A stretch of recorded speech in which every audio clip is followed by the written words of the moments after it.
पक्ष, they always want, use delay tactics. फैसला हो चुका है। फैसला में कोई अंधकार वाली बात घुमा फिरा करके कोई विचार अलग अलग देवें, वो बात नहीं। अब 100% वहाँ पर शिव जी विराजमान थे। नंदीश्वर सामने द्वारपाल हैं, और नंदीश्वर जब द्वारपाल हैं तो शिव जी ही अंदर हैं, ये सत्यापित है। और न्यायपालिका पर सबको विश्वास है। जो न्यायपालिका आदेश करेगा उसको सब स्वीकार करेंगे। Now get a ground update from India Today's reporters who've been tracking the court hearing and precisely the controversy in Varanasi at the Gyanvapi premises. Abhishek Mishra joins me with the latest. Abhishek, what exactly is expected today? Is it specifically going to be about whether the court says, okay, either you go ahead with the carbon dating of the claimed Shivling or you don't? So that's going to be the main highlight today.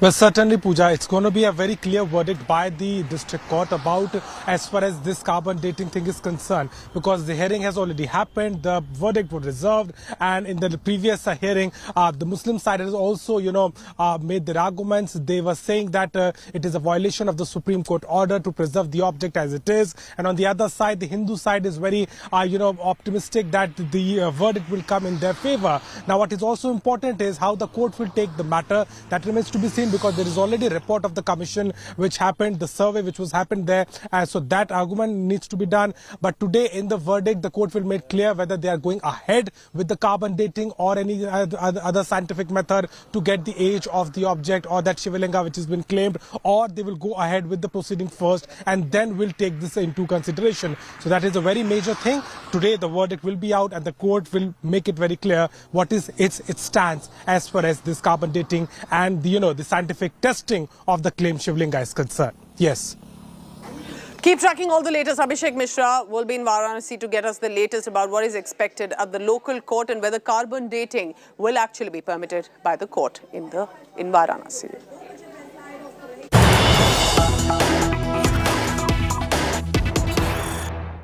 All right, another shocking case coming in against a very popular seer, Sivamurthy Sharanu. Now, this, remember, is in series of cases that are building up.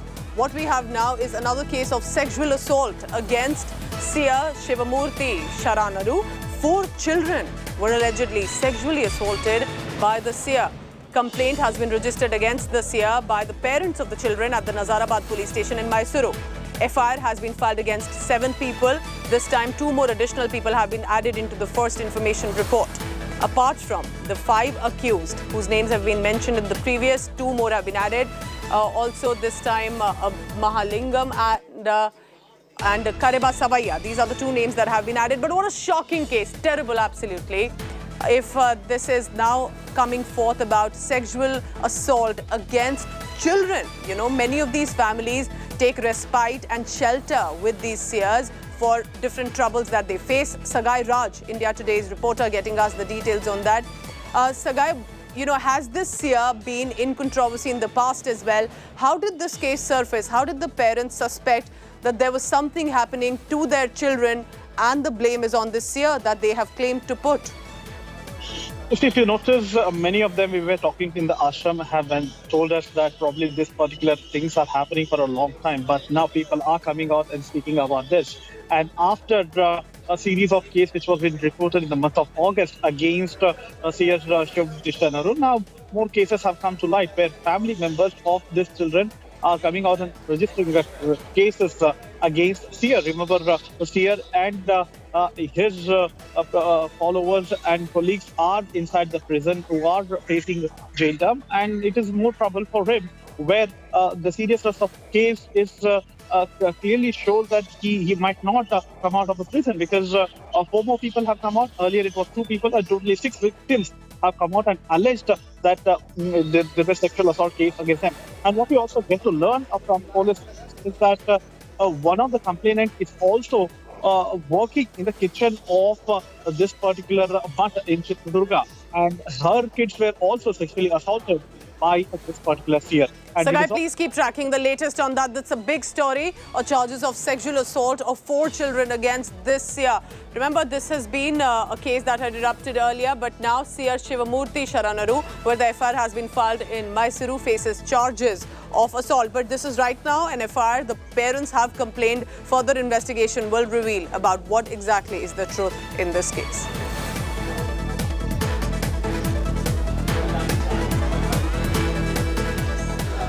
A story most brutal, gruesome, many would call it unbelievable, but it's true and has happened in Kerala. The story of a human sacrifice of 2 women because of this fake tantric. A self-proclaimed tantric, but actually a psycho and a pervert. He managed to convince a couple that they will get financial prosperity if they kill the victims, and not just kill them, but murder them most brutally. Now we are being told that this tantric allegedly will face psychological examination. His name is Mohammed Shafi. His psychological examination, and apart from that, a detailed forensic examination of the crime scene is being started by the Kerala police. Also, the house of the accused, adjacent property in the Elanthur village in Pathanamthitta in Kerala, is also going to face more probe by the cops.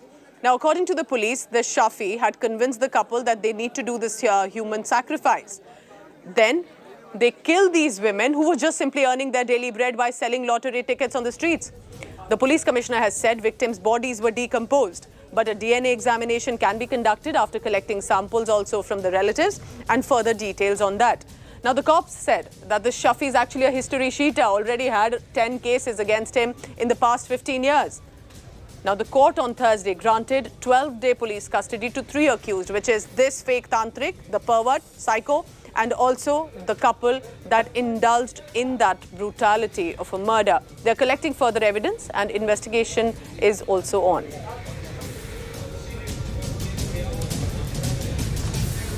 So joining me now from Thiruvananthapuram is my colleague, India Today's Shibimol KG. Shibimol, what have you been picking up? Because you were also in Kochi, in Ernakulam, you've been trying to gather further reactions coming in.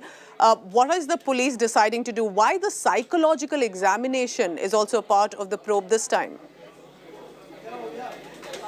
Well, Pooja, before getting when police submitted a report to get police custody of these 3 accused, police have put forward certain angles that they will be examining in the coming days, which includes whether there was any other reason other than this human sacrifice behind this double murder.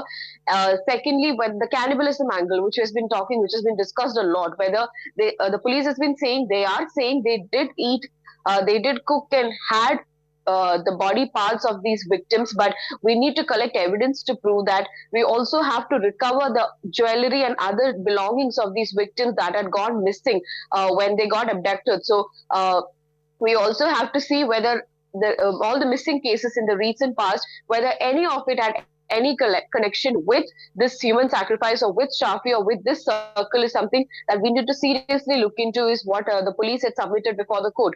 So now, yesterday, all the 3 accused, I was in Cochin, like you mentioned, all the 3, after they were remanded into police custody for 12 days, the police had started questioning. They will be traveling to Pathanamthitta, where the incident took place, to collect more evidences. Now, the psychological angle is being probed because Shafi, as the police commissioner was pointing out, is a psychopath, is what the police commissioner was saying. He is a sexual pervert. This is what he said. And he said that he's been deriving sadistic pleasure from what has been happening, because something that everybody has not been able to understand is why did this way of committing, what made him think of committing a murder in this manner? And that's the point. That's exactly what you've said is correct. That it's not just about a murder, which is anyway so brutal, but it's also about the details. And thank you so much for now. Shibimol KG tracking the latest coming in from Kerala, that people still cannot believe that this has happened in a state which is as literal as Kerala. But it's details that are most mind-boggling.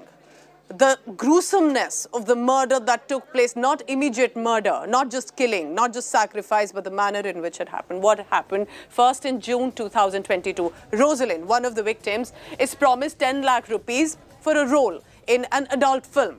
She gets this offer, she gets into the trap, but when she managed to reach where she was expected to, she gets tied to the bed because it's a role. not realizing what is soon coming against her. But once she's tied and beyond her control now, Leila, who's one of the couples, and she's the wife of Bhagwal, Leila starts to stab Rosalind brutally. Private parts also are attacked with a knife, and then her throat is slit. So the torture and the brutality inflicted on just the one victim. Then Bhagwal cuts off Rosalind's breasts and stores them. Remember, it's important to understand the gruesome details that are now investigators revealing, because this is why psychological examination and forensic examination of the accused are being done. Rosalind's body parts are allegedly cooked and eaten, because that's when it's cooked with the belief that now their financial woes will end, they will get prosperity. This was just one victim. What happened 2 months later in August 2022, same year? Another woman, Padma, is similarly promised another job, 15,000 rupees for sex work. She again falls into this trap, thinking that it is a job and she'll get a salary. Instead, when she reaches the location, she's strangulated with a plastic rope. Once she's dead or she starts to be strangulated, the brutality begins against Padma also. Mohammed Shafi, that fake tantric, the pervert, starts to stab her in her private parts with a knife and then slits her throat. Similar to what happened to Rosalind, slightly different but similar gruesome and brutalities inflicted now on Padma as well. This man, as you saw, was convincing the young couple to indulge in the brutality to get financial prosperity. Then her body is also chopped into 56 parts. This is not conjecture, this is what the investigators are revealing as the details are coming forth. Then her body parts are also allegedly cooked and eaten with a similar belief. Is this superstition, or is this just a belief that they will have this prosperity? Is this some sort of a ritual that they participated in? All of this was happening. 3 people have now been sent into police custody for the next 12 days, and investigators will reveal absolutely shocking there of what happened in the state.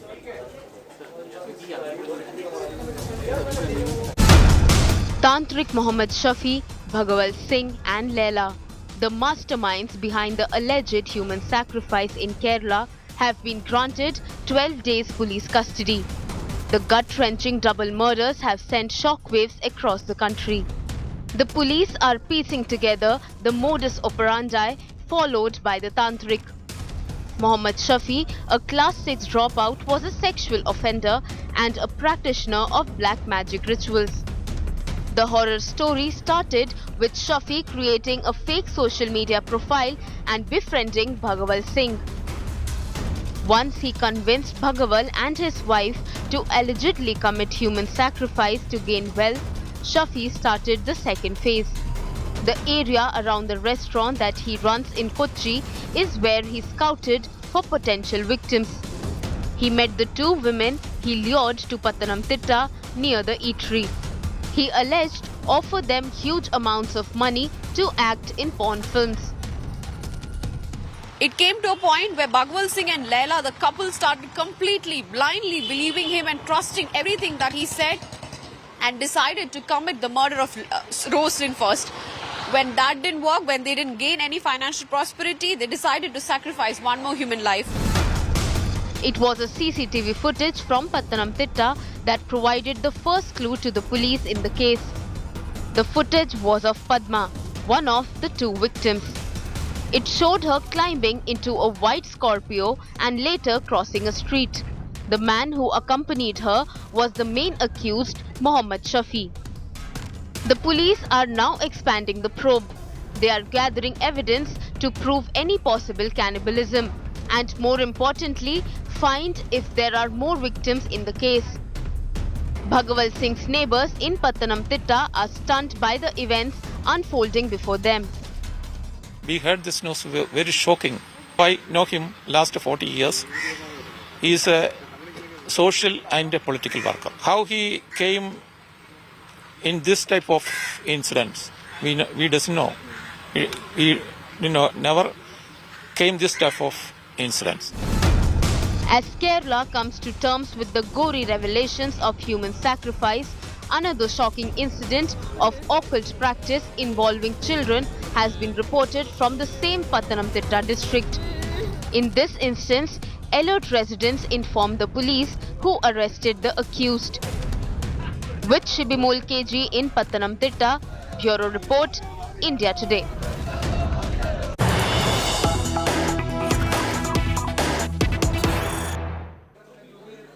An alleged racial attack has taken place in Australia. This on a young man, 27-year-old, who's been identified as Shubham, has been hospitalized. He's undergoing treatment, but he was stabbed 11 times in what his family, based in Agra, are now calling this a racial attack. Now, this was a PhD student, and he was stabbed 11 times. This, remember, while he's living in Sydney, he's pursuing a PhD in New South Wales University. No controversy before that, suddenly gets stabbed by 11 times. Now, we're trying to get details about, one, his health status. We are told he's hospitalized. He has been undergoing surgery. The incident actually happened on the 6th of October. The family has now asked for further investigation into this. Politicians are being asked to raise their voice to help Shubham, help his family, and mainly for the government to take cognizance of this. But it is clearly being seen as another racial attack on an Indian student. Let's listen in first now to what the family has said.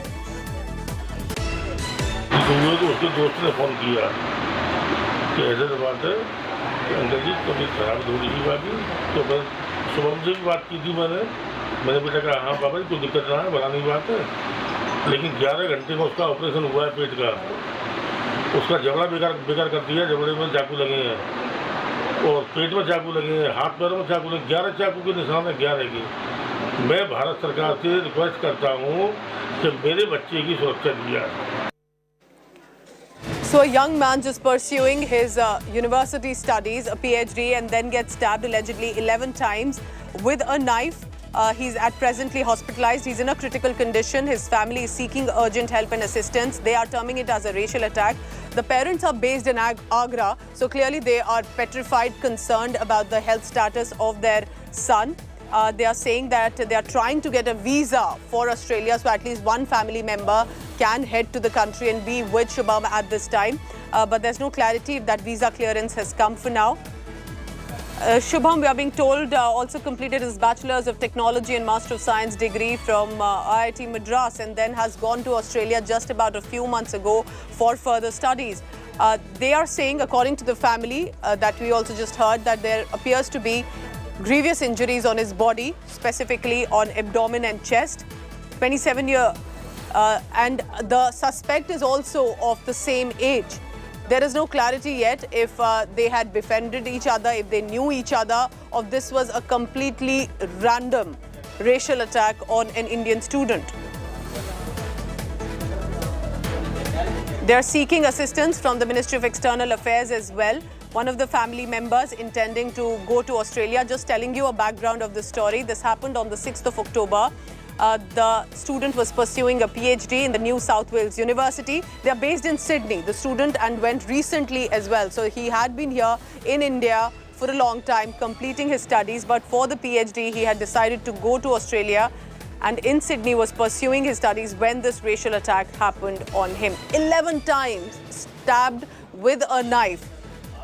No clarity coming in right now about what exactly happened and led to the attack. Was there any sort of scuffle between the two? Was it just a random racial incident that has taken place? Now, arrest also has been taken by the police of this 27-year-old suspect in connection with the crime. One count of attempted murder has been filed against the 27-year-old suspect. So both the victim and the assailant of same age, 27-28 about. But we need to get further details. And how precisely will the Indian government raise its voice and ensures that they stand by the family of Shubham at this hour? He's undergoing surgery as we speak in a hospital in Australia, but his condition is critical with 11 stabbing wounds. He's recovering and undergoing surgery as well. We're trying to get reactions also, just adding here that I just noticed that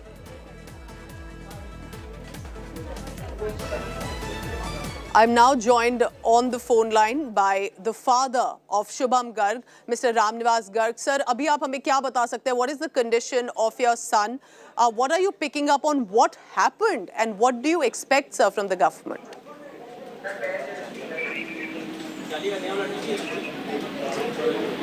Ramniwas जी, मेरी आवाज आ रही है आपको? हाँ madam, नमस्कार, आ रही है। Sir, क्या हुआ था, हमको थोड़ा बताएं आपके बेटे के साथ, शुभम के साथ, क्या उनकी हेल्थ है अभी? ऐसा है मैडम, सुनो, ऐसा हुआ था, बेटा गया था यहाँ से 1 सितंबर को। जी। हाँ, 1 सितंबर 2022 को, अभी 1 महीने 1 महीने पहले गया था 8, और वो गया था पीएचडी करने। जी। हाँ, सिडनी गया था पीएचडी करने। अच्छा। 6 अक्टूबर को उसको जानलेवा हमला हुआ। हमले में, मैडम आवाज आ रही है? जी बिल्कुल आ रही है सर। रामनिवास जी आप बात करते रहिए सर। हाँ, मैं बोलता जा रहा हूँ। 6 अक्टूबर को उसके ऊपर 10 साढ़े 10 बजे रात को हमला हुआ। जी। उस हमले में उस हमलावर ने उसके जो पेट में चाकू सबसे पहले पीछे से दिया, वो चाकू उसमें घुमा दिया पेट में। पेट में चाकू घुमने से उसकी आंत वगैरह भी कुछ बाहर निकली। फिर वो बच्चा हमारा गिर पड़ा धरती में। फिर बोतल मारी उसके सिर में, लेकिन बोतल से नहीं लगी वो। आवाज आ रही मैडम? हाँ। फिर उसके बाद में वो अपने रूम की तरफ भाग गया, वो बच्चा हमारा। जी। बदमाश उसके पीछे, उसके ऊपर वार करता रहा, आगे से पीछे से, जैसे भी है। ये यूनिवर्सिटी के अंदर हुआ है सर, जहाँ पे पढ़ाई कर रहे थे आपके बेटे? अंदर नहीं हुआ, रात के 10 बजे। जी। अपने रूम के पास। हेलो। हाँ जी हाँ जी। और ये बात क्या सही बताई जा रही है कि 11 बार उनको मारा गया है, उनकी इंजरीज बहुत सीरियस हैं? मैं मैडम भूल गया था बताना, 11 बार चाकू से हमला हुआ है। हमले में मतलब ये है कि वो बिल्कुल हताहत हो गया था, खून उसके शरीर से बह रहा था। 10-15 मिनट बाद एम्बुलेंस आई, पुलिस को किसी ने सूचना दी है। फिर उसमें क्या है कि एम्बुलेंस से वो हॉस्पिटल में भर्ती हुआ है। भर्ती होने के बाद में हाँ, अभी क्या कंडीशन है उनकी सर? हाँ, अभी कंडीशन ये है, कल उसका एक दूसरा ऑपरेशन हुआ पेट का ही। पेट का ऑपरेशन हुआ दूसरा, क्योंकि उसमें इन्फेक्शन था पेट में। सर अगर अभी सरकार आपको सुन रही है, नेता सुन रहे हैं, किस तरह की उम्मीद रखते हैं सर सरकार से? क्या आपका कोई एक्सपेक्टेशन है? कुछ चाहते हैं आप ऑस्ट्रेलिया जाना, कोई परिवार का किसी तरह की मदद आप चाहते हैं? तो अभी आप बताएं सर हमें। नहीं, मैं तो मैडम ये चाहूंगा मेरी हर संभव मदद की जाए। मैं अपने बेटे को ऑस्ट्रेलिया भेजना चाह रहा हूँ, छोटे वाले को। जी। जिससे कि उसकी देखभाल उस जगह हो सके। इंडिया सरकार से मैं ये चाहता हूँ, भारत सरकार से, बच्चे की पूरी सुरक्षा मिले। क्योंकि बच्चा अभी क्या है, थोड़ा सा घबराया हुआ है, इसलिए कि कहीं उसके ऊपर दोबारा बार ना हो जाए। सर ये कुछ पता लग पाया है आपकी जब बात हुई है पिछली बार, क्या ये जानते थे जिन्होंने इन पे अटैक किया? कुछ बात हुई या ऐसे ही आके अटैक करना शुरू कर दिया? नहीं, वैसे ही अटैक। वो हमलावर पकड़ा भी गया है वहाँ ऑस्ट्रेलिया में। जी। आज आपको शायद पता होगी। जी। वो पकड़ा भी गया है, उसको अभी बेल नहीं मिली है। मैंने जो सुना है वो बता रहा हूँ आपको, अभी बेल नहीं मिली है उसको। अभी बच्चा एक उसके जबड़े में चाकू लगा है, वो जबड़ा घायल है बहुत।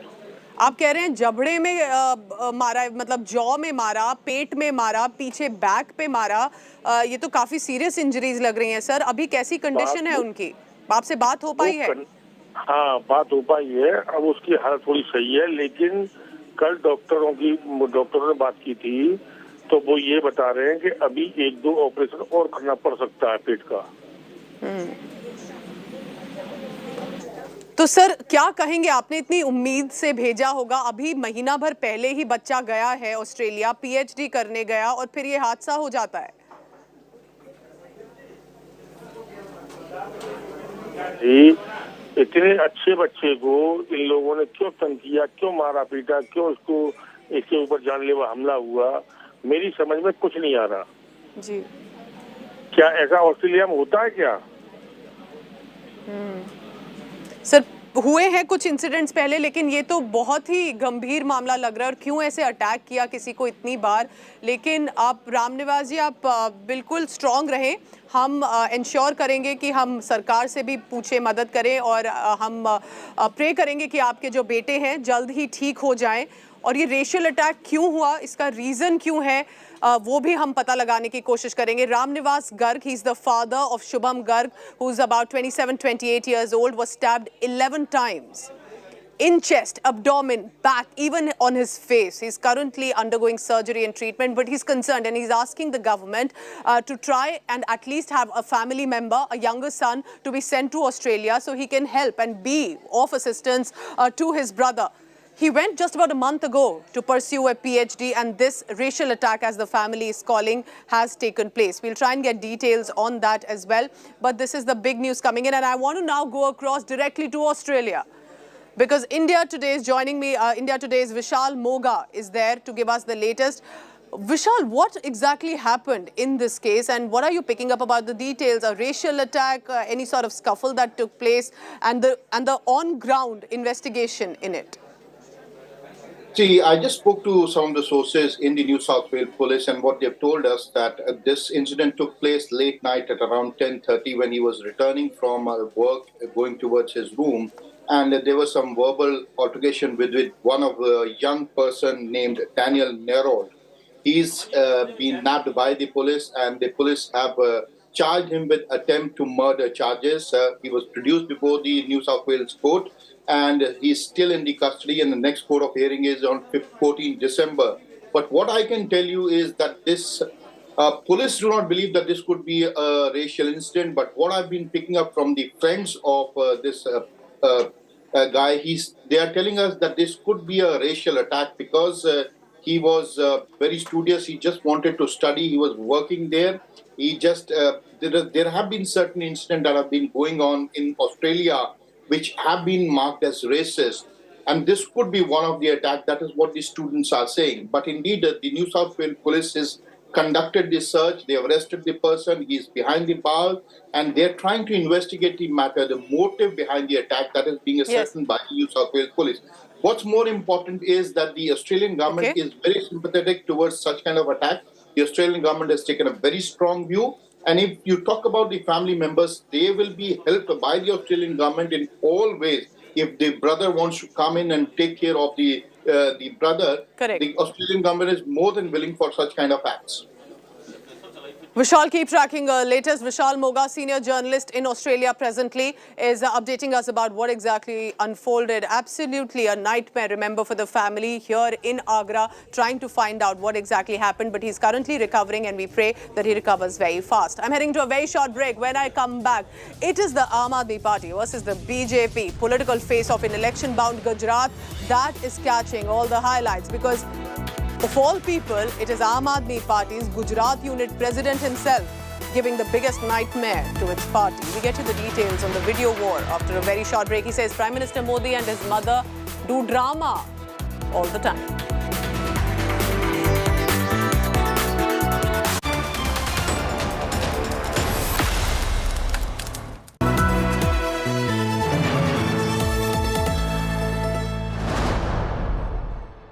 Everyone's busy finding what's trending. You're busy finding out why. India Today, for those who research before reacting. Download the India Today app now.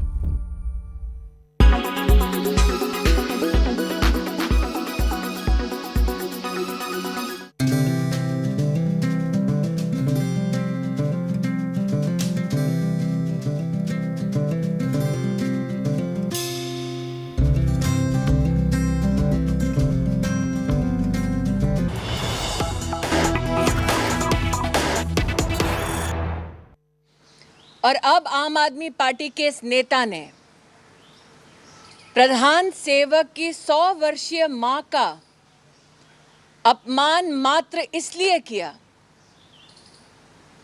क्योंकि वो अपनी राजनीति चमकाना चाहते हैं। मैंने जितना गुजरात और गुजरातियों को अपने जीवन में समझा है, मैं अरविंद केजरीवाल जी से 2 शब्द साफ कहना चाहती हूं। राजनीतिक हार। गुजरात में आम आदमी पार्टी का यही भविष्य आगामी चुनाव में होने वाला है। आपने प्रधान सेवक की मां का अपमान नहीं किया, आपने गुजरात की एक 100 वर्षीय महिला का अपमान मात्र इसलिए किया क्योंकि उनका बेटा आपकी राजनीतिक मंशाओं को पूर्ण होने नहीं दे रहा। मैं अरविंद केजरीवाल जी से साफ आज कहना चाहती हूं, शब्द कम पड़ते हैं आक्रोश को व्यक्त करने के लिए, लेकिन गुजरात और गुजराती आम आदमी पार्टी को न्याय दिलाएगा और आम आदमी पार्टी गुजरात के चुनाव में ध्वस्त होगी, ये संकल्प गुजरात और गुजरातियों का है। In an attempt to attract political attention, Aam Aadmi Party has given many a political statements that has hurt sentiments of Gujarat and Gujaratis. From propagating myths about the Hindu way of life, from slurring Hindu women and religious institutions. Now, with the blessings of Arvind Kejriwal, Aam Aadmi Party leadership in Gujarat maliciously, in an abusive form, attacks the Pradhan Sevak's 100-year-old mother. That Arvind Kejriwal could fall to new lows is not surprising.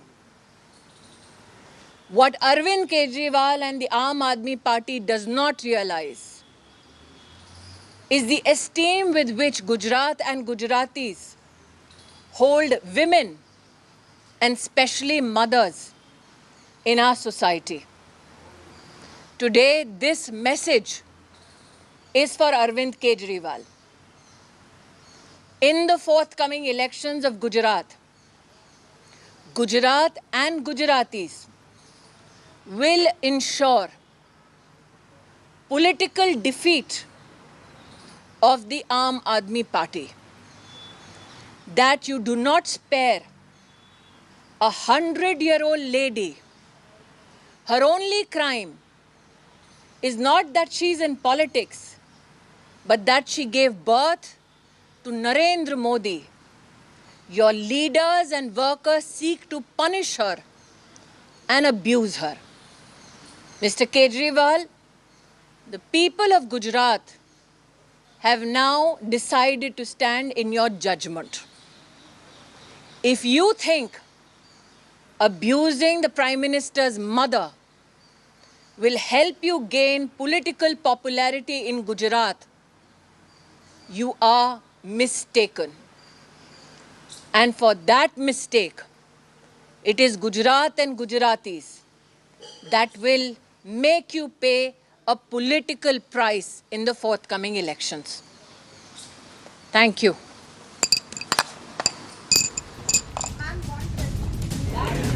All right, that is Minister Smriti Irani. This is all guns blazing and a full-fledged war of words now between the Aam Aadmi Party and the BJP. What Smriti Irani has said is that now the Gujaratis, the residents, the voters of the election-bound state will have to decide, for a man who can even target a 100-year-old woman and make these allegations, what do the Gujarati residents say to that? Any community.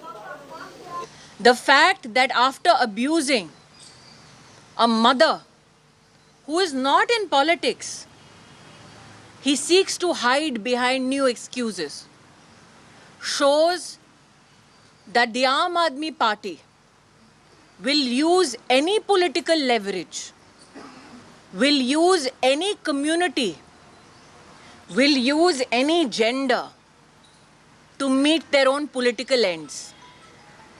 Narendra Modi has always said, abuse him. He is ready for that political onslaught. Do not abuse the motherland has always been his plea. And today, Karyakartas like me want to say, abuse us, abuse our organization, for that is your political goal. But it is absolutely unforgivable if you seek to abuse a 100-year-old woman who has nothing to do with politics. The people shall not spare such a political attack. Ma'am जिस तरह से आप कह रहे हैं ma'am जिस तरह से एवरी टाइम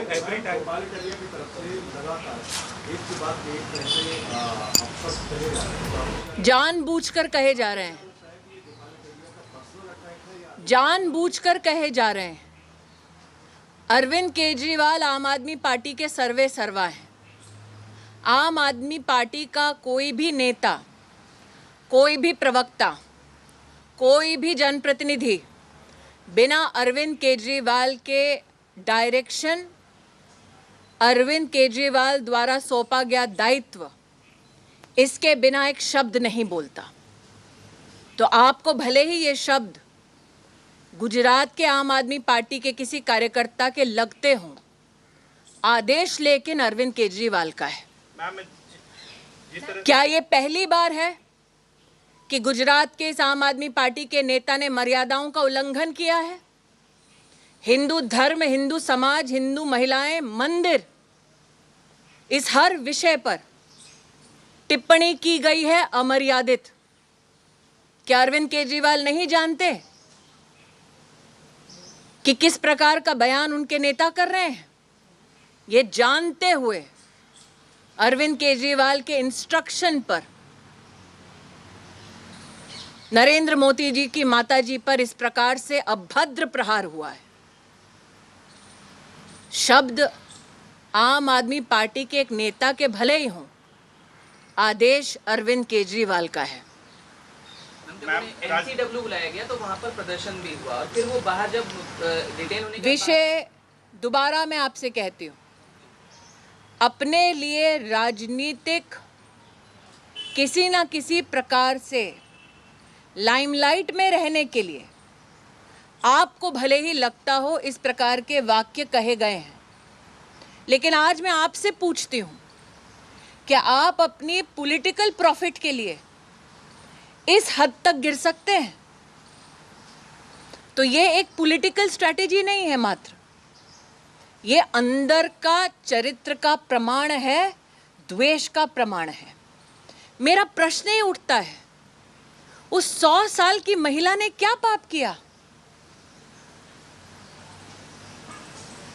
उस 100 साल की महिला का राजनीति से क्या सरोकार? आपको हमला करना है, हिम्मत है तो आप सिर्फ पॉलिटिकल जो लोग हैं उन पे हमला कीजिए ना। एक 100 साल की मां के ऊपर आप हमला कर रहे हैं। और दोबारा कहती हूं, अरविंद केजरीवाल के आदेश पर यह हुआ है, वरना कोई भी व्यक्ति, यहां जितने लोग खड़े हैं, आपका चाहे कोई भी प्रतिद्वंदी हो, आप किसी की मां को इस प्रकार से गाली देंगे? ये राजनीतिक विवशता नहीं है, ये चरित्र का प्रमाण है। और क्योंकि इस प्रकार का चरित्र है, इसीलिए अरविंद केजरीवाल के इस प्रकार के आदेशों को स्वीकार किया जाता है।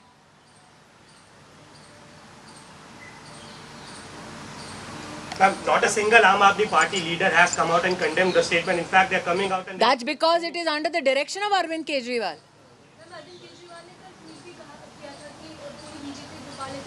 आप मुझे बताएं, हीरा बा का राजनीति से क्या लेना देना है? आप मुझे बताएं, कब नरेंद्र भाई ने अपनी जाति के आधार पर इस देश में राजनीति की हो? आप मुझे बताएं, आप स्वयं एक कामकाजी महिला हैं, यहाँ पर कामकाजी पुरुष उपस्थित हैं, आपके भी कोई प्रतिद्वंदी होंगे कहीं ना कहीं आपके क्षेत्र में। ये कैसे हमें स्वीकार हो सकता है कि एक 100 साल की वृद्ध महिला पर इस प्रकार की टिप्पणी हो? हिम्मत है अरविंद केजरीवाल में तो आकर गुजरात की धरती पर एक बार गाली बक कर देखे नरेंद्र मोदी की मां को। आज चुनौती देती हूं, खुद को कृष्ण का अवतार कहते हैं। कृष्ण का स्वरूप क्या है? वृद्ध महिला पर लांछन लगाना, अभद्र टिप्पणी करना। मैं दोबारा कहती हूं, अरविंद केजरीवाल में हिम्मत है तो गुजरात की धरती पर आकर दोबारा अपने मुंह से ये शब्द कहकर दिखाएं। इसका जाति से कोई सरोकार नहीं है। कोई जाति, कोई धर्म इस देश में किसी की मां का अपमान का निर्देश नहीं देता। आप मुझे दिखाइए किस जाति में, किस धर्म में ये आदेश है। 100 साल की औरत को नहीं बख्शा अरविंद केजरीवाल ने। हिम्मत है तो आकर दिखाएं और बोले वहां पर। दूध का दूध, पानी का पानी हो जाएगा।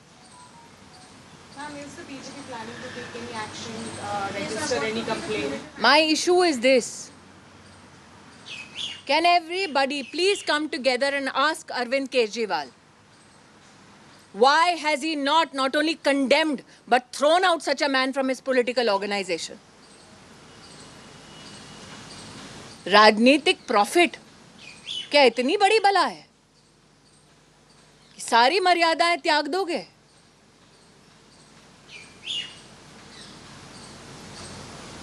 और अरविंद केजरीवाल से जुड़े लोगों से कहना चाहती हूं कि जो व्यक्ति इस बात का आदेश दे कि 100 साल की औरत पर आप अटैक करो, आपको लगता है ऐसे नेतृत्व की छाया में बाकी महिलाएं सुरक्षित हैं और सम्मानित होंगी?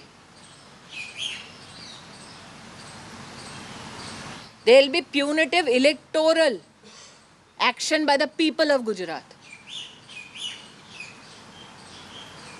दोबारा कहती हूं, अरविंद केजरीवाल में हिम्मत है तो दूसरों से क्या बुलवाते हो?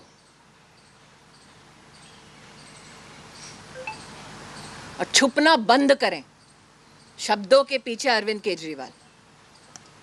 Thank you.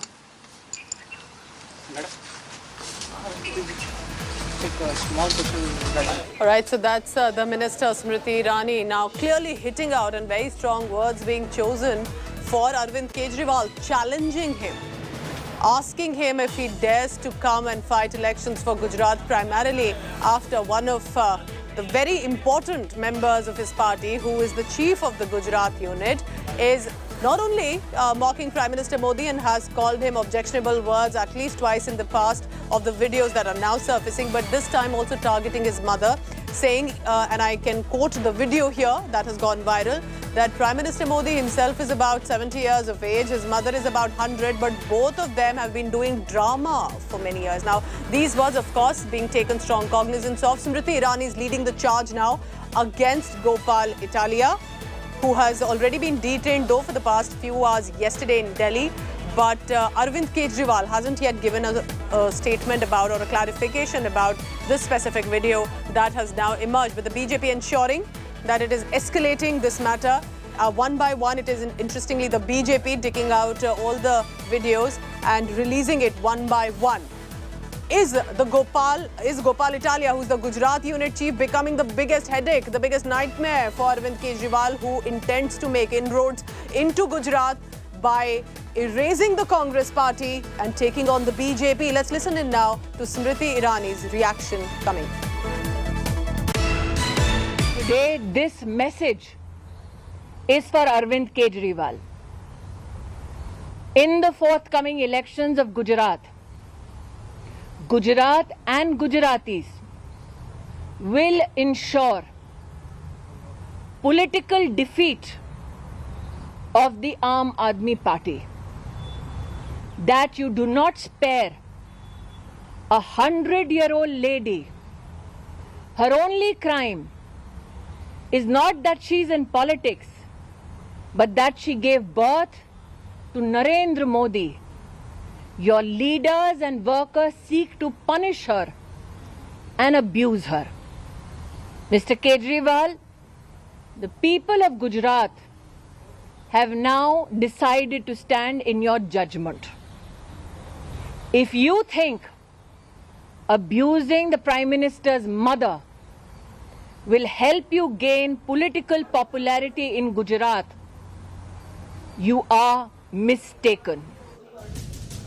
And what she has said has now become the biggest highlight, the biggest word of words in Gujarat. Will the Aam Aadmi Party be able to put this aside and manage to gain entry into the state currently being ruled by the BJP for the longest time?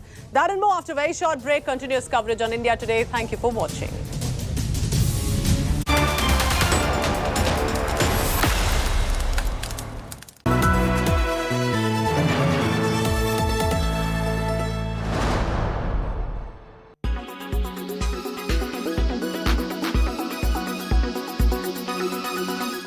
Remember them?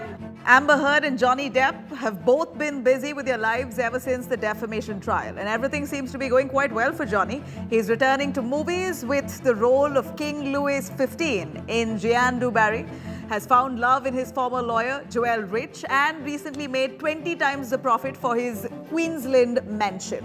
This isn't just any house, but it is the place where the infamous incident of Depp losing his finger took place. Amongst the many fights that were mentioned in court of the former couple, this incident was one to stick out quite a bit. He sold this mansion in Australia for $40 million. The house had 10 rooms with 10 bathrooms and a wine cellar with a capacity of 2,000 bottles along with a go-karting ground within that premises. To get into the details of this infamous incident, Heard had been throwing bottles at the actor, 2 bottles in fact, the second one resulting in a cut finger. Amber Heard did not agree to this version and said that Johnny Depp had instead been throwing those bottles due to anger, and that's how he cut his own finger. The incident has taken place in 2015 and has been brought up in trial multiple times. Now, as the dust settles on the defamation trial, Johnny Depp has been seen doing quite a lot of concerts with his close friend Jeff Beck. And Amber Heard, on the other hand, is peacefully living her life in Spain. She will be seen next in Aquaman 2.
Not an easy business, right? Yeah. From the outside, it looks very easy. You've sort of diversified, built it into a multi-billion empire from what your father started with small buckets, I think, in Hisar. I grew up watching him working very hard, and when I wanted to set up my first steel plant, I went to my dad and I said that I want to set up the steel plant. He said, "Are you crazy?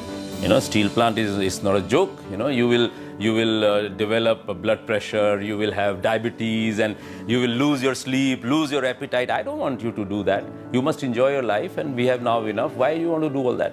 If you want to do, it will be your own baby. You will swim or drown with it."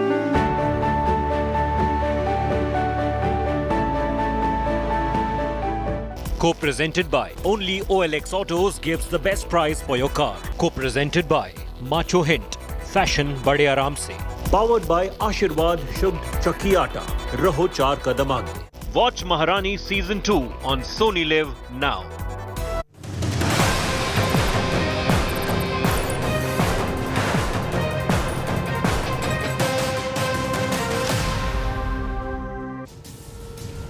Good morning and welcome. I'm Pooja Shali. You're watching India's Agenda. Let's begin first with the headlines. Smriti Irani's blistering attack on Arvind Kejriwal and Aam Aadmi Party during Gujarat election slams Kejriwal for attacking PM Modi's mother. Asks Kejriwal why he has not sacked Italia yet.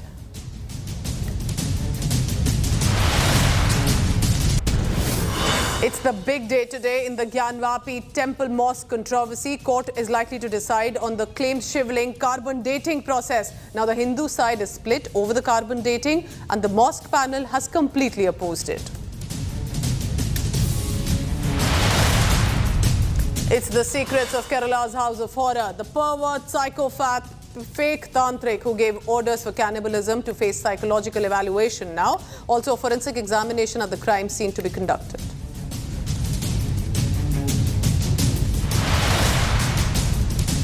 And it's the season of the stubble burning returning to Punjab. Rising stubble burning cases have emerged. Farmers are adamant that they will burn the stubble, but the Aam Aadmi Party, interestingly, has decided not to penalise the farmers.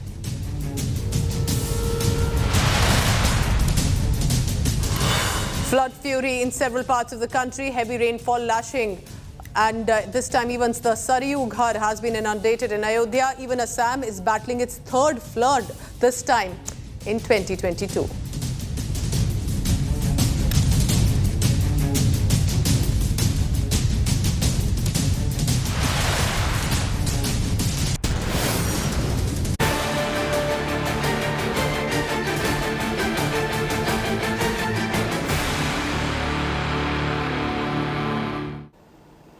And on India's agenda today morning, I get you the big political story. It is coming in from Gujarat, but is led by the BJP because it is trouble brewing for the Aam Aadmi Party.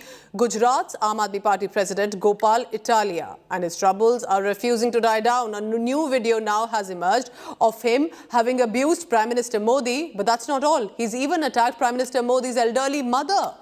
The Bharatiya Janata Party on Thursday released this new video. The date not yet clear of this video, but it is of Gopal Italia, who's Aam Aadmi Party president in the state.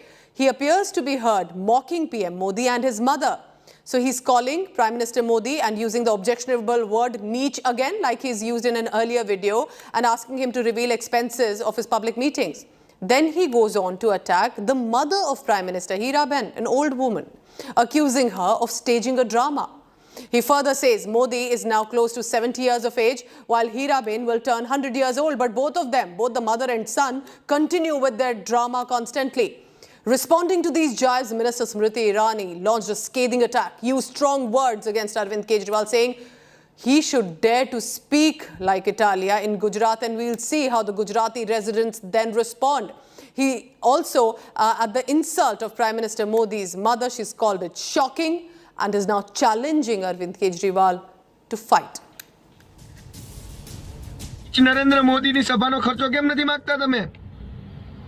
નીચ કિસ્મનો માણસ એનો ખર્ચો માંગો.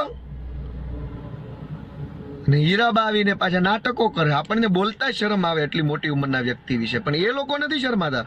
70 વર્ષનો મોદી થવા આવ્યો, હીરાબા પોતે 100એ પહોંચવા આવશે, તોય મારા બેટા બેમાંથી એકે નાટકો બંધ કરતા નથી. Today, this message is for Arvind Kejriwal. In the forthcoming elections of Gujarat, Gujarat and Gujaratis will ensure political defeat of the Aam Aadmi Party. That you do not spare a 100-year-old lady. Her only crime is not that she's in politics, but that she gave birth to Narendra Modi. Your leaders and workers seek to punish her and abuse her. Mr. Kejriwal, the people of Gujarat have now decided to stand in your judgment. If you think abusing the Prime Minister's mother will help you gain political popularity in Gujarat, you are mistaken. Arvind Kejriwal आम आदमी party के सर्वे सर्वा है. आम आदमी party का कोई भी नेता, कोई भी प्रवक्ता, कोई भी जनप्रतिनिधि बिना अरविंद केजरीवाल के डायरेक्शन, अरविंद केजरीवाल द्वारा सौंपा गया दायित्व, इसके बिना एक शब्द नहीं बोलता. तो आपको भले ही ये शब्द गुजरात के आम आदमी पार्टी के किसी कार्यकर्ता के लगते हों, आदेश लेकिन अरविंद केजरीवाल का है. क्या ये पहली बार है कि गुजरात के इस आम आदमी पार्टी के नेता ने मर्यादाओं का उल्लंघन किया है? हिंदू धर्म, हिंदू समाज, हिंदू महिलाएं, मंदिर, इस हर विषय पर टिप्पणी की गई है अमर्यादित. क्या अरविंद केजरीवाल नहीं जानते कि किस प्रकार का बयान उनके नेता कर रहे हैं, ये जानते हुए अरविंद केजरीवाल के इंस्ट्रक्शन पर नरेंद्र मोदी जी की माताजी पर इस प्रकार से अभद्र प्रहार हुआ है। क्या है अनपार्लियामेंट्री लैंग्वेज? क्यों बीजेपी वाले अपने को ऐसा मानते हैं, मुझे तो नहीं मालूम। उस पे गोपाल इटालिया ने कहा कि भाई सी का मतलब क्लीन, कि लोगों के जेब क्लीन कर रहे हैं महंगाई बढ़ा के। अब वो सी का मतलब कोई अगर भाजपा वाले गाली ही समझ रहे हैं तो मैं उनकी मानसिकता में कोई मदद तो कर नहीं सकता। बचाव जारी रहेगा 100%।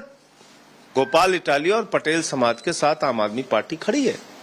नाटकबाजी करना आम आदमी पार्टी का आज का नहीं है, ये बहुत पुराना सेटिंग्स है। वो लोगों को ऐसा करते रहता है, हर विषय के बारे में नाटकबाजी करते हैं वो लोग। Let's go across now to my colleague Milan Sharma, tracking all the latest on that big story. Strong words there, Milan, isn't it, by Smriti Irani? And it's interesting how she has been the BJP leader who's now leading the charge against Gopal Italia.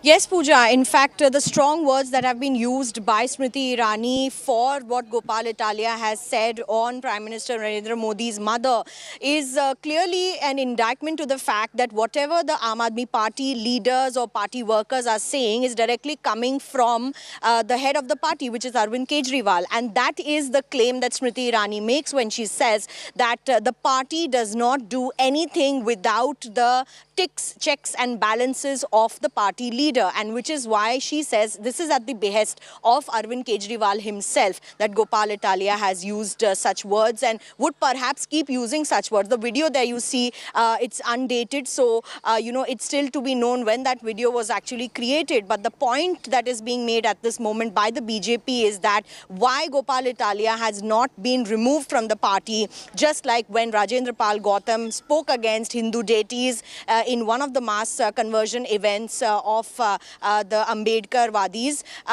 The BJP is asking that Gopal Italia should also be taken out from the party for such kind of personal attacks that were made on the Prime Minister's mother in a political setup. Very important point when we asked her whether the Aam Aadmi Party is trying to hide behind the Patidar community, the Patel community that is very influential in Gujarat, and often opposition parties try to rattle this community when they want to bring out a narrative against the BJP. She said, in no community will you ever see anyone slandering someone's mother for political gains.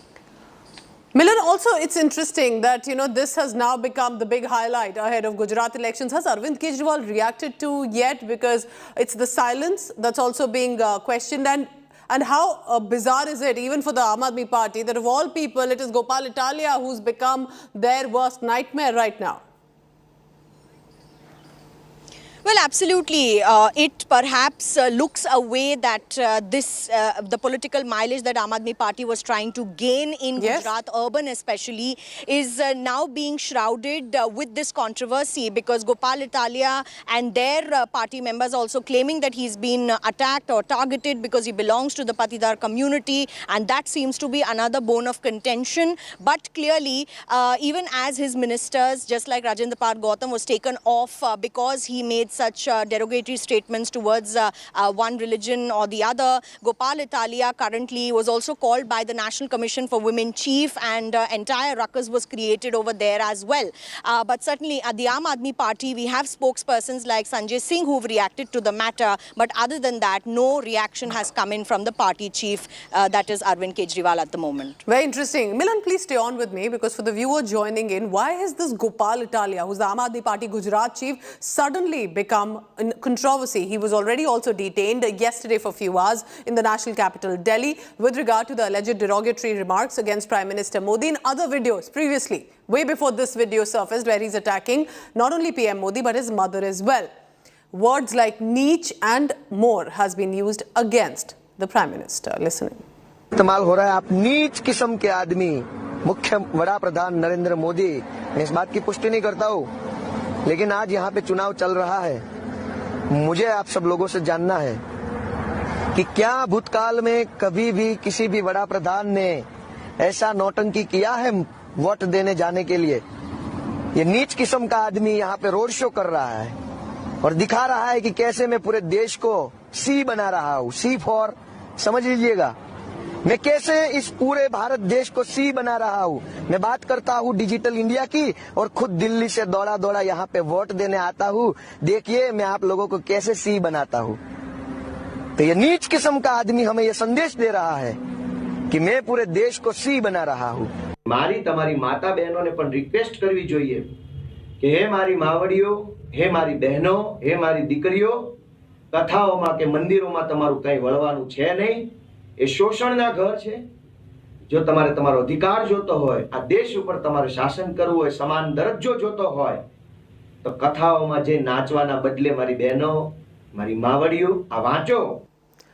Let's bring in Milan Sharma back here because Milan, you've been tracking both the BJP and the Aam Aadmi Party, not just on this controversy, but there have been elections earlier as well, specifically in national capital Delhi, when BJP and Aam Aadmi Party have had a mega face-off. Now, for Gujarat, how are you picking up about what Aam Aadmi Party plans are? Because they want to erase the Congress Party, they want to make inroads, they've managed it in Delhi and Punjab. Gujarat is going to be their big game, but with what Gopal Italia's videos are surfacing, this is going to offend many Gujarati residents.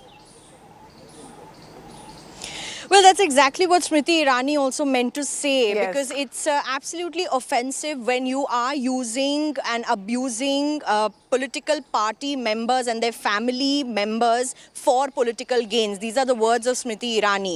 And she herself has been one of the perpetrators of this. She has faced it from the Congress party as well.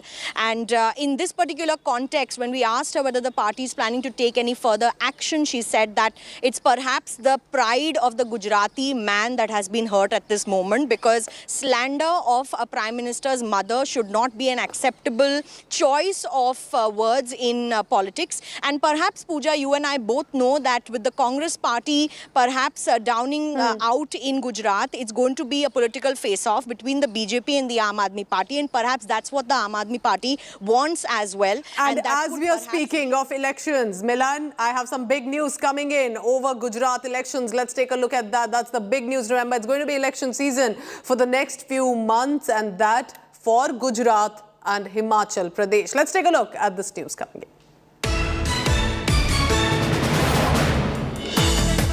Dates for Gujarat and Himachal Pradesh elections are to be announced today. So today is going to be the big day when, while we have been witnessing campaigning and political slugfest, blame gaming about who's done better in which state, but now for the hill state of Himachal Pradesh, for now also the border state of Gujarat, election dates are going to be announced. It's likely 2023, but which month, which week, how many phases, all of that is going to be now on the announcement coming in from the Election Commission, and we'll be tracking the latest in just about the next few hours.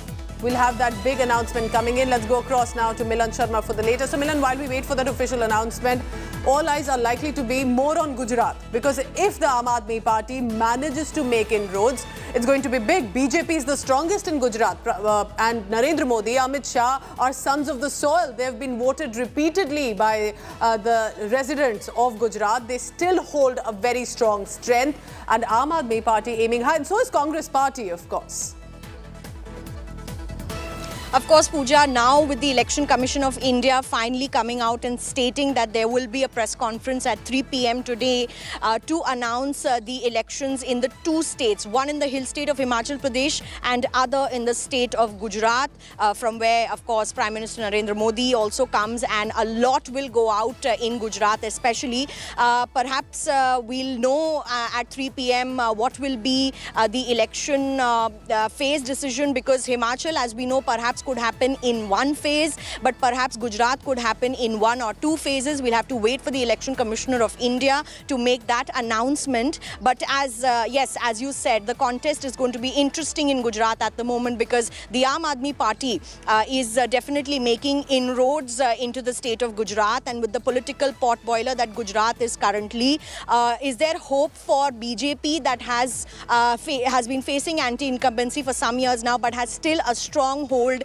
in Gujarat when it comes to elections, and whether or not the BJP or the Congress will be able to clinch a victory in the hill state of Himachal Pradesh as well. Remember that Arvind Kejriwal was also making his tours to Himachal Pradesh, but all of a sudden that went cold turkey, and then he started going more to Gujarat, perhaps because the Aam Aadmi Party has been expected to make inroads and gain about 15% of the votes over there. Stay on with me, Milan Sharma, because right now what we are breaking is big news coming in. It's going to be the bugle of the election season.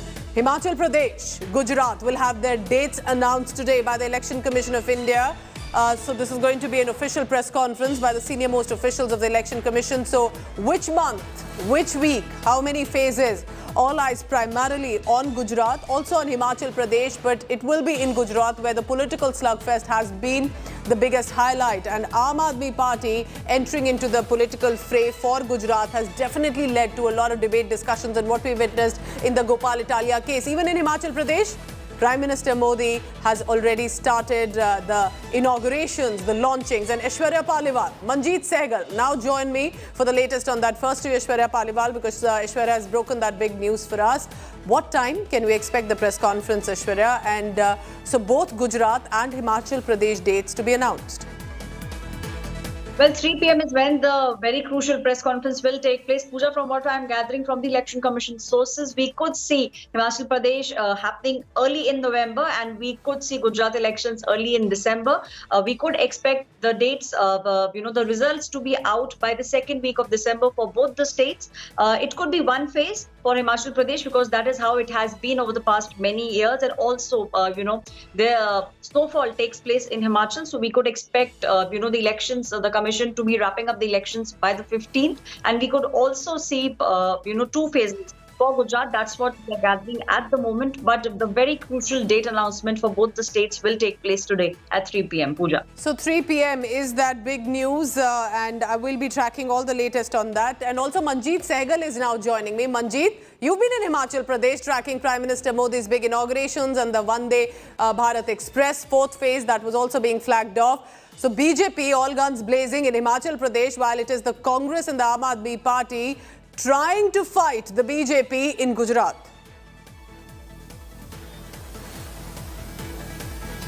Well, Pooja, Bharatiya Janata Party is assuring the people and asking them to vote for the party on the basis of the development works carried out by the BJP during the past 5 years. Manjeet, and the announcements. I will just interrupt you there for a short while. Stay on with me because India Today's consulting editor Rajdeep Sardesai is also now joining me. Rajdeep, Gujarat and Himachal Pradesh are going to be big elections for all parties, in fact. But why do you think crucially it will be these 2 states that all eyes will be on? Pooja, every election now in the lead up to 2024 matters. And these elections matter specifically because, remember, in both these states, in a way, the battleground is BJP versus Congress. We've seen the Congress significantly weakening across the country in recent times. So therefore, particularly states like Himachal with their tradition of anti-incumbency and electing governments for 5 years and then changing them, offer the Congress an opportunity. Also for the Congress, because of the Bharat Jodo Yatra that Rahul Gandhi has launched, the Congress is hoping that some of that momentum can go into these states. On the other hand, for the BJP, Gujarat is their ultimate fortress. This is the Karma Bhumi and the Janma Bhumi of the 2 most powerful people in the government, Narendra Modi ji and Amit Shah. And therefore, the sense is for the BJP, Gujarat is not just another election. It's a prestige battle. One they want to not just win, but win big this time. Remember, Pooja, in 2017, the BJP scraped through in Gujarat for the first time was in double digits. This time, they are talking of breaking a record of 1985 when the Congress won 149 out of 182. They are hoping to win 150. So for the BJP, Gujarat is particularly important because it's the Prime Minister's state, and Himachal is important because they would like to show that there is no anti-incumbency against BJP governments, and that will give them a huge momentum going into the crucial 2023-2024 election period. Rajdeep, what are you looking at about the Aam Aadmi Party after Punjab trying to make inroads into Gujarat, and this where the BJP is still in a stronghold? But this is also with regard to Gopal Italia's controversies emerging of his old videos. So it's going to be a tough call, but nevertheless, they are giving a fight to both the BJP and the Congress in Gujarat. You know, Pooja, you make a very good point by raising the Aam Aadmi Party, because Gujarat has been traditionally a bipolar state of Congress versus BJP, BJP versus Congress. But this time, because the Aam Aadmi Party has got into a very high-profile campaign in Gujarat against the backdrop of their big victory in Punjab, the stakes are high for them as well. While, it is unlikely that they can win in Gujarat, certainly if they can increase their vote share, get into double-digit vote share, they can only once again re-establish their presence in a way that they are not just a party of Delhi anymore, but they are spreading their wings across the country. Himachal was a state where they earlier seemed to have some kind of hope because it's bordering Punjab. Yes. But of late, they have focused more on Gujarat and less on Himachal. So you're right. For the Aam Aadmi Party too, this election becomes important because of the amount of investment Arvind Kejriwal is making in Gujarat at the moment. Rajdeep, one final question. Out of these three parties, BJP, Congress, Aam Aadmi Party, which party do you think has the maximum stakes right now? Whatever be the reason, but which party do you think will have to, want to, must fight the hardest? And what does it signify that for 2024 and ahead? You know, Pooja, it is, as of today, advantage BJP in both states. So I would think that the biggest stakes are for the Congress party, because, if with all the effort that Rahul Gandhi is putting into this Bharat Jodo Yatra, Congress presidential election, if once again you draw a blank, then, it will only once again push the Congress into a situation. And Rajdeep, as we are speaking, I'm joined on the phone line with Himachal Pradesh Chief Minister Jairam Thakur. Do you want to take the first question to him? Because it's obviously... All right, so that was Jairam Thakur. We just lost that line with him.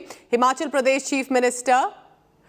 Alright so Jairam Thakur ji, आप अभी हमसे जुड़े हैं. बहुत crucial रहेगा election. कल ही प्रधानमंत्री मोदी वहां पर थे, आप भी उनके साथ थे जब उन्होंने प्रोजेक्ट्स इनॉग्रेट किए, Vande Bharat express flag of किया.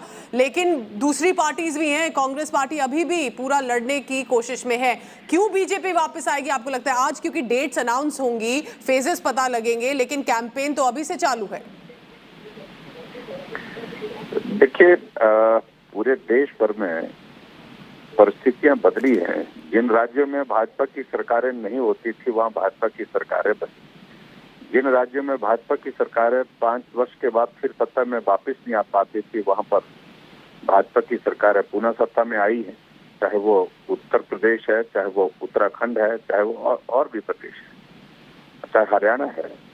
तो ऐसे में पूरे देश भर में हमारे प्रधानमंत्री नरेंद्र मोदी जी के नेतृत्व में जिस प्रकार से एक माहौल खड़ा हुआ है, सभी राज्यों को लग रहा है, लोगों को लग रहा है कि केंद्र के साथ मजबूत नेतृत्व के साथ चलना चाहिए.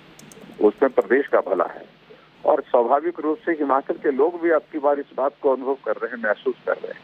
हिमाचल के लिए इन 5 वर्षों में बहुत कुछ मिला है केंद्र से, नरेंद्र भाई मोदी जी से. और ऐसे में हमारे देश के प्रधानमंत्री नरेंद्र भाई मोदी जी का जो हिमाचल के लोगों के साथ एक भावनात्मक एक रिश्ता है, वो भी एक वजह है. और उस रिश्ते के साथ साथ में मैं ये जरूर कहना चाहता हूँ कि हिमाचल के विकास के लिए अनेकों प्रोजेक्ट, हजारों करोड़ रुपए के प्रोजेक्ट हमको प्राप्त हुए हैं. तो हिमाचल अनुभव कर रहा है, महसूस कर रहा है कि हमको मजबूत नेतृत्व के साथ चलना चाहिए. जयराम ठाकुर जी, आप अपनी ऑपोजिशन पार्टी को कैसे देखते हैं? भारत जोड़ो यात्रा उनकी जारी है, अभी सदर्न स्टेट्स में है, कुछ ही दिनों में नॉर्थ स्टेट्स की तरफ भी आएंगे. हिमाचल प्रदेश में क्योंकि काफी क्लोज भी रहा है काफी बार, क्योंकि कांग्रेस आती है, फिर भाजपा आती है, और अभी जो वोट शेयर है 42% है कांग्रेस का, ऑलमोस्ट 50% है भारतीय जनता पार्टी का. तो किस तरह से कांग्रेस को आप देखते हैं स्टैंड करती है बीजेपी के खिलाफ? देखिए, एक बात मानना पड़ेगा आपको, कांग्रेस का हश्र पूरे देश भर में जिस कदर इस वर्तमान स्थिति में है, तो उस पर अगर हम देखें तो हिमाचल प्रदेश में भी मोर और लेस ऐसी सिचुएशन है. कांग्रेस की दिखलाव है, इनके लोग कांग्रेस पार्टी छोड़ करके दूसरे दलों में जा रहे हैं. भारतीय जनता पार्टी में इनके 2 वर्किंग प्रेसिडेंट अभी हाल ही में शामिल. जो वर्किंग प्रेसिडेंट थे कांग्रेस पार्टी के, सीनियर लीडर्स हैं। और ऐसे में पूरे देश भर में इस प्रकार से जो भारत जोड़ो यात्रा का नेतृत्व कर रहे हैं इनके नेता, तो दूसरी तरफ कांग्रेस के नेता भारत छोड़ो यात्रा पर निकले हुए, तो उनको समझ लेना चाहिए। और जो कांग्रेस के नेता हमारी पार्टी में शामिल हो रहे हैं वही कह रहे हैं अपनी बात को। एक आखिरी सवाल जी, प्रियंका गांधी वाड्रा पहुंच रही है हिमाचल प्रदेश, सोलन में उनकी रैली शेड्यूल्ड है। वीरभद्र सिंह जो काफी सीनियर नेता थे, जो सीएम भी रहे, एक तरह से सबसे स्ट्रॉन्ग नेता माने जाते थे हिमाचल प्रदेश के, प्रियंका गांधी वाड्रा जब रैली अपनी शुरू करती है हिमाचल प्रदेश के साथ और कांग्रेस नेता करेंगे, किस तरह से उनको काउंटर कर पाएंगे? क्योंकि वो अटैक करेंगे सर आपकी सरकार को, जो काम नहीं हुए, जिस तरह के एलिगेशंस कांग्रेस पार्टी अभी लगा रही है हिमाचल प्रदेश के नेताओं पे भाजपा के, किस तरह से तैयार है? क्या प्रियंका गांधी वाड्रा को किसी तरह से आप थ्रेट देखते हैं कांग्रेस पार्टी की तरफ से? बिल्कुल नहीं, मैं बिल्कुल भी उनको किसी प्रकार से कोई बड़ी थ्रेट नहीं मानता हूँ। वो कांग्रेस पार्टी के नेता हैं, कांग्रेस पार्टी के नेतृत्व का निर्णय है, उनको वो एक व्यवस्था है, मजबूरी है उस परिवार को चलाने की, उस परिवार को जो है वो इस प्रकार की परिस्थिति में, और इनके पास कांग्रेस के पास बचा भी कुछ नहीं है। लेकिन जहां तक हिमाचल के संदर्भ में मैं कह रहा हूँ कि उनका कोई इम्पैक्ट नहीं, कोई भी इसमें कोई फर्क नहीं पड़ने वाला। कोई भी नेता कांग्रेस पार्टी का हिमाचल प्रदेश में आए, प्रचार करे, अभियान करे, प्रचार अभियान में हिस्सा ले, हमें कोई आपत्ति नहीं है। लेकिन उनके किसी नेतृत्व की यहाँ पर जो है वो एक्सेप्टेबिलिटी नहीं है। चलिए, जयराम ठाकुर जी, हिमाचल प्रदेश चीफ मिनिस्टर, आपने हमसे बात की sir, thank you very much. It is the poll bugle for Himachal Pradesh. Election campaigning is already on, but it will be the date schedule that will make it clear, that will hasten the process, the activities, the reactions and counter allegations that will start to come in. You're looking at Bharat Jodo Yatra, Rahul Gandhi leading with it, and Himachal Pradesh is where Prime Minister Modi was just yesterday. The Congress will also step up its campaign in Himachal Pradesh anytime soon, with Priyanka Gandhi Vadra expected to reach Himachal and other netas as well. Both Gujarat and Himachal Pradesh. Let's start from Himachal Pradesh. Seat share at about 68. Remember, BJP has had a stronghold for a very long time now in the past few years for the assembly elections in the hill state. They will want to retain that power. But it will be the Congress also trying to return to Himachal Pradesh. It's been often a bipolar and the victories that have come between the Congress and the BJP. What will happen in 2022? Can BJP retain power, or is it time for Congress to return? Manjeet Sehgal is in Himachal Pradesh. Aishwarya Paliwal has been also giving us the latest on this big news expected in the afternoon. Manjeet, first to you, because we also missed that point when you were speaking earlier. How is the flurry of activity, the political development, and precisely the political climate in the hill state where you also reported from yesterday? Well, Pooja, Prime Minister Narendra Modi has paid as much as 9 visits to Himachal Pradesh during the past 5 years, and has been announcing a number of developmental projects and even inaugurating, take for instance, the 4th Vande Bharat Express train, which was flagged off yesterday. The Bharatiya Janata Party-led government has also asked the people to vote for the government on the basis of the developmental projects. But as far as yesterday's developments are concerned, Prime Minister announced 2 hydropower projects in Chamba, also inaugurated IIIT in the Una, besides other announcements made to benefit the people of Himachal Pradesh. But as far as the opposition is concerned, the Congress will also kickstart its election campaign in Himachal today. Priyanka Gandhi Vadra will be addressing her Parivartan Sankalp rally from this Thodo ground of Solan, Himachal Pradesh today. Remember, this is the first election rally being addressed by any Congress leader in Himachal Pradesh today. All we know is this, that this election will be fought without the Chief Minister, former Chief Minister Veerbhadra Singh, who passed away. It's a big loss to the Congress party. All we know that Congress is also struggling with some of its leaders. More than a dozen leaders have already deserted the Congress. This also includes 2 working Congress presidents. So factionalism is a big challenge which the Congress is facing at the moment. But as far as the election campaign is concerned, Congress will formally kickstart its election campaign from this Thodo ground. We are also told by the Congress leaders that Priyanka Vadra can also announce nearly 10 guarantees to the people of Himachal Pradesh.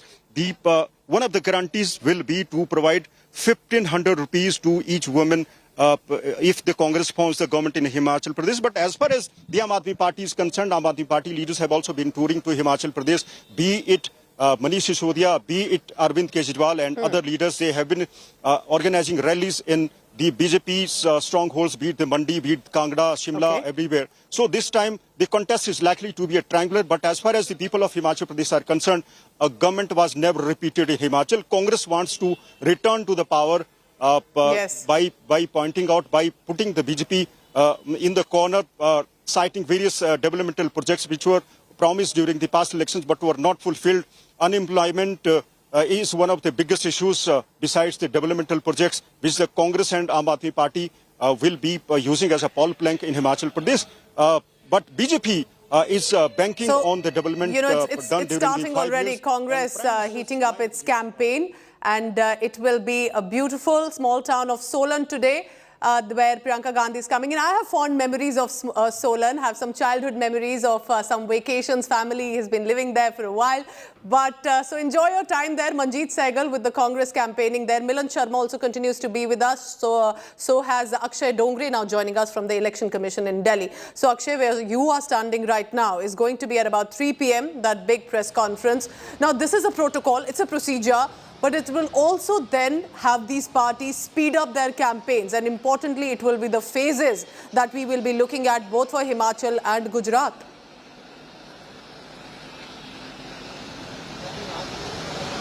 Well, Pooja, absolutely. It's going to be a big day as far as the elections, upcoming elections are concerned. Today, the Election Commission of India is expected to announce the dates of both Himachal as well as Gujarat state assembly elections. Now, both the Bharatiya Janata Party, the Congress Party, as far as Himachal is concerned, are in full swing as far as the campaigning is concerned. And in Gujarat, it seems that the bigger rival than the Congress is the Aam Aadmi Party, as we have seen it in the past few months. The Aam Aadmi Party, in fact, the Chief Minister of Delhi, Arvind Kejriwal, the Chief Minister of Punjab, Bhagwant Mann, the Aam Aadmi Party has in fact pushed all of its power as far as the campaigning in the state of Gujarat is concerned. And for the Bharatiya Janata Party, which has been making a winning streak as far as the state of Gujarat is concerned, will be trying its level best to minimize the losses by the rise of the Aam Aadmi Party that can be expected in the state. So the dates can be expected somewhere around December this year, but that remains to be seen that when exactly will the Election Commission of India will be announcing the dates. However, that also leaves a question of the remaining leg of the campaigning by all these three parties in both of these states, and remains to be seen that how the Bharatiya Janata Party, the Congress Party and the Aam Aadmi Party will now, after the announcement of the date, how they will strategize their campaign as far as both of these states are concerned. Because in both these states, while Bharatiya Janata Party will try to retain its power at its level best, especially in Gujarat, both the Aam Aadmi Party as well as the Congress Party will be trying to increase its number of seats and even try to win both the states. Especially Congress will try to win the state of Himachal Pradesh, and Aam Aadmi Party is in a high-profile battle with the Bharatiya Janata Party that has been in the power for over past 20 years in the state of Gujarat.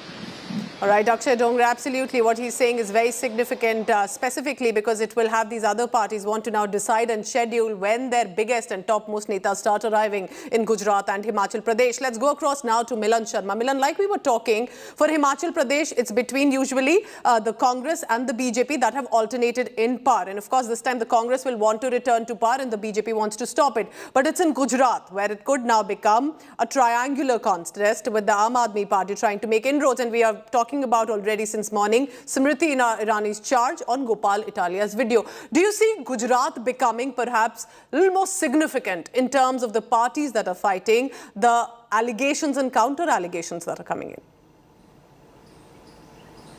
Well, definitely, Pooja. Elections in Gujarat will be expected to heat up more, also because Gujarat happens to be the Milan, center stay of on, the because the reactions have already started to come in. Hardik Patel is now speaking. Let's listen in. This, remember, to all the charges that have been coming in specifically with regard to Gujarat. तैयार है जो काम नरेंद्र भाई मोदी जी के नेतृत्व में और उसके बाद भारतीय जनता पार्टी के हर एक मंत्रियों ने गुजरात में किया है, उससे ये साबित स्वाभाविक रूप से हर घर तक पहुंचा है कि ये सरकार हम सब के लिए इम्पोर्टेंट और महत्वपूर्ण है। जिस तरह से आम आदमी पार्टी के मंत्री ने ब्रह्मा विष्णु महेश को भगवान मानने से इनकार कर दिया, जिस तरह से गुजरात की आम आदमी पार्टी के प्रदेश अध्यक्ष ने नरेंद्र भाई मोदी के खिलाफ जिस तरह से भाषाओं का उपयोग किया है, तो ये स्वाभाविक है कि गुजरात की अस्मिता और गौरव की जो बात करेगा उसके साथ हार्दिक, कभी आपके भी करीबी माने जाते रहे हैं गोपाल इटालिया? देखिए, करीबी तो हर कोई माना, लेकिन भाषा का तो उपयोग नहीं हो सकता ना। शायद ये आपको तो नॉलेज होना चाहिए। करीबी तो कोई भी हो सके, फिर लेकिन भाषा का उपयोग हो तो वो तो स्वीकार नहीं हो सकता ना। अगर अभी चुनाव आयोग आज तारीखों का ऐलान कर देता है तो आपको क्या लगता है, आपकी पार्टी की स्थिति, भारतीय जनता पार्टी की स्थिति और आम आदमी पार्टी की स्थिति अभी गुजरात में? आज तक की सबसे प्रचंड जीत गुजरात में भारतीय जनता पार्टी की होगी। आम आदमी पार्टी जितना भी हल्ला करे, कांग्रेस पार्टी जितने भी यहाँ अपनी बातें रखे, लेकिन गुजरात की जनता भारतीय जनता पार्टी पर ही भरोसा करती आई है। और आज तक का जो भरोसा नरेंद्र मोदी जी के साथ था, वो भरोसा और ज्यादा बड़ा है गुजरात के लोगों का। हार्दिक, अशोक सिंघल हमारे सहयोगी और गोपी घांगर जुड़े हुए हैं, वो भी आपसे प्रश्न पूछना चाहते हैं। जी अशोक। मैं ये हार्दिक पटेल से एक सवाल पूछना चाहता हूं कि आप कांग्रेस से नाराज होकर के बीजेपी में गए कि आपको इस्तेमाल नहीं किया जा रहा वहां पर, अभी तक जमीन पे कांग्रेस दिखाई नहीं देती, और बहुत तरह के सवाल आपने उठाए राहुल गांधी को लेके, बाकी लोगों को लेकर के। बीजेपी में भी तो आपको उतना एक्सेप्टेंस नहीं मिला हार्दिक पटेल, क्या वजह क्या है? वहाँ पर जितना आपको लगता था इस्तेमाल किया जाएगा, जितना आपने सोचा था, उस उम्मीद के मुताबिक पार्टी में आप कहीं भी दिखाई नहीं दे रहे प्रोग्राम्स में। क्या रीजन क्या है? क्या वहाँ पे आपको एक्सेप्टेंस की दिक्कत आ रही है? क्यों नहीं दिखाई दे रहे आप कैंपेन में या कहीं भी? आपको ये नॉलेज होना चाहिए कि अभी पार्टी ज्वाइन किए मेरे 2.5 महीने कंप्लीट हुए अभी, और 2.5 महीने के भीतर भारतीय जनता पार्टी के लिए जो भी काम मुझे मिला है, भारतीय जनता पार्टी की ओर से जो भी आदेश मुझे मिले, वो पूर्ण फुल करने का काम मैंने अपने इलाकों में, अपने जिले में किया। और अभी तो 2.5 महीना हुआ है। जैसे जैसे समय जाएगा, और ये सवाल आप अगर मुझे 1 साल, 1.5 साल, 2 साल के बाद पूछेंगे तो मैं ठीक से जवाब दे पाऊंगा। अभी तो मेरी शुरुआत है, और उस शुरुआत में मुझे पूर्ण रूप से सहयोग पार्टी की ओर से मिल रहा है। ठीक है, एक और सवाल गोपी घांगर की तरफ से होगा, क्योंकि गुजरात में आपको पता है कि वो कवर करती हैं और गुजरात से ही हैं। गोपी आप अपना सवाल करें, हार्दिक पटेल सुन रहे हैं। हार्दिक 2017 का जो चुनाव था वो आप ही लोगों के इर्द गिर्द पूरा चुनाव हुआ था। 2017 में आप ही लोग बीजेपी के खिलाफ थे। अब क्या लग रहा है, क्या ऐसे मुद्दे होंगे जिसको लेकर आप चुनाव में मैदान में उतरेंगे? क्योंकि कहीं ना कहीं जिस तरीके से 17 आपको लोग भी याद दिलाएंगे, तो कहीं ना कहीं 22 लग रहा है कि मुश्किल होगा आपके लिए। 2017 का गोपी जो मुद्दा था वो सामाजिक मुद्दा था। उन सभी सामाजिक मुद्दों पर भारतीय जनता पार्टी ने अपना समर्थन और अपना काम करने का पूर्ण प्रयास किया है। चाहे वो राज्यसभा और लोकसभा से 10% रिजर्वेशन पारित करने का मुद्दा हो, बिना आरक्षित वर्ग और आयोग बनाने का मुद्दा हो, तो गुजरात में मेरे ख्याल से 2017 का जो मुद्दा था वो पूर्ण हो गया है। 2022 का जो मुद्दा है वो गुजरात की अस्मिता और गौरव के साथ जुड़ा हुआ है। जो लोग नरेंद्र भाई मोदी के शासन और खास तौर पर जिस तरह से गोपाल इटालिया की जो बयानबाजी आई है, जिस तरह से आम आदमी पार्टी ने ब्रह्मा विष्णु महेश को भगवान मानने से इनकार कर दिया है, तो मेरा तो यही मतलब है। और सब लोग ये समझते हैं कि जो लोग गुजरात की अस्मिता और गौरव के साथ खड़े ही नहीं हो सकते, तो उनको यहाँ सत्ता या यहाँ विपक्ष की भूमिका में देखने से कौन राजी होगा। तो ये हकीकत यही है कि 17 का माहौल अलग था, 22 का माहौल अस्मिता और गुजरात के गौरव पर लड़ा जाएगा। और नरेंद्र मोदी जी पर जो भरोसा लोगों का था वो और बड़ा है, क्योंकि जिस तरह से आम आदमी पार्टी और कांग्रेस ने हरकत करना शुरू की है। हार्दिक, सवालों की बौछार लगातार जारी है और हमारे एक और सहयोगी हमारे साथ है हिमांशु मिश्रा, वो भी आपसे प्रश्न पूछना चाहते हैं। जी हिमांशु। मेरा हार्दिक से एक सवाल है।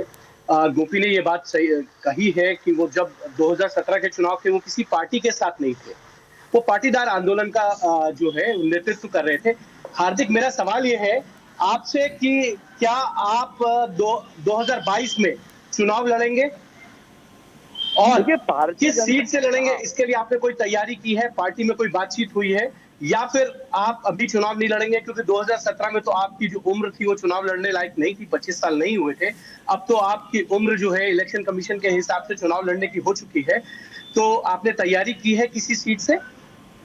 देखिए, भारतीय जनता पार्टी के कार्यकर्ता की भूमिका में अगर पार्टी मुझे कोई भी आदेश देगी तो बिल्कुल मैं उस आदेश पर काम करूंगा। निश्चित रूप से मेरा जिला अहमदाबाद लगता है और विरमगांव मेरी असेंबली सीट लगती है, तो स्वाभाविक रूप से मैं यहाँ पूर्ण तैयारी कर रहा हूँ। ग्रामीण इलाकों में जाता हूँ, लोगों के मुद्दे उठाता हूँ। जिस मुद्दों पर कई महीनों से अगर कोई काम नहीं हुआ तो सरकार के पास जाकर उस काम को करवाते, तो निश्चित रूप से ये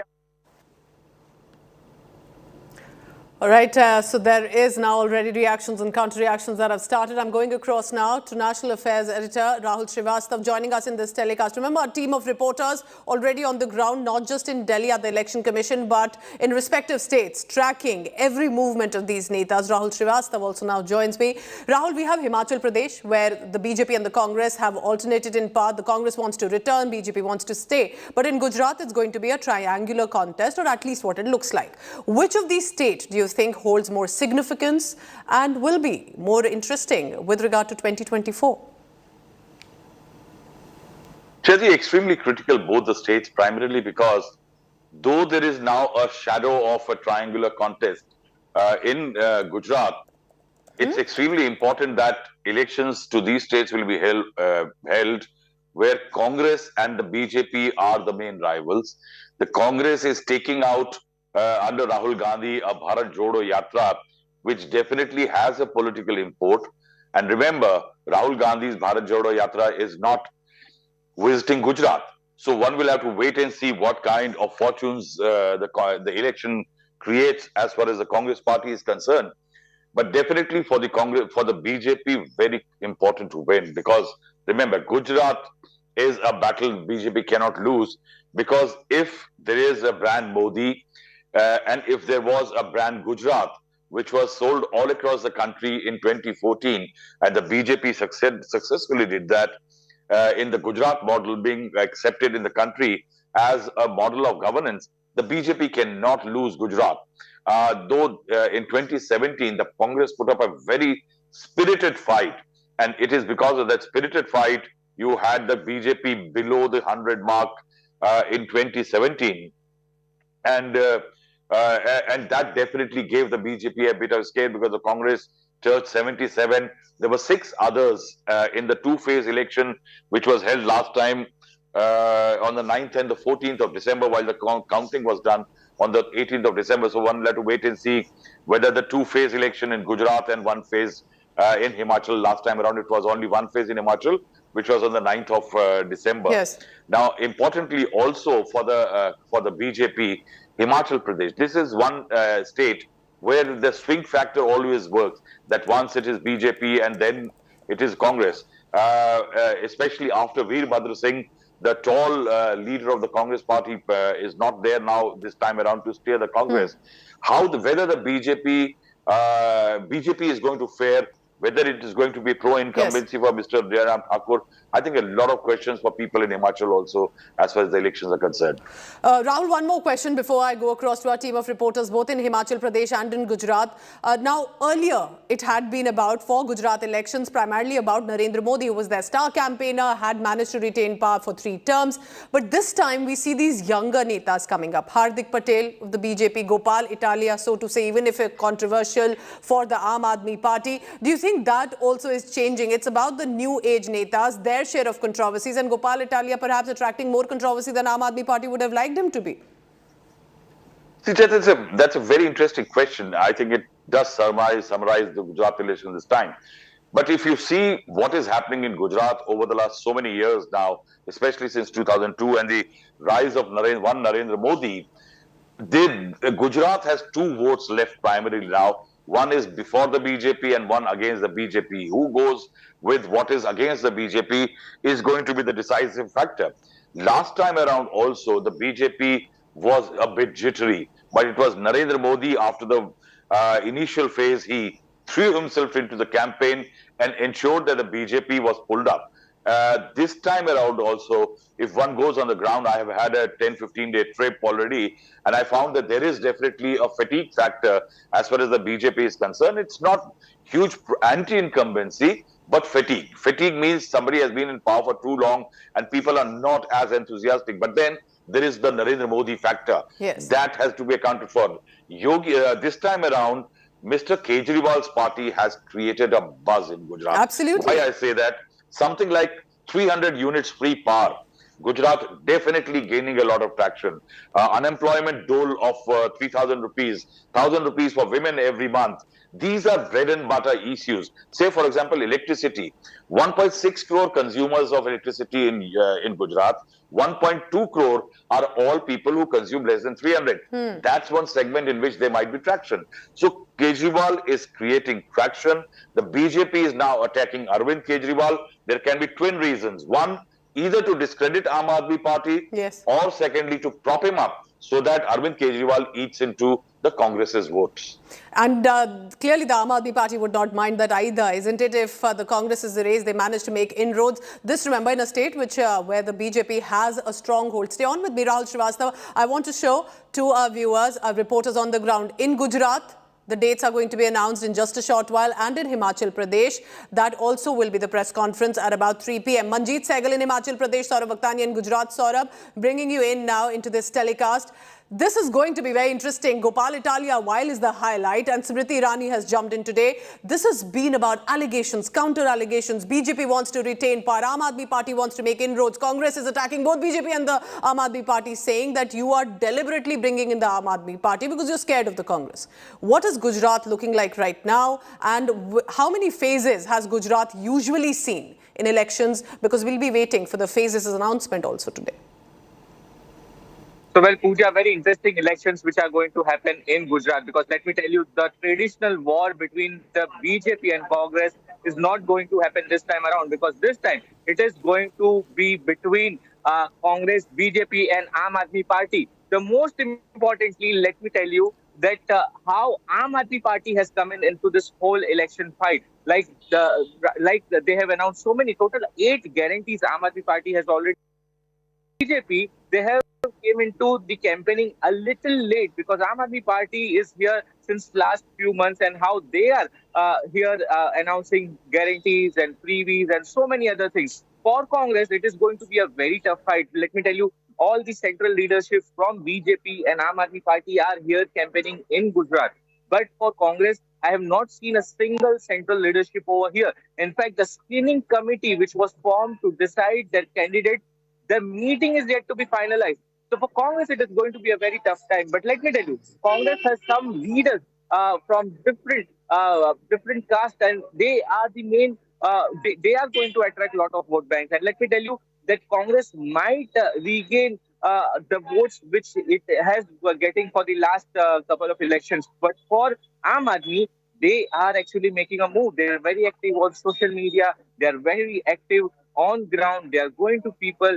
They are doing a lot of hard work on ground. And this is what the BJP was actually not liking, because the ground cadre of BJP was raising questions that why BJP is not answering to the Aam Aadmi Party, why BJP is not so much active on social media, because so many buzz has been made by the Aam Aadmi Party, and it was therefore the time that how BJP just a week back started attacking Aam Aadmi Party and single-handedly to Gopal Italia. Now, the Gopal Italia incident, Pooja, it's very interesting. Remember, Patidar are known as the kingmakers for the Gujarat Assembly elections. Now, Patidar in the 2015 Andolan were the most important factor that the BJP lost so much grounds in the 2017 election. Now, the Patidar factor has come again, because Gopal Italia is Patidar, and now Aam Aadmi Party is going to portray like how BJP is against the Patidar community, and therefore they are targeting Gopal Italia. And therefore, today, while Gopal Italia landed in Gujarat, he received a huge welcoming by the Aam Aadmi Party. And in fact, he went to the Kodandam Mandir and took the blessing. So things are going to be a very different. It will be again Patidar angle, which will be very important for the Gujarat Assembly Like it was also in 2017, isn't it? The Patidar issue, even Hardik Patel and all his words were in fact of prime significance during election time in 2017. I remember. I request both Rahul Srivastava and Saurabh Vakhtani to please stay on with me. I'm heading to a very short break. But when we return, news and updates continue. And of course, all eyes will be on what is decided for Gujarat and Himachal Pradesh. How many phases do you think should be for these assembly elections? Do tell us. Thank you for watching. Stay tuned.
Make your media plan smarter with India Today Live TV on your connected devices.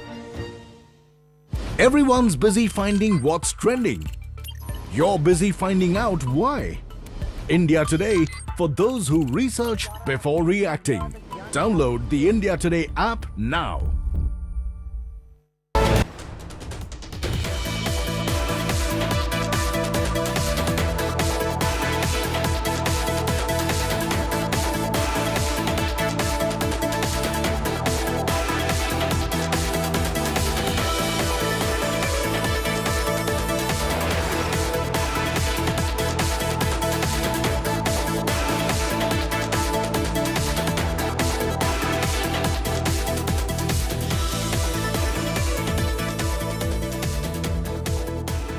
OLX Auto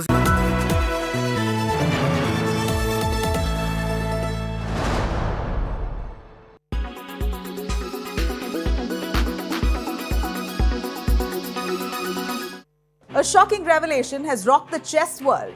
An investigation has found that Hans Niemann, the American grandmaster, has cheated more than 100 times. A 72-page report conducted by chess.com found that he likely received illegal assistance in more than 100 online games, even in games where prize money was at stake. Suspicion rose when 19-year-old Niemann beat the world champion Carlsen while playing with the black pieces at the $500,000 Sinquefield Cup. He ended the world champion Magnus Carlsen's 53-game unbeaten streak in classical over-the-board games. Carlsen first suggested, then outrightly declared that this American was winning through illegitimate means. Niemann's explanation was that he had somehow guessed what opening the opposition would play. Carlsen abruptly withdrew from the tournament as a sign of protest, suspecting that Niemann indeed was cheating. Niemann first denied those allegations of cheating, but later confessed to violating the rules of fair play at least twice in random games on the chess.com portal. The investigation made no conclusions regarding Niemann's over-the-board games, but flagged contests from 6 of his in-person events. The investigation further revealed that Niemann privately confessed to the allegations. Chess.com used cheat detection tools that analyzed and compared moves to those recommended by chess engines, studied the player's past performance and strength profile. It monitors behavior such as players opening up other browsers while playing. This is how the investigation was carried out. Niemann said, and I quote, "I was confronted and I confessed. And this is the single biggest mistake of my life, and I'm completely ashamed. I'm telling the world because I don't want misrepresentation and I don't want rumors. I have never cheated in an over-the-board game, and other than when I was 12 years old, I have never cheated in a tournament with prize money." Following this, he has been subsequently banned for a period of time from chess.com, the world's most popular chess platform. FIDE, the sports world governing body, has said that it will convene its own 3-person panel to look into these allegations of cheating.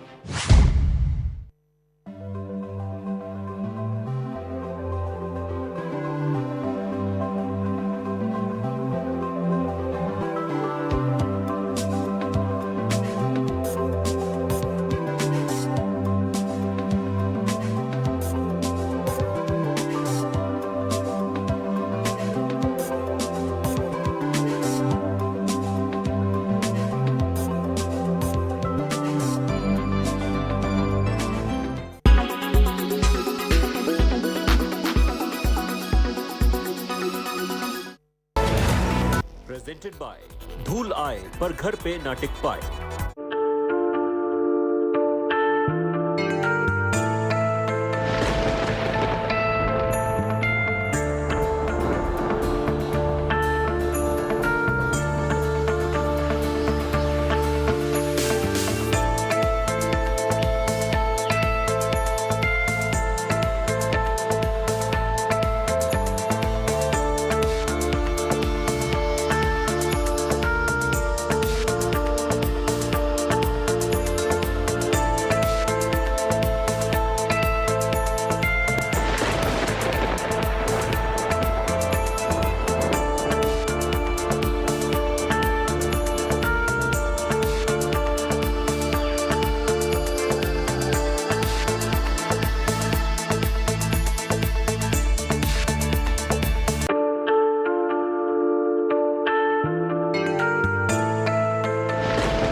incredibly. You worked with Teach for India. You worked at Mankud in Mumbai as a teacher for a couple of years. So what I used to do is to go by car to the train station, tell my driver you stay here, and then take a rickshaw and go to school, because I didn't want the community to know that I'm coming in a private car. To all our viewers, Mankud is very far away from South Mumbai, where we are at the moment. And you then moved into holistic education, and that's where it's one of the biggest slums. It's the Like Arabi, it's where everyone from Peter Mello Road and Churchgate area has been rehabilitated.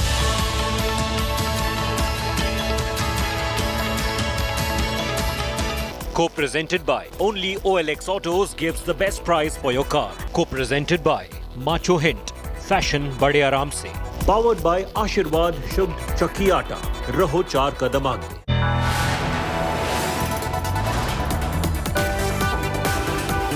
You are watching India Today.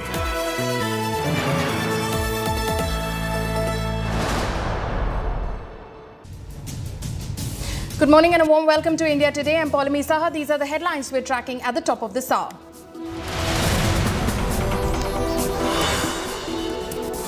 Poll season officially kicks off today. Election Commission to announce poll dates for Gujarat and Himachal at 3 p.m. today.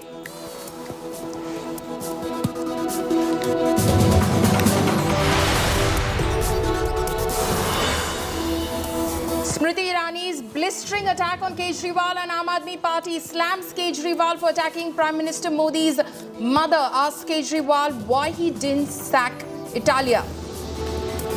आपको भले ही ये शब्द गुजरात के आम आदमी party के किसी कार्यकर्ता के लगते हों, आदेश लेकिन अरविंद केजरीवाल का है।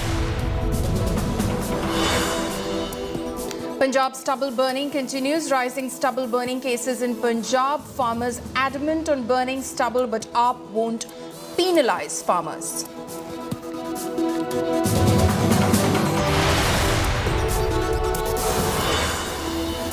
Big day in Gyanvapi Temple Mosque. Rao court to decide on Shivling carbon dating. Hindu side split over carbon dating. Mosque panel opposes.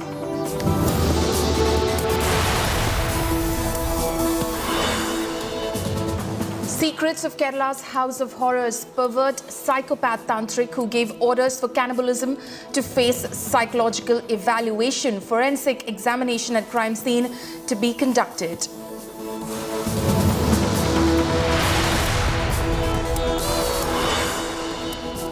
Another case of alleged racial abuse in Australia. Indian student stabbed 11 times in Sydney. PhD student critical, undergoes surgery.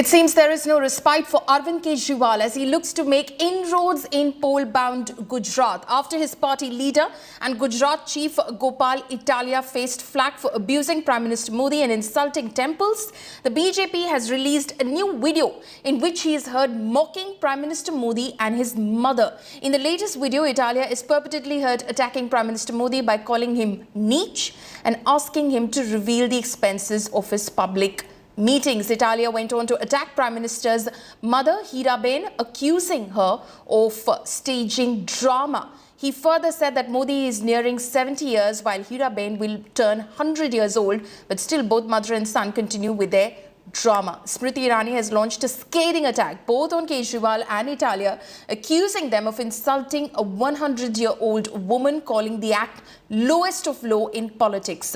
The union minister further alleged Italia is a mere pawn in this abusive rants that he is engaging in. It's Kejriwal, she says, who is in fact the mastermind.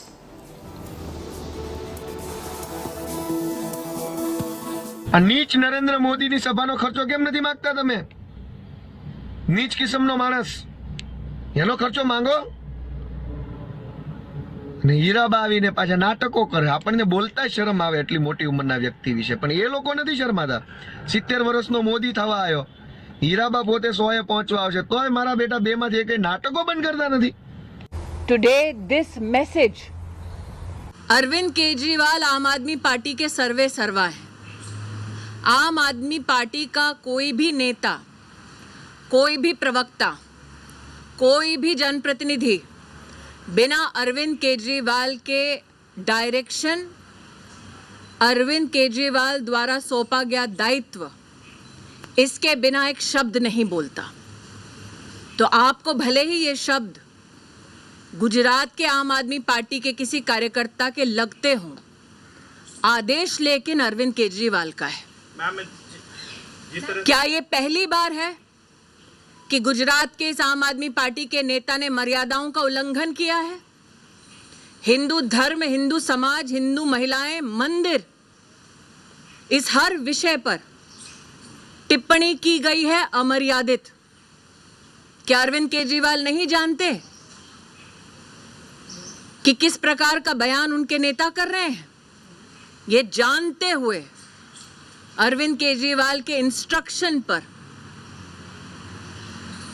Narendra Modi ji की माताजी पर इस प्रकार से अभद्र प्रहार हुआ है। Today this message is for Arvind Kejriwal. In the forthcoming elections of Gujarat, Gujarat and Gujaratis will ensure political defeat of the Aam Aadmi Party. That you do not spare a 100-year-old lady. Her only crime is not that she's in politics, but that she gave birth to Narendra Modi. Your leaders and workers seek to punish her and abuse her. Mr. Kejriwal, the people of Gujarat have now decided to stand in your judgment. If you think abusing the Prime Minister's mother will help you gain political popularity in Gujarat, you are mistaken.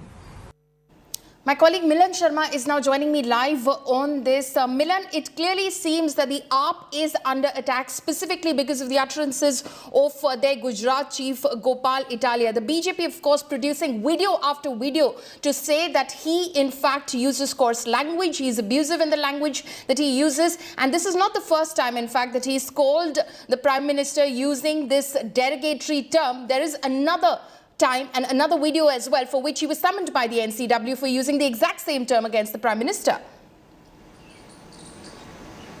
Yes, Pauline. In fact, he's not denied the fact that he made these videos to the NCW chief as well.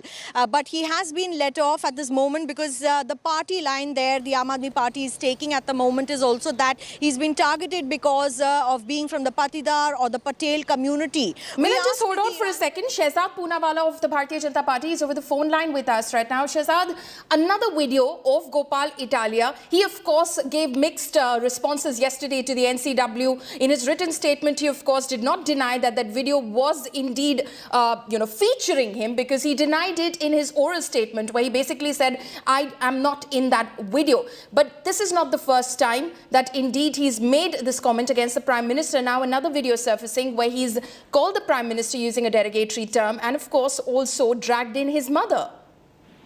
You know, Gopal Italia is a serial offender, right from abusing Hindus, abusing Hindu religious institutions, abusing the Prime Minister and his Samaj, his OBC Samaj, and to abusing Gujaratis, but now crossing the line and dragging in a 100-year-old mother of Gujarat only because her crime is that she gave birth to Narendra Modi. This is an insult not just of one 100-year-old woman or Narendra Modi's mother, but it is the insult of Gujarat.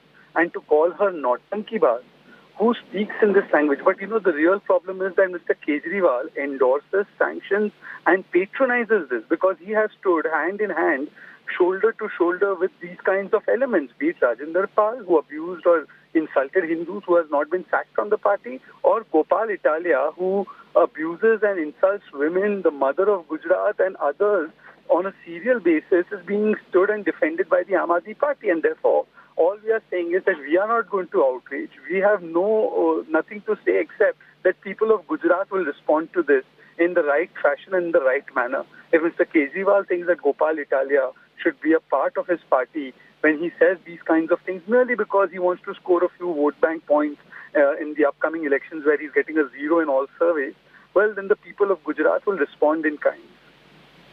Also, what the AAP is saying is that the BJP is against the Patidar community and hence the attacks against Gopal Italia. You're singling him out because he comes from the community. You know, every time these issues come up, they make it about their so-called Kattar Imandari or their Biradari.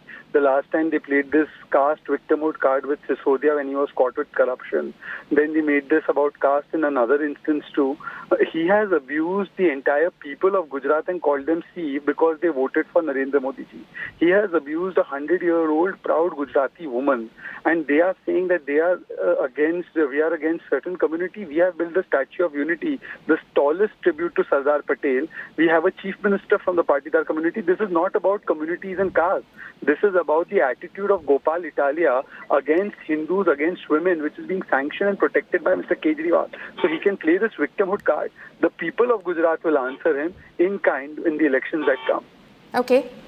So that is, of course, what you're saying. Today, of course, those election dates likely to be announced. We, of course, still don't know the states that the Election Commission is going to announce elections to, whether it will be both the states of Himachal Pradesh and Gujarat or one state or the other at the moment. But clearly what AAP is turning this into, Shehzad, is a war on the community, a war on Gujarati Asmita, that you're attacking a particular individual, pulling out old videos of his because you fear the inroads that the Aam Aadmi Party is making in Gujarat.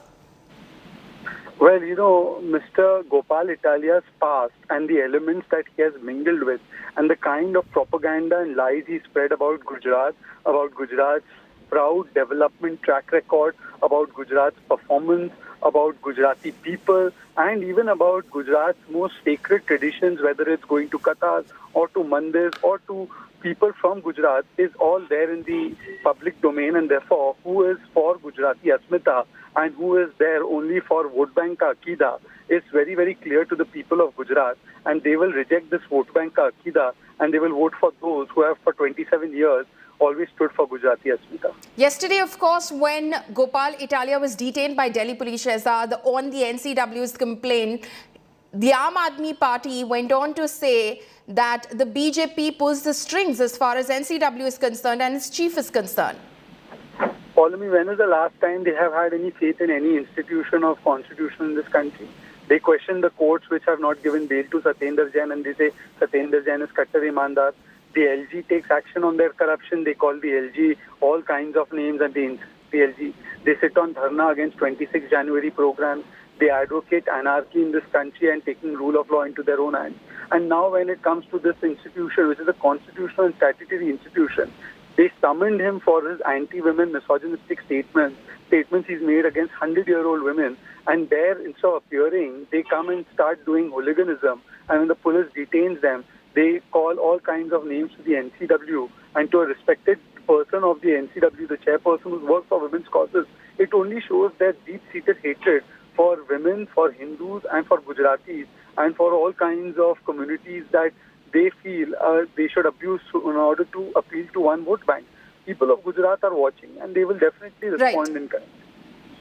Okay. Shehzad, thank you so much for joining us with your comments on, of course, that video that has surfaced of Gopal Italia now dragging in the Prime Minister's mother while attacking the Prime Minister. Milan Sharma and Saurabh Vakhtania are live with me. Milan, apologies for cutting you short earlier. Smriti Irani, of course, there, making a blistering attack on the Aam Aadmi Party, saying this sort of low-level politics where you drag in a non-political person who's 100 years old is not going to go down well with the people of Gujarat.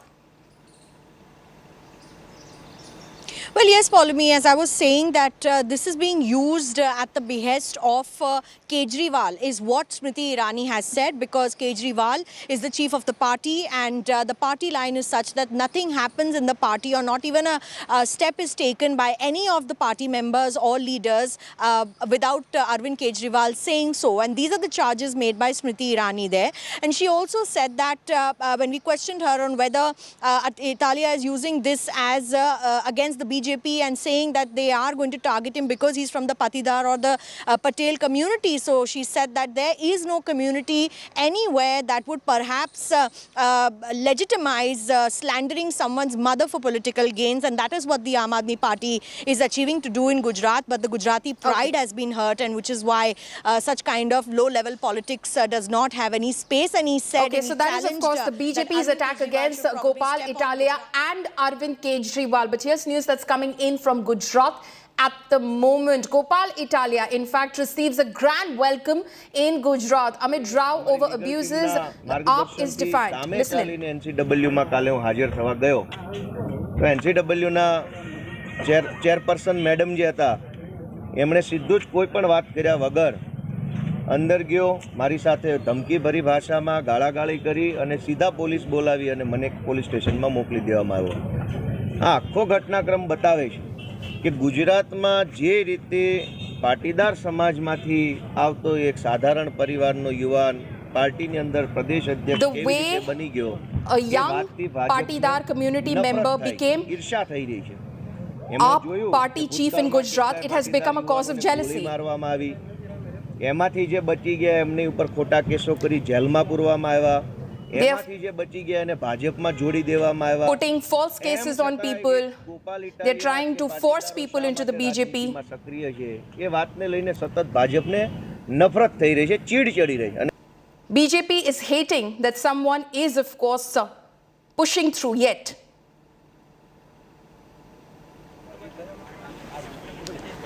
So that is of course what Gopal Italia was saying. He of course was claiming that the BJP is trying to crack people and is in fact hating the fact that a young Patidar leader has emerged from a simple family and has become the chief of the Aam Aadmi Party. This has caused jealousy. This has become a cause of irritation for the Bharatiya Janata Party. Gopal Italia, in fact, received a grand welcome in Gujarat amid row over abuses. The Aam Aadmi Party remains defiant, a rousing welcome for Italia in Rajkot as he arrives over there. As you can see, he was garlanded by party workers, welcomed over there.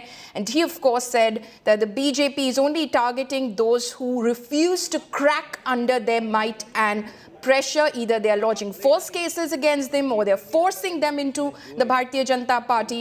Because he's still standing up against the Bharatiya Janata Party, he is coming under attack. My colleague Saurabh Vaktania is now joining me live from Ahmedabad on this. Saurabh, clearly the Aam Aadmi Party remains defiant over there. Gopal Italia returns to Gujarat, gets a grand welcome from the party.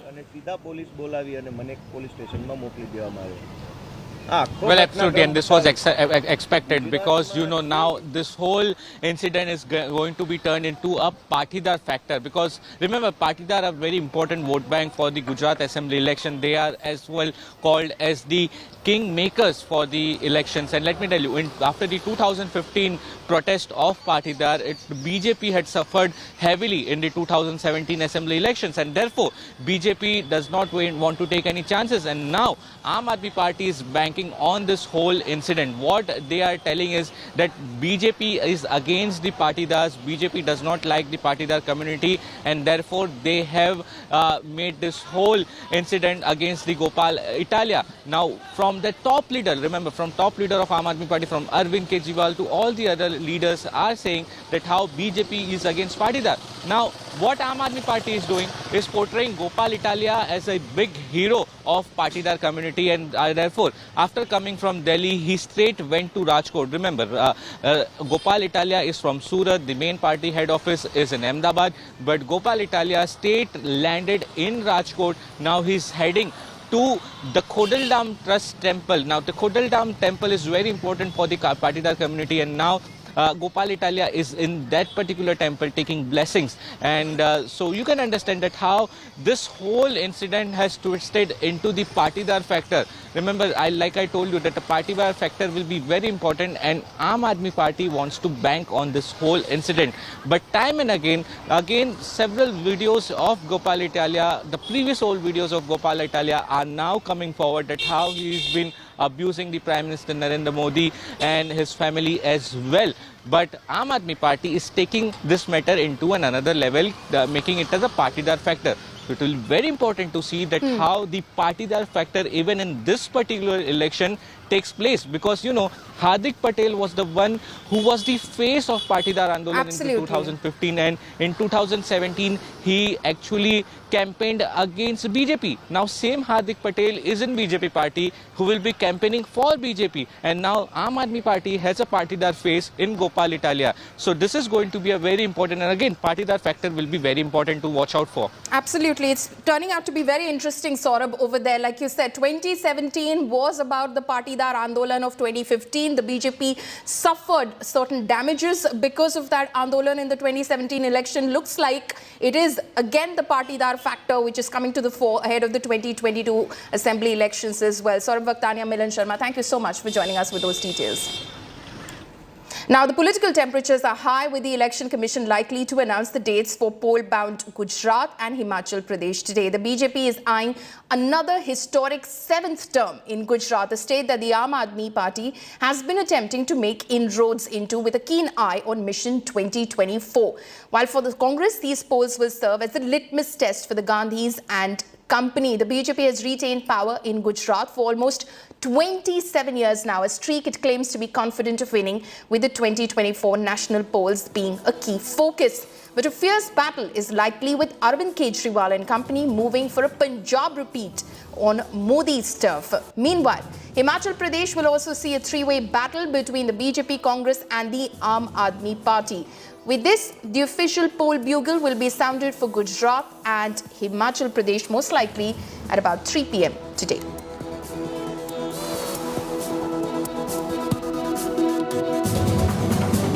देखिए, पूरे देश भर में परिस्थितियां बदली हैं। जिन राज्यों में भाजपा की सरकारें नहीं होती थी, वहां भाजपा की सरकारें बनी। जिन राज्यों में भाजपा की सरकारें 5 वर्ष के बाद फिर सत्ता में वापस नहीं आ पाती थी, वहां पर भाजपा की सरकारें पुनः सत्ता में आई है। चाहे वो उत्तर प्रदेश है, चाहे वो उत्तराखंड है, चाहे वो और भी प्रदेश है, चाहे हरियाणा है।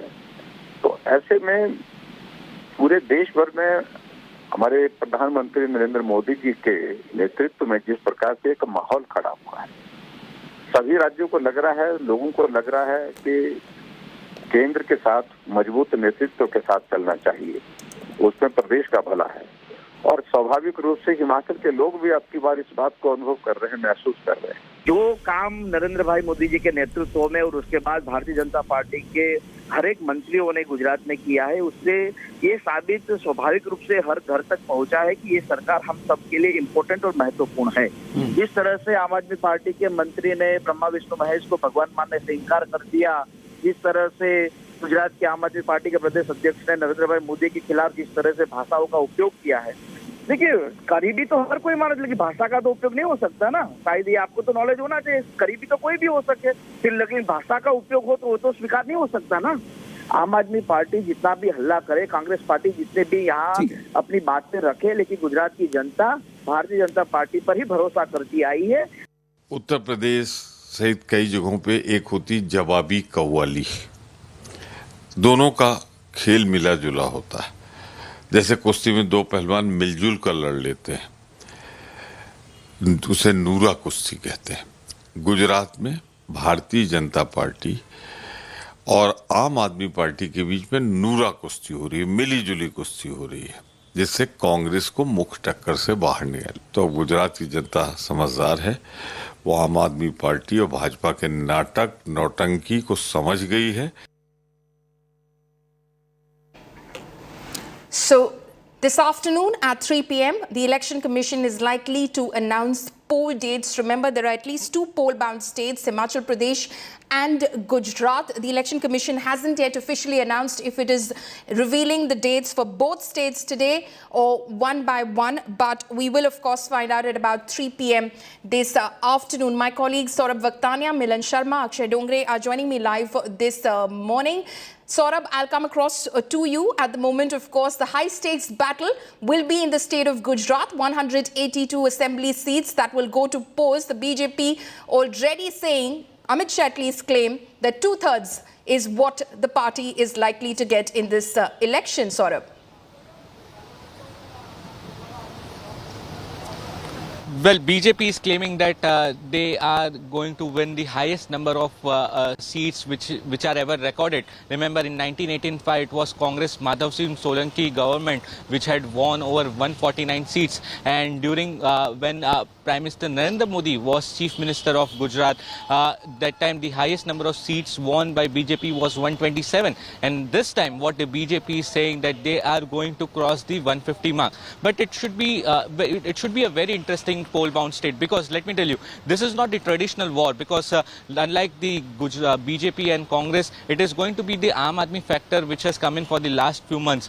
Now, the important area which the Aam Aadmi Party and both Congress are focusing is the Saurashtra and the South Gujarat. Now, Saurashtra is the Patidar factor and the South Gujarat is the urban places. Now, urban places, BJP cannot lose it, because in most of the cities of Gujarat, BJP wins, has clean sweep in all those urban places. Now, it has a very strong hold in the urban areas. Now, this is where the Aam Aadmi Party is focusing. Now, for Congress, Saurashtra and the tribal belt are very important. They have the stronghold over in those areas. And this is the place, again, Aam Aadmi Party is focusing. So, there will be Aam Aadmi Party factor a lot, because they have already given 8 guarantees. And those 8 guarantees are very important as far as common people are concerned of Gujarat. And therefore, there is a lot of buzz. And let me tell you, Paulami, the way they are active on social media, the way they are doing hard work on ground in Gujarat, there is a lot of buzz of Aam Aadmi Party in Gujarat, because I am going to so many places in Gujarat. There are talks of Aam Aadmi Party. So BJP and the ground cadre somehow believe that BJP is lacking behind in this campaigning and on social media, and therefore we saw the whole twist which turned in the last 1 week or so. Because you know, a week back, you even also know that BJP was not even willing to take name of Aam Aadmi Party. They said that Aam Aadmi Party is not even competition for us. But what changed in this 1 week, that BJP is going all guns against the Aam Aadmi Party. In fact, they have targeted Gopal Italia in such a way that so many old videos have been coming out. Now, on this particular video factor, what Aam Aadmi Party is saying, they have hundreds of videos of BJP leaders. In fact, they have lot of videos of Hardik Patel which are going to come out. Okay, so it's going to turn into a massive video war between the BJP and the Aam Aadmi Party. The Aam Aadmi Party is also likely to pull out videos of Hardik Patel, who was the face of the Patidar agitation in 2015 and has now switched sides to the Bharatiya Janata Party, very interestingly. Saurabh, stay on with us. Milan Sharma is also joining us this morning. Milan, other contest which is likely to, of course, grab eyeballs as well, though it has not been touted as so high profile, is the battle for Himachal Pradesh. There is, of course, the talk of anti-incumbency that the Jairam Thakur government is facing in Himachal Pradesh. But as far as the AAP is concerned, which was trying to make it a three-way contest in Himachal Pradesh, did suffer a body blow with their man in Himachal Pradesh, Satyendra Jain, going to jail.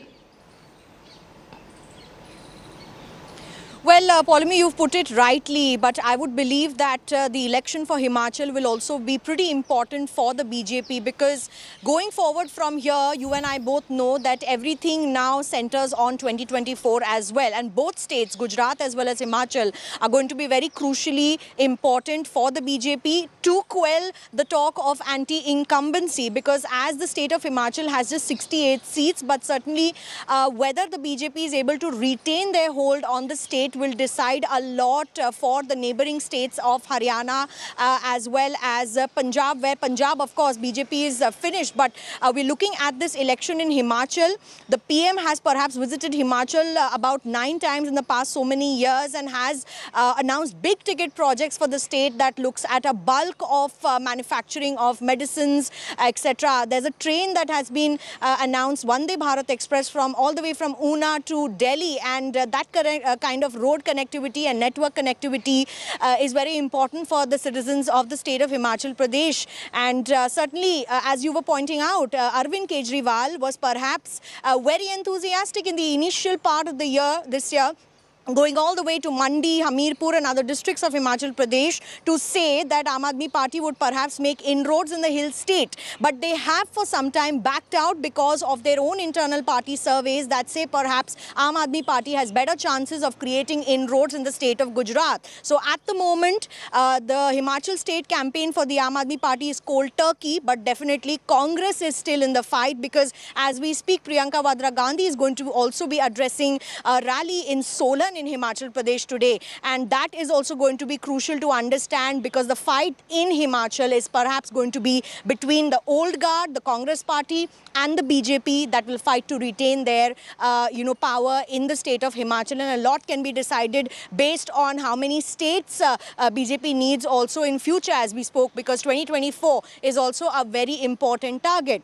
And that seems to be the major agenda of BJP. Of course, they don't really back down on any state elections. They do fight with all their might. So whether it's Gujarat or Himachal, we will interestingly await to see what kind of political entanglements unfold in Himachal. But certainly, as the Election Commission has today announced, perhaps they would go forward and announce Himachal Pradesh state earlier, Polumi, because it's going to be colder from here on. We're already in the winter months. Absolutely. Himachal needs to be announced definitely ahead of Gujarat elections for sure, at least. Otherwise, it becomes, like Milan was pointing out, it becomes possibly very difficult because there are regions of Himachal where it starts snowing. So it becomes very difficult to conduct elections in those regions. Akshay Dongre, in fact, is joining me live this morning as well. Akshay, any sort of clarity which is emerging as to whether 2 state poll dates announcements are to be made today, or is it going to be just one state, likely to be Himachal?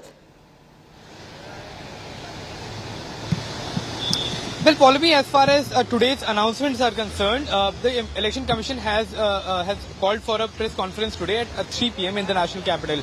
Now, the biggest question is this, that whether the poll body will announce the election dates for both of these states. Because when we talk about the last election that took place in 2017, the Election Commission had announced the dates of Himachal earlier, and it took about 13 days for the Election Commission of India to announce the election dates of the state of Gujarat. That in fact caused a lot of uproar. In fact, the opposition targeted the Election Commission of India, providing extra space to the Bharatiya Janata Party to enhance in fact their preparations as far as the poll-bound state was concerned.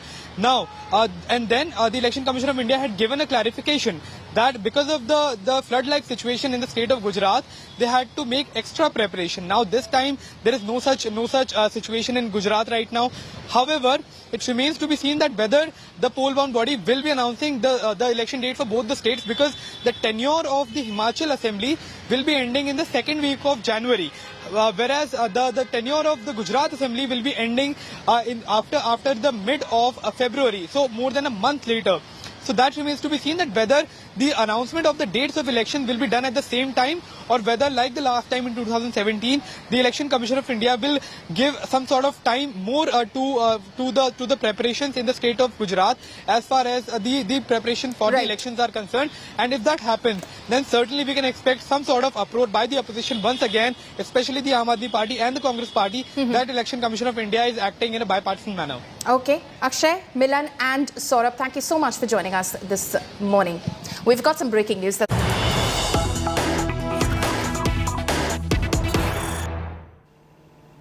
Now, this is a mentioning before the Supreme Court. Ashwini Upadhyay, advocate, mentions the Freebies election matter. That election, in fact, in Gujarat is around the corner, and this matter, he says, will have to be heard at the earliest and needs urgent intervention of the court.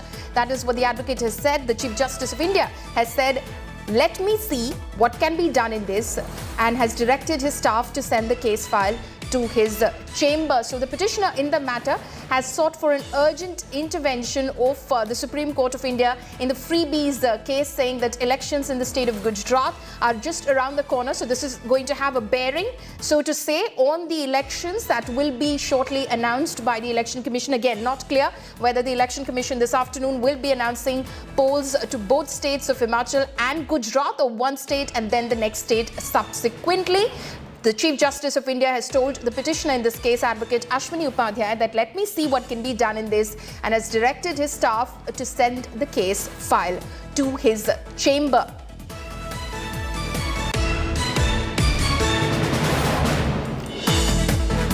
Remember, there has been a massive debate which was sparked by Prime Minister Modi after he referred to the Revadi culture, the Freebies culture, which he said political parties engaged in ahead of elections, which were just false promises, as he alleged, tall promises that were made without any sort of backing of the state exchequer, whether those kind of budgetary allocations could be made, if at all, to make those freebies available to the people, and they were only done, he alleged, with an eye on election victories and nothing else.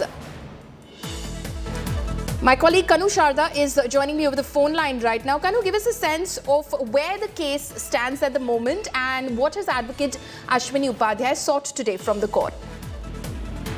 See, Ashwini Upadhyay has sought an urgent hearing in the matter, saying that the Gujarat election is around the corner, and the different political parties in the state are already campaigning and announcing another freebies kind of things out there. So something needs to be done urgently. So CJI has agreed to hear the matter and has called all the files related to it in his chamber, and then he will fix up the date for the next date.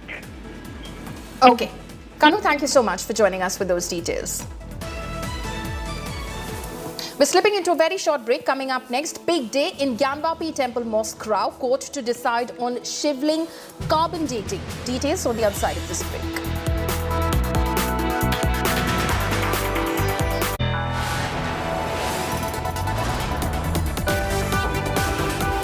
You are watching India Today.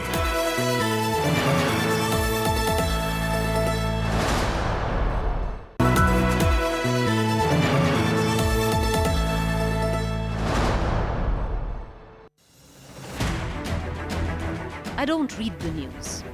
I read between the lines to tell you the true version of events, the true story of our times. To document grief, the toughest assignment for any journalist to be. From those who matter. Women politicians going to stick up for each other. Of those who should matter. I document the truth. I don't distort the truth. I don't glamorize the truth. I don't gloss over the truth. The ghosts of India's contentious medieval history have come knocking again. I hustle for the truth. On the ground, in the newsroom, in the studio. I don't try to grab eyeballs. I inform you to make you see the point. To the Point with Preeti Chaudhary. At these times, only on India Today.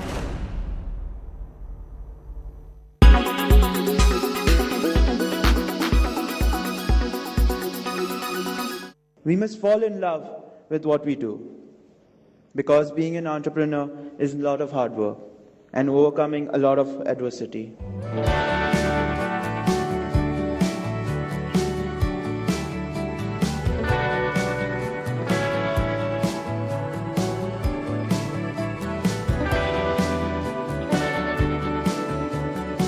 From that love will come the dedication that will get us out of bed at 4 a.m. because of a great idea we had, and get to work till 11 p.m. and not feel tired.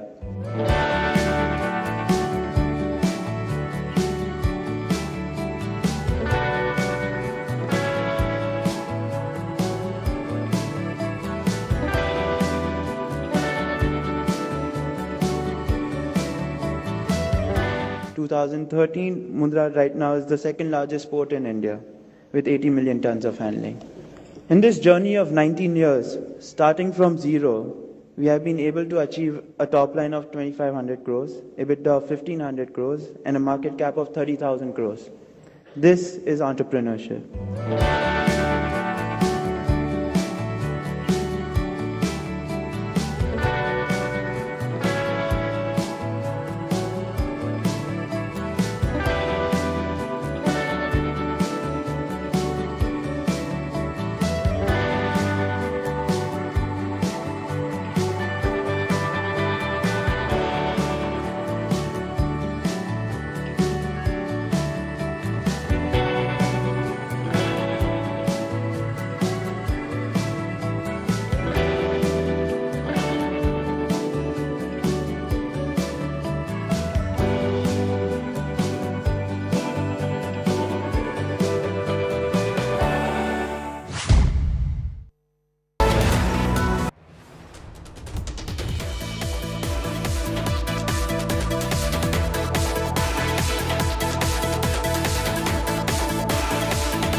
Imagine waking up to a new catastrophe every day. The world that we live in is leading towards a future where in a year there will be 560 catastrophes.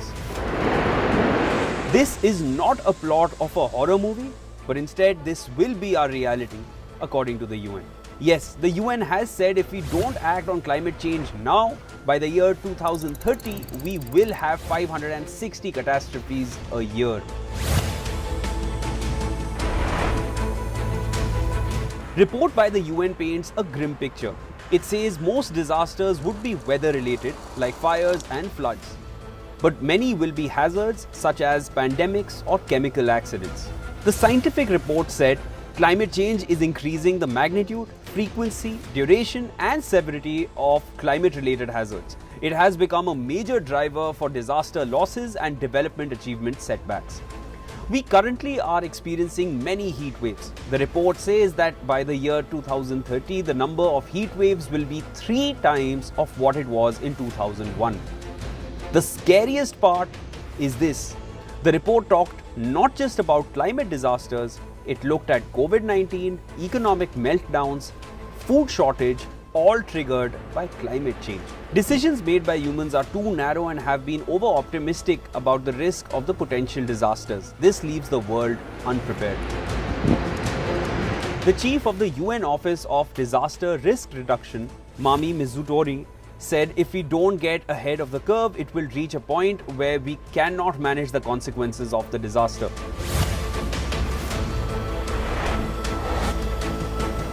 According to the World Meteorological Organization, India's average annual loss in 2020 was around $87 billion.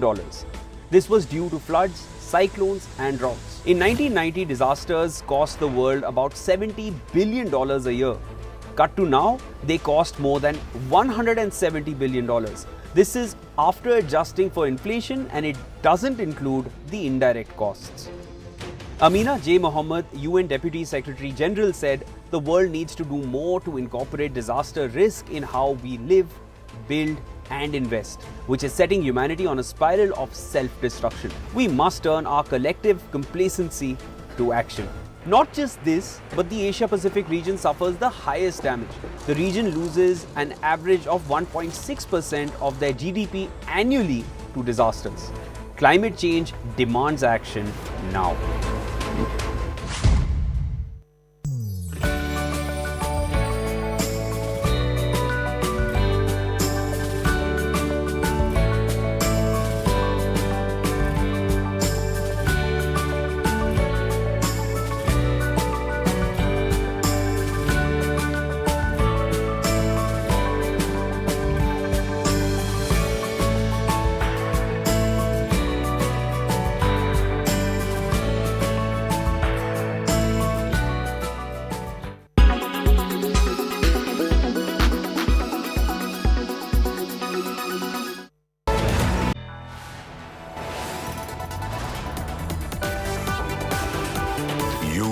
Watching India Today.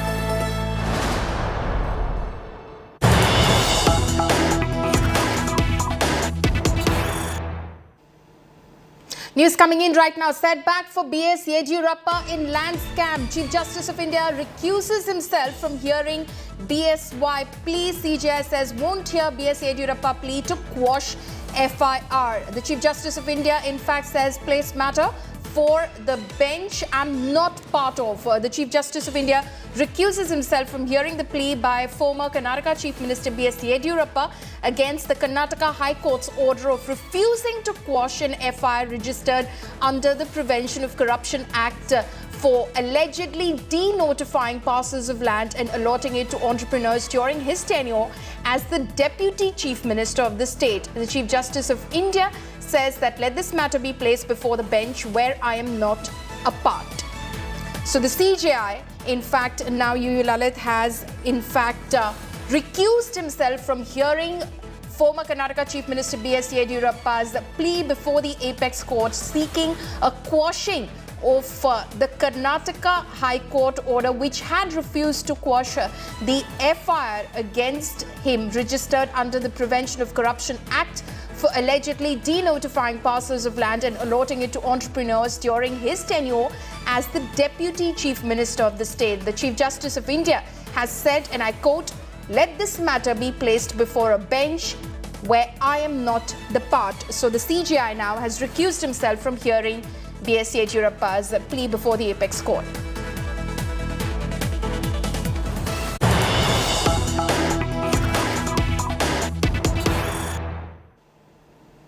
News coming in right now in the Delhi excise policy case. The Enforcement Directorate is carrying out searches in Delhi at around 25 locations, searches on private persons in the national capital. That is the latest that's coming in from Delhi at the moment. This is the Enforcement Directorate's investigation. It's ongoing investigation into the Delhi excise policy case. It is now learned that the Enforcement Directorate is carrying out searches in Delhi at around 25 locations. The searches on private persons is now on in the national capital.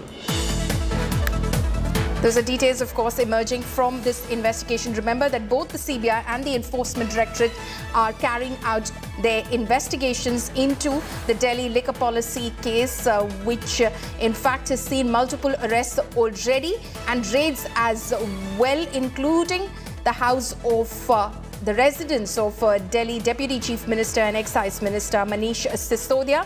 The latest, of course, is the Enforcement Directorate intensifying its searches in this matter, its investigation in this matter. Raids are being conducted by the Enforcement Directorate at 25 locations in the national capital, and these are against private persons. My colleague Munish Pandey is now joining me live this morning on this breaking piece of information. Munish, get us more details on who are these private persons that the Enforcement Directorate is conducting searches against at the moment? Well, Paulomi, as far as the ED sources are concerned, what they are claiming that during the recent questioning of the arrested accused, the suspects and witnesses in the case, they got to know about certain private individuals who are involved in this Delhi excise policy alleged scam, and after getting the information, they verified the information, and these raids are being conducted at 25 locations in the national capital. But what is important here, Paulomi, is to mention that so far the Enforcement Directorate has conducted searches at 4 occasions, and more than 138 locations have been searched by the Enforcement Directorate so far. Not only in Delhi, but earlier the searches were conducted in Punjab, it was conducted in Andhra Pradesh, Hyderabad, and multiple other locations in the country. Now, as far as ED is concerned, what they are claiming that they have recorded statements of almost dozen of people. They have got some solid lead in connection with this case, and after getting the leads, they arrested one of the accused in the case. Soon they will be arresting Vijay Nair also, who was in CBI custody earlier, and after these searches are over, they may decide that who are the important person who should be arrested in this case. So ED's case at this point of time, it is gaining momentum as far as this Delhi excise policy is concerned. Okay, Munish, thank you so much for joining us with those details. Tantric and prime accused in the human sacrifice case, Mohammed Shafi, to face psychological examination. Cops said that they conducted a detailed forensic examination at the crime scene, including the house of the accused and the adjacent property at Ellantur village in Pathamathitta district. Now, according to the police, Shafi had convinced the couple that human sacrifice, the other accused couple, that human sacrifice would solve their financial woes and bring them prosperity. Following this, they allegedly, quote-unquote, sacrificed 2 women who used to earn their daily bread by selling lottery tickets on the streets. The police commissioner said that the victims' bodies were decomposed, but a DNA examination will be conducted after collecting samples from their relatives. The cops said that Shafi is a history sheeter with around 10 cases against him in the last 15 years. The court on Thursday granted 12-day police custody of the 3 accused for collecting evidence and further investigation into the crime.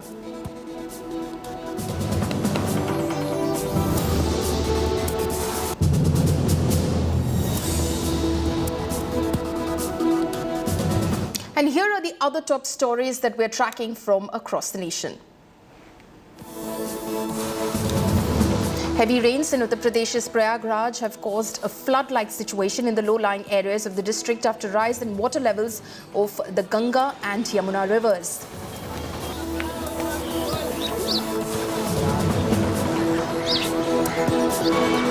Pakistani drone shot down by BSF in Gurdaspur, Indo-Pakistan international border in Punjab. The incident was reported at around 4:30 a.m. where drone was seen carrying consignment from Pakistan to India. Massive searches have been launched in the area. After flagging off the new Vande Bharat Express in Himachal Pradesh, Prime Minister Narendra Modi will be visiting Himachal Pradesh again to inaugurate various projects on October 16 and 18.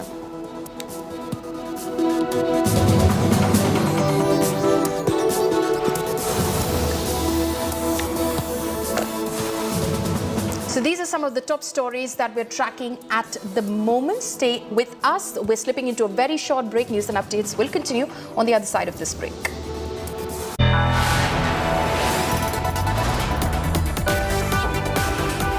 You are watching India Today.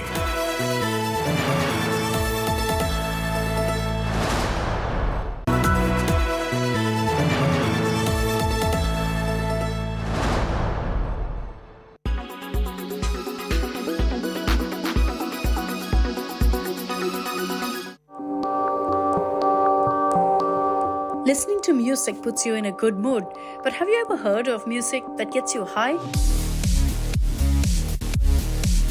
In a never-ending quest to get high or feel better, people are listening to binaural beats to mellow their minds.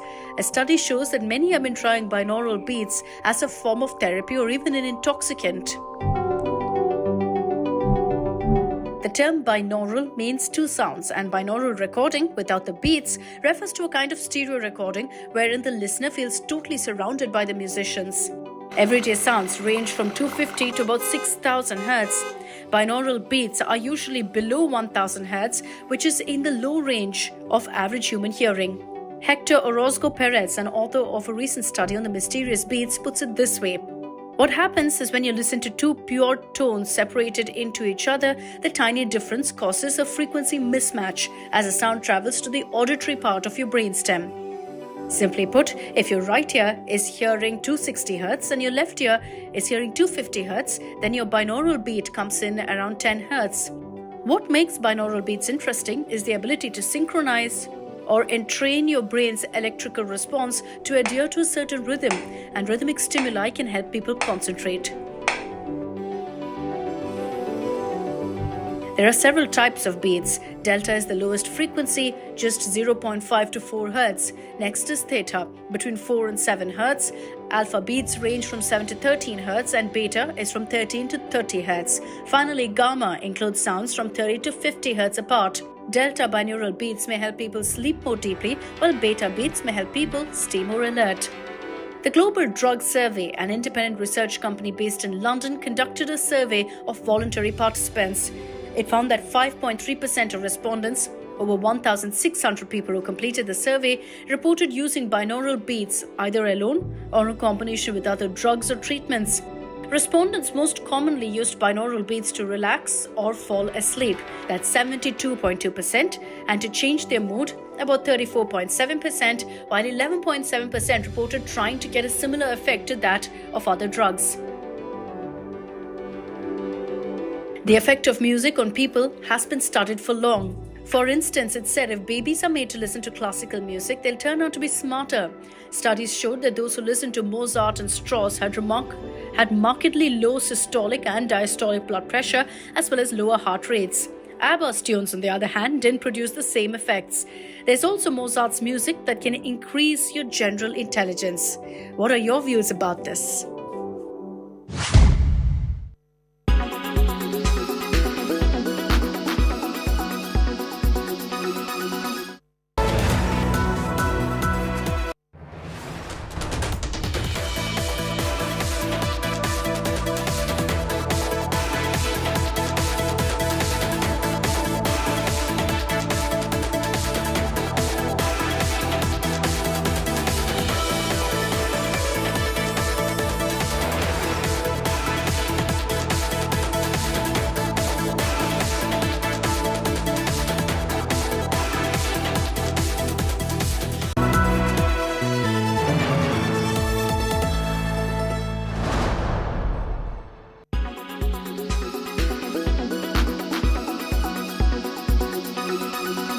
5 साल के बाद petrol देश से समाप्त हो जाएगा। आपकी scooter, आपकी कार एक तो हाइड्रोजन पे होगी, ग्रीन हाइड्रोजन पर, या इथेनॉल पर, फ्लेक्स इंजन पर होगी, या सीएनजी और एलएनजी पर होगी। India's clean energy transition is rapidly underway, but can it replace petrol? The term green describes any type of fuel derived from biomass. This includes all kinds of organic matter from plant and animal. This is eco-friendly and sustainable alternative as the feedstocks used to make green fuel are sustainable and naturally replenished. Unlike oil, which is naturally occurring but requires an extremely long geological process to form, biofuel can be produced in a matter of days. A huge variety of feedstocks can be used to create biofuel ranging from vegetable oil and crop residue to algae and byproducts from beer breweries. They can be utilized in engines without engine modification.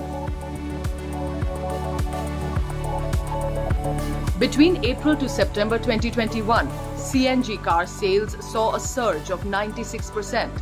Another alternative is CBG or compressed biogas, that is biogas produced naturally from waste like agriculture residue, cattle dung, sugarcane press mud, municipal solid waste, sewage treatment plant waste. So far, 9 CBG plants have been commissioned and started to supply across India. Autogas or LPG is a clean, high-octane, abundant and eco-friendly fuel. The use of LPG as an automotive fuel has become legal in India with effect from 24th April 2000. In the year 2003, a new eco-friendly fuel popularly called gasohol was launched. This fuel combines petrol with 5% ethanol obtained from the sugarcane molasses available throughout the country. India has achieved the target of supplying 10% ethanol blended petrol extracted from sugarcane and other agriculture commodities, and aims to double it by 2025-26 to cut oil import dependence and address environmental issues.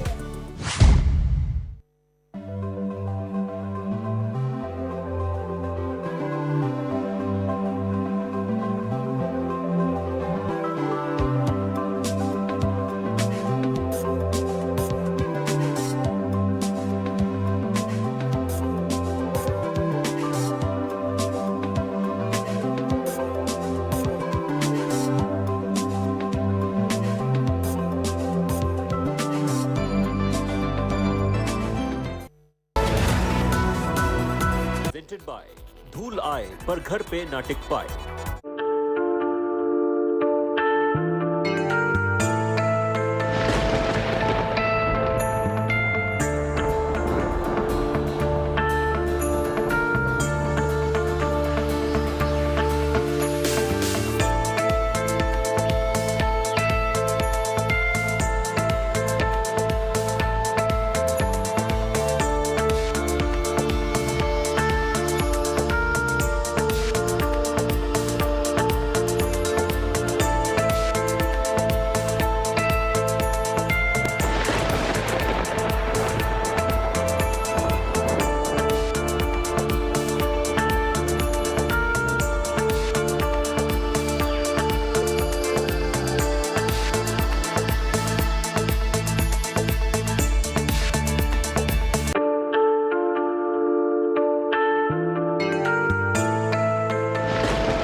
Good afternoon and a warm welcome to India Today. I'm Paulami Saha. Here are the headlines we're tracking at the top of this hour.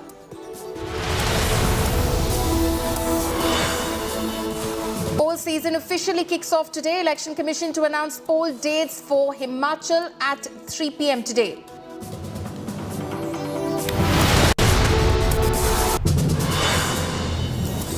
Smriti Irani's blistering attack on Kejriwal and Aam Aadmi Party slams Kejriwal for attacking Prime Minister Modi's mother.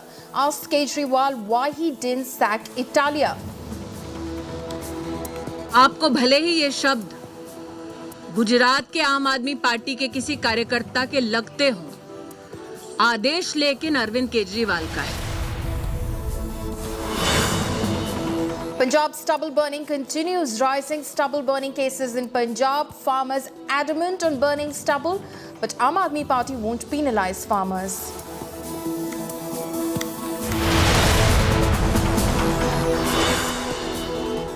Big day in Gyanvapi Temple Mosque. Rao court to decide on Shivling carbon dating.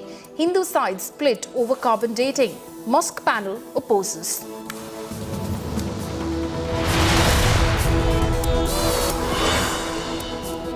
Secrets of Kerala's House of Horrors. Pervert psychopath tantric who gave orders for cannibalism to face psychological evaluation. Forensic examination at crime scene to be conducted.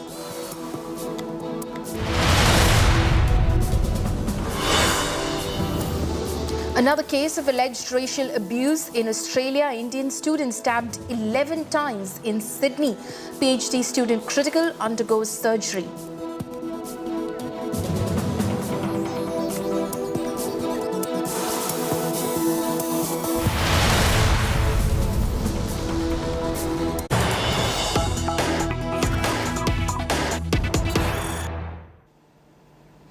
Right. In fact, in that case from Australia, news just coming in right now, the Australian High Commission spokesperson in New Delhi has said, and I quote here, the Indian consulate in Sydney has provided consular assistance to the individual. The Australian High Commission is assisting with facilitation of a visa for a family member, unquote. Also, what we're learning from our sources on the ground is that a suspect has been arrested in the case and is in police custody at the moment. In fact, the police also saying we are advised there is no evidence of a racial motivation to the assault. So that is what the police is saying, that there is no evidence of a racial motivation to the assault at the moment, but a suspect has been arrested in the case. In a shocking incident, has been stabbed by an unknown assailant in a suspected racist attack in Australia. The incident reportedly took place on October 6th. The victim has been identified as Shubham Garg, who is pursuing a PhD from the University of South Wales in Sydney. He was allegedly stabbed with a knife at least 11 times and suffered multiple injuries in his face, chest and abdomen. Shubham, a native of Agra district in Uttar Pradesh, is undergoing treatment at a hospital and is said to be in critical condition. The victim's family has said so. The Shubham, in fact, and his family has termed the attack as racist. His parents said that they were trying to get an Australian visa for over a week, but to no avail. Australian police have reportedly arrested a 27-year-old man in connection with the attack and charged him for attempted murder. The Indian consulate in Sydney has provided consular assistance to the individual, while the Australian High Commission is assisting with facilitation of a visa for a family member, is what they claim now. So, those of course are images of multiple racist attacks that have been reported in the recent few weeks from United States and other places, including now from Australia as well. Let's listen in to Shubham Garg's father. तो उसके दोस्त ने phone किया कि ऐसे तो बात है कि अंकल जी तबीयत खराब हो रही है बाकी तो मैं शुभम से भी बात की थी मैंने बेटा कहा हाँ पापा जी कोई दिक्कत ना है बड़ा नहीं बात है लेकिन 11 घंटे में उसका ऑपरेशन हुआ है पेट का उसका जबड़ा बेकार कर दिया जबड़े में चाकू लगे हैं और पेट में चाकू लगे हैं हाथ पैरों में चाकू लगे 11 चाकू के निशान है 11 की मैं भारत सरकार से रिक्वेस्ट करता हूँ कि मेरे बच्चे की सुरक्षा दी जाए. Jitharth Bhardwaj, editor-in-chief of the Australia Today, is joining us from Australia. Jitharth, thank you so much for joining us. Can you give us more details about this incident? What are the security agencies over there saying on the ground? What is the police saying? Because the family here in Agra is still claiming that this was a racist attack. See, Polami, thank you. Jitharth, just could you please hold on for a second? Manish Tiwari is also joining us over the phone line right now. Mr. Tiwari, this attack, of course, the family is claiming was racist in nature. But, of course, the police in Australia who's investigating the matter is saying at the moment that there is no evidence to prove racial motivation of the assault. Well, it's extremely unfortunate what has happened, and I do hope that this young student Shivling Garg from Agra is able to recover from the dastardly assault. But I do recall that way back on the 3rd of January 2010, a young constituent of mine from the ground, Mr. Nitin Garg, was stabbed to death in Melbourne. He used to work with a restaurant called Hungry Jack's, and he was walking through the park to get to work when he was stabbed by these two teenagers. At that time, too, the Australian government claimed that it wasn't a racial attack. And finally, when I pursued the matter very aggressively, and so did the then External Affairs Minister, Mr. S. N. Krishna, and the Minister of State for External Affairs, Mrs. Parneet Kaur, though the assailants were sentenced to 13 years in prison. And this is really not an isolated incident. There have been regular reports of racially motivated attacks motivated by hate and prejudice. The Australian government has always tried to sweep it under the carpet, saying that this is an ordinary crime and this is not motivated by any racial prejudices. But this is unfortunately not true. And so therefore, what has happened in Sydney with this young gentleman, Shivling Garg, could in all probability be a racial attack. And I would urge the government of India to be proactive and not really become a collaborator with the Australian government in trying to hush up matters.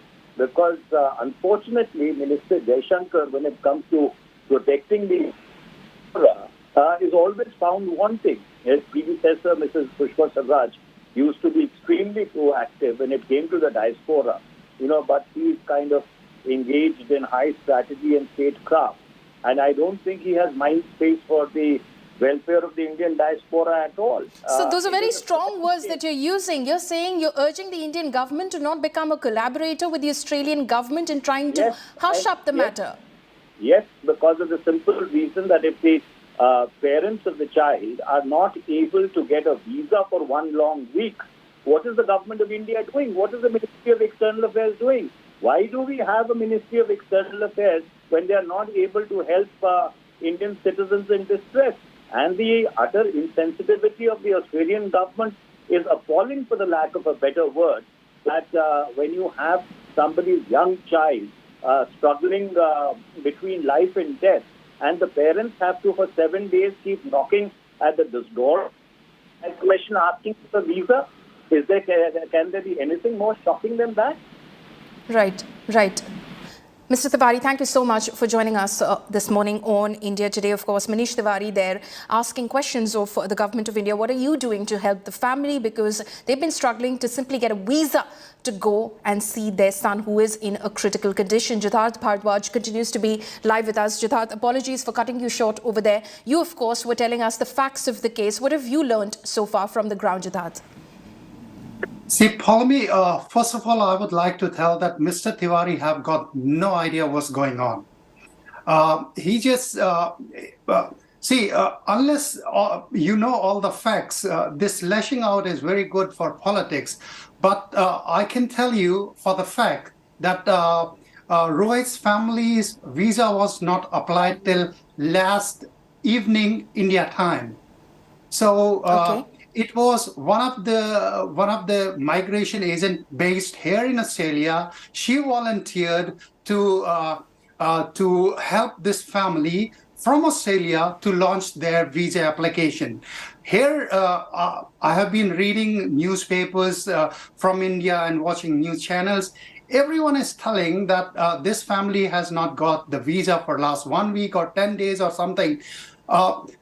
Most people don't even know that Shubham didn't tell about this attack to his parents for almost 4 days. On 10th of October was the first time Shubham told his parents that he has had this unfortunate incident.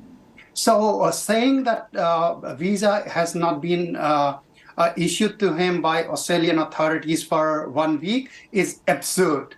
Okay. So I can tell you it's less than 24 hours of the lodgement of the visa right now. And when I have last talked to Australian High Commission there in Delhi, I was told that they are looking at the visa application on urgent basis. Okay. One more thing. Australian visa is granted after the medical certification, which is required thing for Australian visa, has been done. So Shubham brother Rohit Garg, who has applied for the visa, went to the medical facility this morning, 9 a.m. India time, I'm talking. Okay. So after that, the conditions for visa were fulfilled. So I can tell you it's less than 5 hours when all the conditions for Australian visa have been fulfilled by the family. Okay. Now the Australian High Commission there in Delhi will take a view how the application is, and then they'll take a decision on the application. Okay.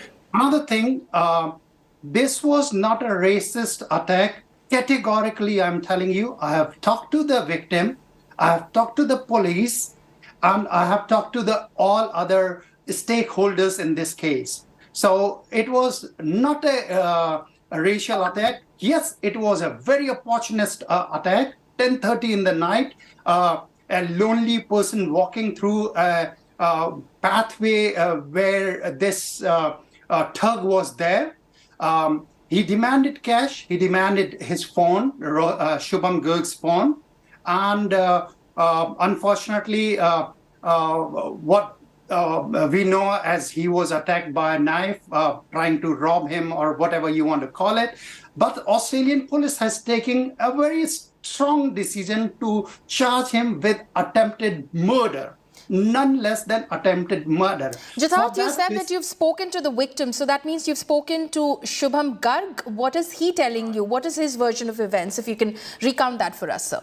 See, he is telling that he was coming back to where to his place of residence, and this gentleman almost followed him and asked him for money.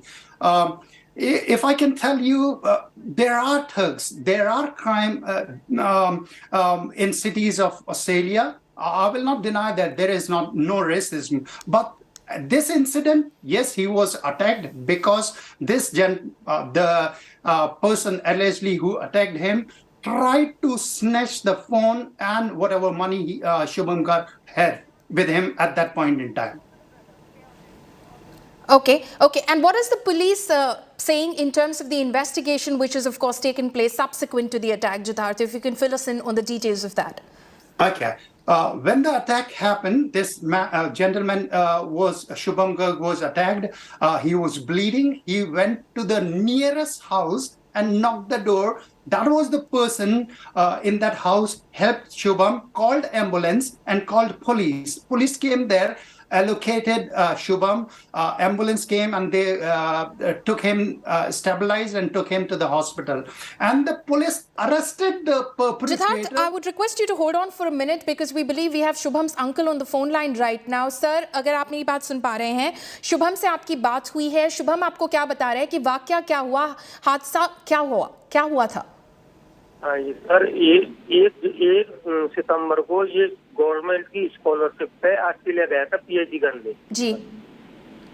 उसके बाद 6 अक्टूबर को उस पर रात को 10-10:30 बजे हमला हुआ है. ऑस्ट्रेलियाई समय के हिसाब से 10-10:30 बजे उस पर जानलेवा हमला हुआ है.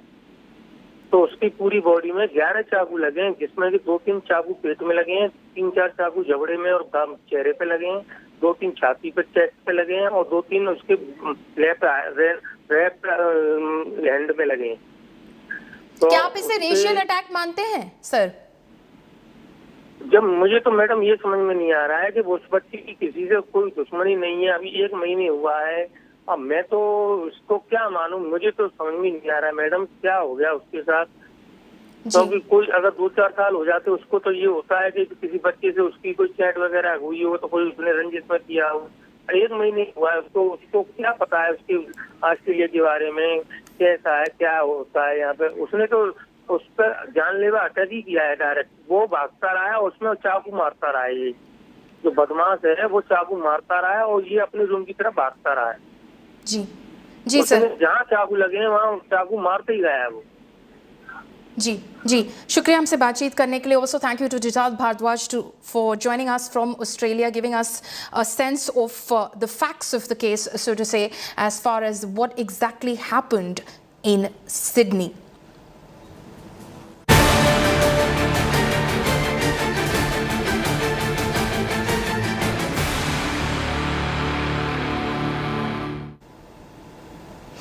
Shifting focus now, it seems there is no respite for Arvind Kejriwal as he looks to make inroads in poll-bound Gujarat after his party leader and Gujarat chief Gopal Italia faced flack for abusing Prime Minister Modi and insulting temples. The BJP has released a new video in which Italia is heard mocking Prime Minister Modi and his mother. Italia is heard saying in the video that Prime Minister's mother, Hiraba, does drama. Smriti Irani has launched a scathing attack both on Kejriwal and Italia, accusing them of insulting a 100-year-old woman, calling the act lowest of low in politics. The union minister further alleged Italia is a mere pawn and Kejriwal, in fact, is the true mastermind behind the conspiracy to attack Gujarat's Asmita. નીચ નરેન્દ્ર મોદીની સભાનો ખર્ચો કેમ નથી માંગતા તમે? નીચ કિસ્મનો માણસ એનો ખર્ચો માંગો ને હીરાબા આવીને પાછા નાટકો કરે. આપણને બોલતા શરમ આવે એટલી મોટી ઉંમરના વ્યક્તિ વિશે, પણ એ લોકો નથી શરમાતા. 70 વર્ષનો મોદી થવા આવ્યો, હીરાબા પોતે 100 એ પહોંચવા આવશે, તોય મારા બેટા બે માંથી એક નાટકો બંધ કરતા નથી. Today this message is for Arvind Kejriwal. In the forthcoming elections of Gujarat and Gujaratis will ensure political defeat of the Aam Aadmi Party. That you do not spare a 100-year-old lady. Her only crime is not that she's in politics, but that she gave birth to Narendra Modi. Your leaders and workers seek to punish her and abuse her. Mr. Kejriwal, the people of Gujarat have now decided to stand in your judgment. If you think abusing the Prime Minister's mother will help you gain political popularity in Gujarat, you are mistaken.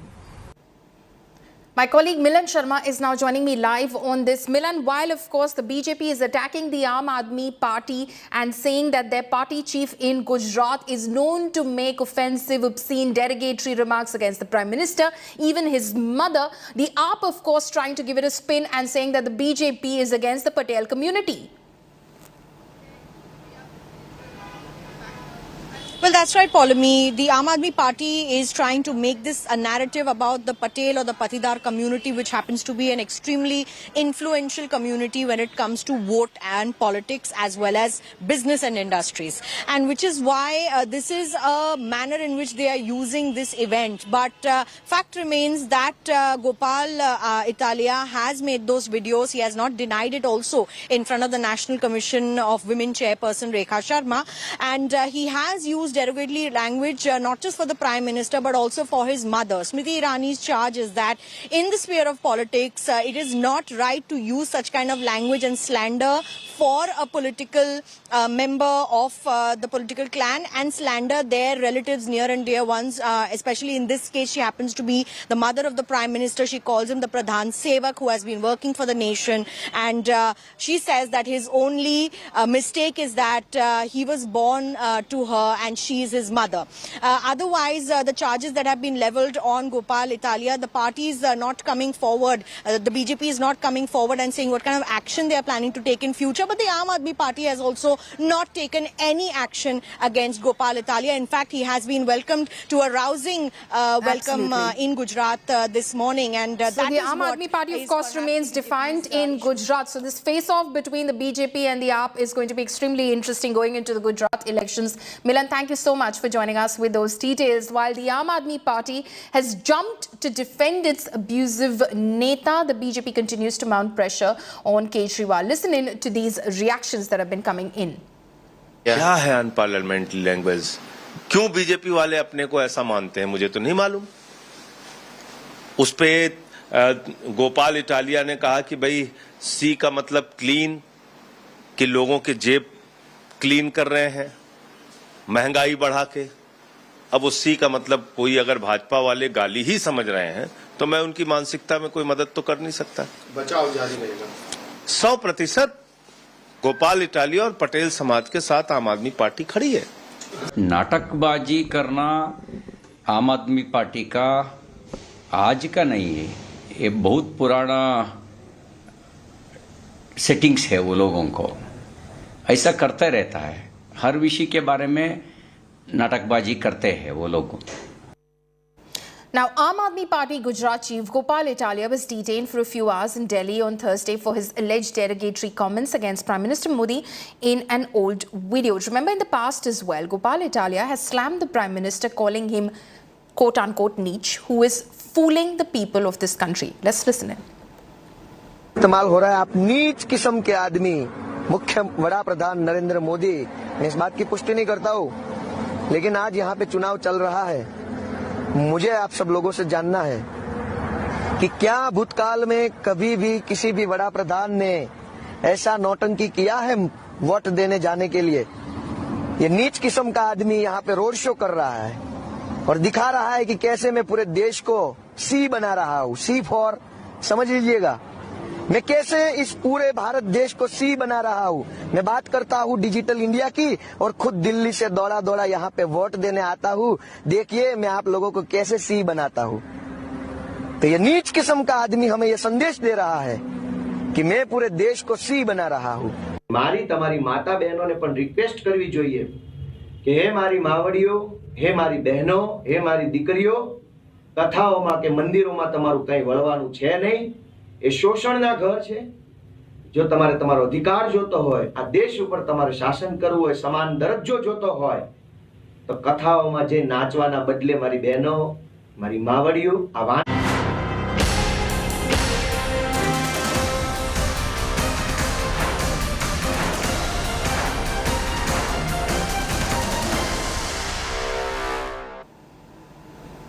Political temperatures are high, with the Election Commission all set to announce the dates for poll-bound Himachal Pradesh today. Himachal Pradesh will see a three-way battle between BJP, Congress and the Aam Aadmi Party, with Kejriwal looking to make inroads into the state.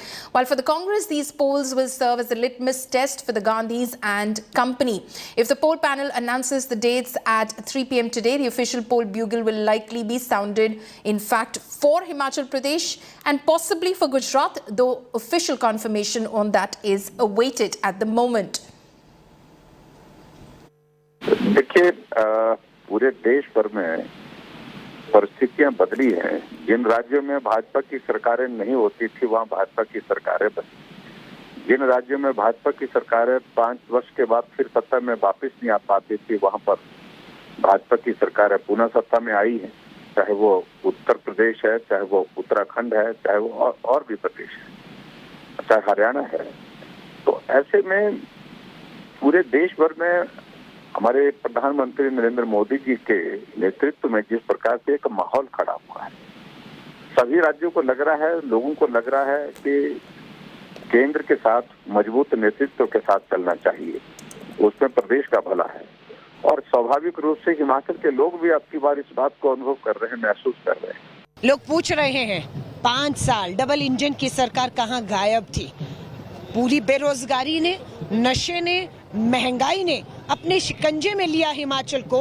Double engine की सरकार के प्रधानमंत्री जी देखने नहीं आए, लेकिन आज चुनाव नजदीक देखकर वोटों के लिए एक ही महीने में 4-4 दौरे हो जाते हैं। करोड़ों की घोषणाएं रिबन काटे जा रहे हैं, भगदड़ मच गई है। लेकिन लोग 5 साल का आंकलन करेंगे। प्रियंका गांधी जी की ये पहली रैली है और उसके बाद मंडी, कांगड़ा, चंबा, शिमला, हर जगह वो रैलियां करके एक विश्वास पैदा करने का काम करेंगे लोगों में। My colleague Manjeet Sehgal is now joining me live from Solan in Himachal Pradesh. Manjeet, how is the contest in Himachal Pradesh looking ahead of the announcement of the election dates by the Election Commission at 3 p.m. today? Is it still likely to be a three-way contest, or has the Aam Aadmi Party suffered a body blow because of Satyendra Jain's arrest, so it's likely to be BJP versus Congress? Usually in Himachal Himachal Pradesh, it used to be a bipolar contest, but this time it seems that this could be a triangular contest, as Aam Aadmi Party has been making inroads in Himachal Pradesh from last year or so. But as far as Bharatiya Janata Party is concerned, Bharatiya Janata Party is on its mission repeat, as the Prime Minister Narendra Modi had paid as much as 9 visits from the last 5 years and 3 visits during the past 17 days. The Congress will also be kickstarting its poll campaign from this Solan, a small hill town. This will be the first rally being addressed by Priyanka Gandhi Vadra. She will also be addressing the rallies in the BJP heartland, Kangra and Mandi, besides Shimla and the other places. We are also expecting that the Congress will also be announcing some guarantees during this rally. This will be first rally which will take place after the death of former Chief Minister Veerbhadra Singh. Congress is also going to promise some of the poll freebies, like the rupees 1,500 to the women folk of Himachal Pradesh, as Aam Aadmi Party has also made many guarantees, but Congress is also trying to corner the ruling Bharatiya Janata Party on various all promises which were not fulfilled. There is anti-incumbency against the government. The employees are not happy. The unemployment rate is rising, besides the rising prices. So these are the issues which the Congress will be making a poll plank in Himachal. Right. Manjeet, thank you so much for bringing us all of those details. Manjeet, of course, reporting from Solan in Himachal Pradesh, which is, of course, poll-bound.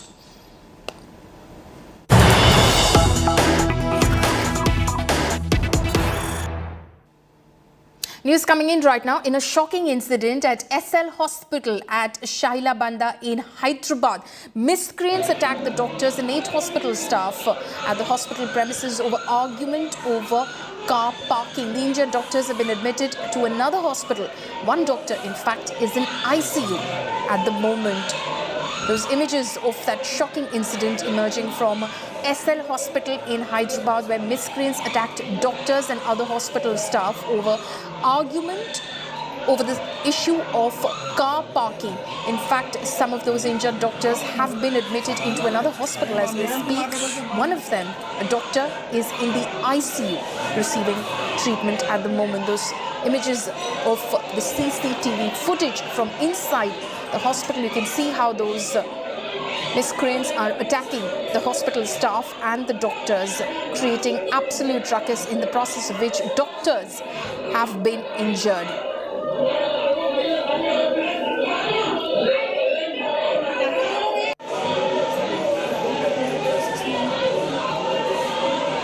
Shailabanda in Hyderabad, from where these images are emerging, absolutely shocking images of miscreants who entered the hospital premises, completely creating a ruckus over there, going on a rampage and attacking doctors inside the premises of the hospital.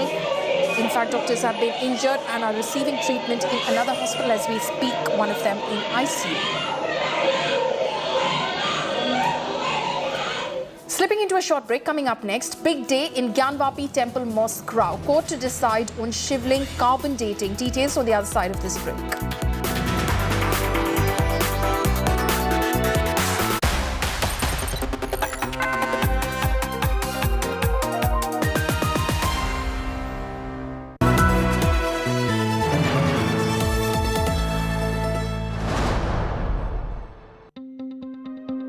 News is about putting people first. Just look at the queues right across. About asking the right questions to those in power. It takes no sides. माँ का दर्द एक दर्द कोई नहीं समझ सकता उस दर्द को. It reveals. It heals. Angry people came out on the streets. Is this the kind of justice system we want in this country? News is all heart and no hatred. Bilkis Bano आज क्या कहना चाहेगी आप? हमारे साथ जो हुआ है किसी के साथ भी नहीं होना चाहिए. Experience the news. With me, Rajdeep Sardesai, only on India Today.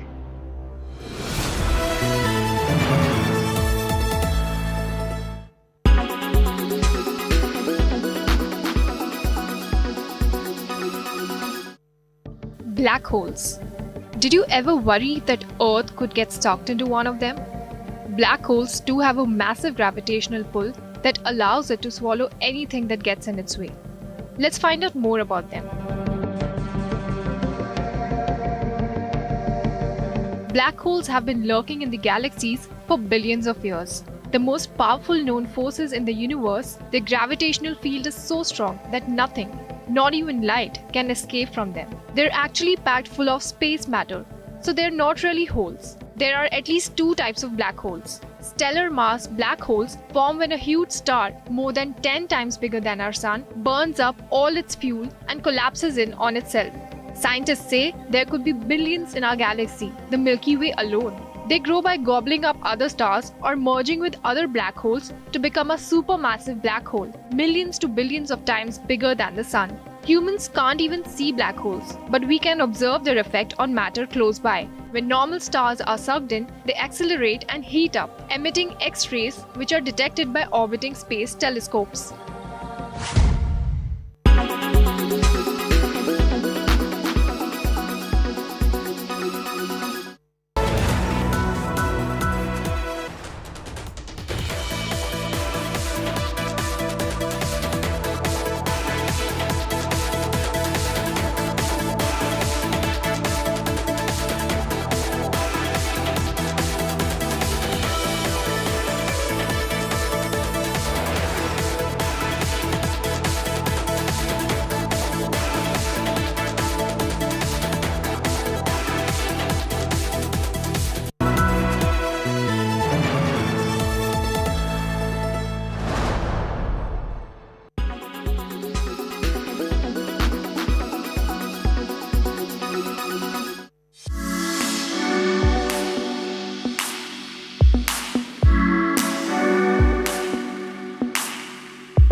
A Varanasi court is set to pronounce its verdict on a plea for the carbon dating of a Shivling claimed to have been found on the Gyanvapi Mosque premises. While 4 Hindu women have sought carbon dating of the Shivling, one woman has opposed it, saying it will question Shivling's existence.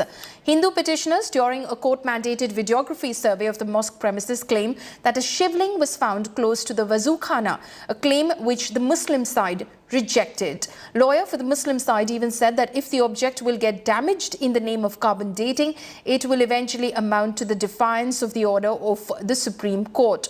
Carbon dating is one of the most commonly used tools globally by archaeologists to estimate the age of objects that they're working with. शिवलिंग जो मिला है उसके भ्रम को दूर करने का सबसे बढ़िया जो है वैज्ञानिक विधि से जांच करा लेने वाला, ये सबसे उत्तम व्यवस्था है। इस संदर्भ में हमारे प्रार्थना पत्र पे सुनवाई हुई, सभी पक्षों ने अपने अपने पक्ष को रखा है और रखने के बाद ये फैसला आना है। इसलिए फैसला जो है हमारे पक्ष में आ जाए तो अपने आप में ये इतिहास बनेगा और ये भ्रम जो है, विवाद जो खड़ा है फव्वारे और शिवलिंग का, ये विवाद भी समाप्त हो जाएगा। हमारी प्रार्थना पत्र में स्पष्ट है कि कार्बन डेटिंग अथवा वैज्ञानिक विधि से जांच कराई जाए, जिससे इनकी उम्र, अवस्था, व्यवस्था पता चल सके। शिवलिंग में आप देखेंगे तो अर्घ्य में धातु लगा होता है, उस धातु को तो कार्बन डेटिंग हो सकता है। और हमने कार्बन डेटिंग पर बल कहाँ दिया है? हमने कहा कार्बन डेटिंग या वैज्ञानिक विधि से जांच पर। तो या तो प्रार्थना पत्र उनको समझ में नहीं आ रहा है, या तो क्या बोल रहे हैं उनको समझ में नहीं आ रहा है। देखिए, कार्बन डेटिंग के संबंध में बहस कंप्लीट हो गई है, अब ऑर्डर देना कोर्ट का काम है। लेकिन जहाँ तक मेरा समझना है कि according to law at this stage carbon dating अभी संभव नहीं है। जो ये केस है इसके अंदर वो जमीन मांगी गई है जिस पर तथाकथित ढांचा खड़ा है, और जमीन इस हैसियत से मांगी गई कि भगवान आदि विशेषण विराजमान खुद वहाँ पर अपना केस लेकर के कोर्ट के सामने खड़े हैं, इसलिए महत्वपूर्ण हो जाता है। इसमें डिक्लेरेशन मांगा गया है एक्सक्लूसिव ओनरशिप को लेकर के। एक्सक्लूसिव ओनरशिप आज तक कभी ज्ञानवापी को लेकर के ना मांगी गई है ना डिसाइड की गई है, इसलिए केस महत्वपूर्ण हो जाता है। You see, Lord Adi Vishwesar himself is available to claim their right, and before this petition, nowhere in the history of this Gyanvapi case, nowhere this type of claim has been presented before the honorable court, and nowhere the claim has been asked for the whole land. You see, the stage of the case was on the argument of the order 39 for the immediate puja and rag bhog of the Shivlingam or Adi Visheshar. But as the Muslim Paksh, or you can say Anjuman Intizamiya Paksh, they always want, use delay tactics. फैसला हो चुका है, फैसला में कोई अंधकार वाली बात घुमा फिरा करके कोई विचार अलग अलग देवें, वो बात नहीं। अब 100% वहाँ पर शिव जी विराजमान थे, नंदीश्वर सामने द्वारपाल हैं, और नंदीश्वर जब द्वारपाल हैं तो शिव जी ही अंदर हैं, ये सत्यापित है। और न्यायपालिका पर सबको विश्वास है, जो न्यायपालिका आदेश करेगा उसको सब स्वीकार करेंगे। Shifting focus now, political controversy has broken out in poll-bound Gujarat with AAP Supremo Arvind Kejriwal targeting the central government for levying high GST on food items, citing an order by the Gujarat Appellate Authority for Advanced Ruling, which upheld the GAR's verdict of imposing 18% GST on frozen parathas. Kejriwal took a whale jibe at the centre, saying not even the British levy taxes on food items, adding such decisions are the reason behind high inflation in the country. The controversy is about 18% GST levied on frozen parathas and a distinction made between rotis and parathas, which are in fact taxed at 5%. The appellant in this case argued that the key ingredient in making both products are the same, hence the GST should be same for both of them. My colleague Saurabh Vaktania is now joining us live on this from Gujarat. Saurabh, what is the GAAR's justification and reasoning for levying 18% GST specifically on frozen parathas?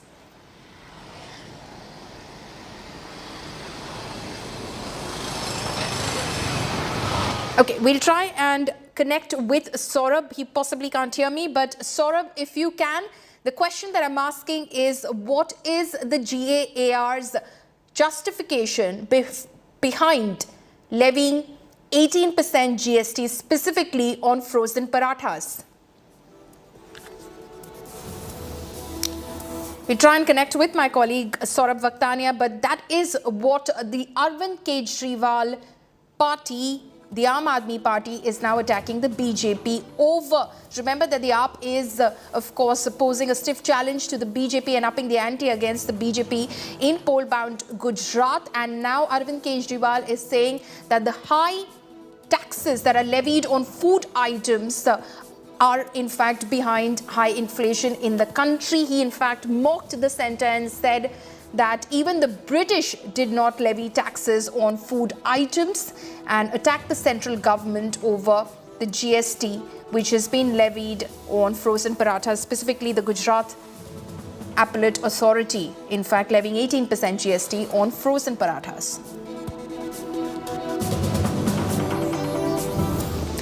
Now, Punjab has registered more than 700 farm fire incidents since September 15, despite the state administration putting in several efforts to contain stubble burning.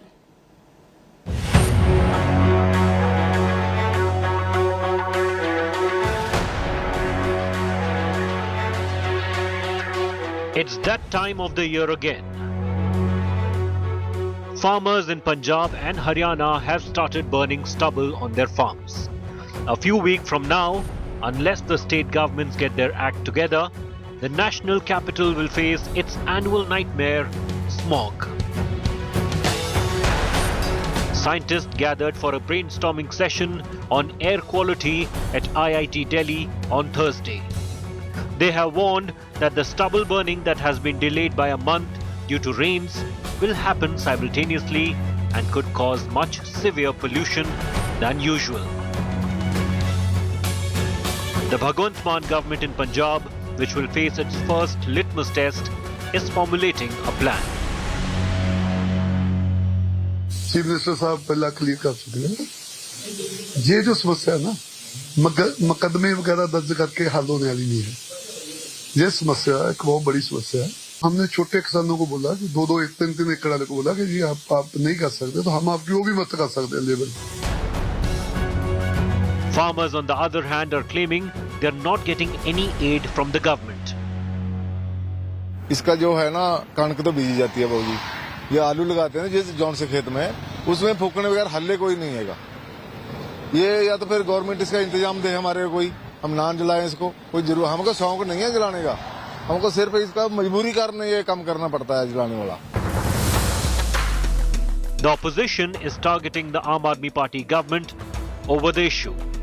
The Akali Dal has questioned Chief Minister Mann's back-to-back visits to pole-bound Gujarat. मैं सरकार ਨੂੰ ਕਹਿਣਾ ਕਿ ਗੁਜਰਾਤ 'ਚ ਜਾ ਕੇ ਜਿੰਨਾ ਮਰਜ਼ੀ ਝੂਠ ਬੋਲੋ ਆ ਮੰਡੀਆਂ 'ਚ ਜਾ ਕੇ ਦੇਖੋ ਕਿ ਕਿੰਨਾ ਕਿੰਨਾ ਝਾੜ ਨਿਕਲੇ ਇਮੀਡੀਏਟਲੀ ਕਿਸਾਨਾਂ ਨੂੰ ਜਿਨ੍ਹਾਂ ਦਾ ਐਡਾ ਵੱਡਾ ਨੁਕਸਾਨ ਹੋਇਆ ਹੁਣ ਵੀ ਗਿਰਦਾਵਰੀ ਕਰਾ ਕੇ ਤੇ ਪਹਿਲਾਂ ਵੀ ਜਿਹੜੇ ਬਿਮਾਰੀ ਕਰਕੇ ਉਹਨਾਂ ਨੂੰ ਮੁਆਵਜ਼ਾ ਦਿਓ ਤਾਂ ਜਾ ਕੇ ਵਿਚਾਰੇ ਆਪਣੀ ਅਗਲੀ ਫਸਲ ਜਿਹੜੀ ਹੈ ਉਹ ਬੀਜ ਸਕਣਗੇ The Haryana government claims it is taking strict action against farmers who burn stubble. इस बार बहुत एक अच्छे रिजल्ट्स हमारे मिले हैं अभी तक के और मात्र 81 घटनाएं ही रिपोर्ट हुई हैं जिनके खिलाफ हमने एफआईआर भी किया सब किया है तो लोग उसके लिए बहुत सतर्क हुए हैं हमने उसमें जो इंसेंटिव्स हैं 1000 रुपये एकड़ हम देते हैं और जो खरीदते हैं इंडस्ट्री के लोग उनको भी गौशालाओं के लिए जो अलग से खरीदते हैं उनको 500 रुपये टन अलग देते हैं The state governments every year claim to be fully prepared and almost every year the people in North India choke over smog. Will this year be any different? With Kamaljeet Sandhu and Manjeet Sehgal in Punjab and Abhishek Anand in Delhi, Bureau Report, India Today. Shifting focus now, Tantric and prime accused in the human sacrifice case, Mohammed Shafi, to face psychological examination. Cops said that they conducted a detailed forensic examination at the crime scene, including the house of the accused and the adjacent property at Elantur village in Pattamatitta district. According to the police, Shafi had convinced the couple that human sacrifice would solve their financial woes and bring them prosperity. Following this, they allegedly sacrificed 2 women who used to earn their daily bread by selling lottery tickets on the streets. The police commissioner said that the victims' bodies were decomposed, but a DNA examination will be conducted after collecting samples from their relatives.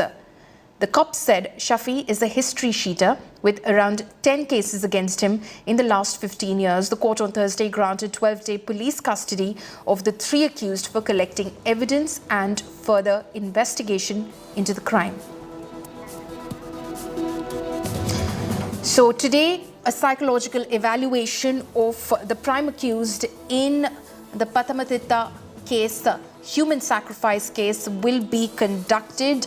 Mohammed Shafi will have to undergo psychological evaluation over charges of human sacrifice, cannibalism, he is alleged to have lured the other two accused in this case as well, saying that human sacrifice will in fact bring them financial prosperity. My colleague Shibi Mole is joining me live at the moment. Shibi, can you give us more details about what stage the investigation is at the moment? Because we believe that a forensic examination and collection of evidence will be conducted at the crime scene itself, and also a psychological evaluation of Mohammed Shafi.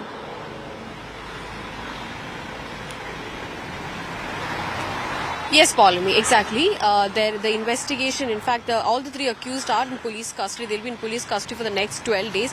And the police has said that they have to they have to investigate a lot of angles, because all the three accused have given statements and many things. They don't. The police need to collect evidences to prove these allegations and the statements given by the accused itself. So the top angle will be whether there was any other reason other than this human sacrifice behind these two murders, and also the cannibalism angle that's been discussed a lot. That will also be evaluated, because police were saying that we need to collect evidence. Even though the accused has given such statement, we have to collect evidence to prove this. And also the main point here is all the missing cases, especially in Pathanamthitta district. As per sources, we are learning that around 12 women have been missing in Pathanamthitta in the recent past. So all those missing cases will be reinvestigated to know if they had any connection with this particular racket or this particular incident.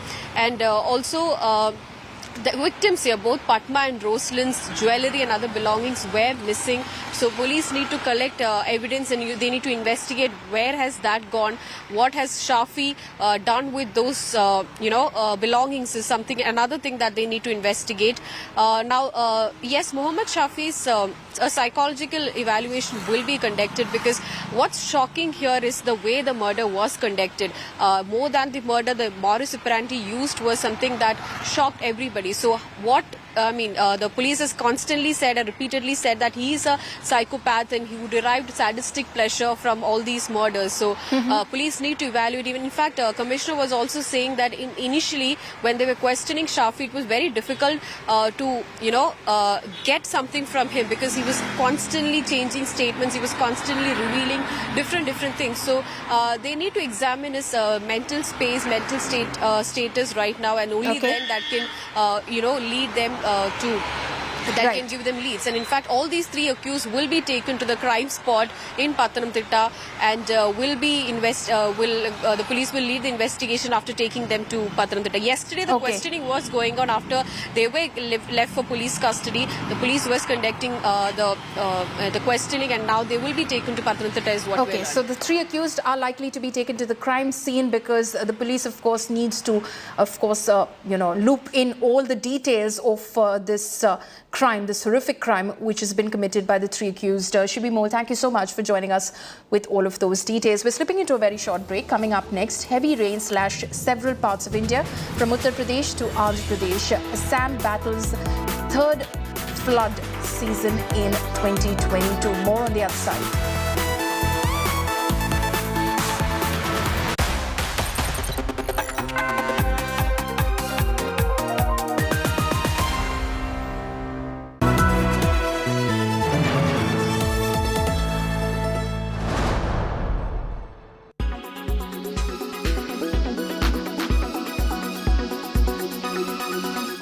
A shocking revelation has rocked the chess world. An investigation has found that Hans Niemann, the American grandmaster, has cheated more than 100 times. A 72-page report conducted by Chess.com found that he likely received illegal assistance in more than 100 online games, even in games where prize money was at stake.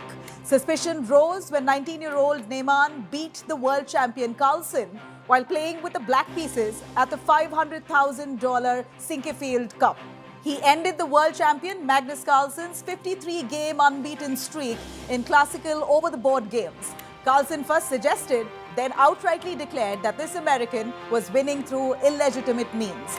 Niemann's explanation was that he had somehow guessed what opening the opposition would play. Carlsen abruptly withdrew from the tournament as a sign of protest, suspecting that Neyman indeed was cheating. Neyman first denied those allegations of cheating, but later confessed to violating the rules of fair play at least twice in random games on the chess.com portal.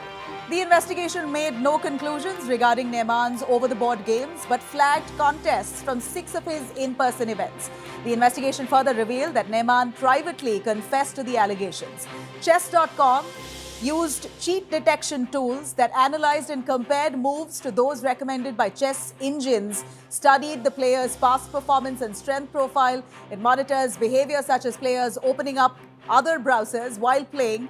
This is how the investigation was carried out. Neyman said, and I quote, "I was confronted and I confessed. And this is the single biggest mistake of my life, and I'm completely ashamed. I'm telling the world because I don't want misrepresentation and I don't want rumors. I have never cheated in an over-the-board game, and other than when I was 12 years old, I have never cheated in a tournament with prize money." Following this, he has been subsequently banned for a period of time from chess.com, the world's most popular chess platform.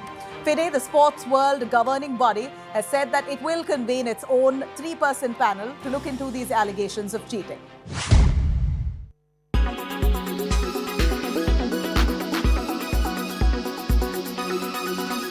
Make your media plan smarter with India Today Live TV on your connected devices.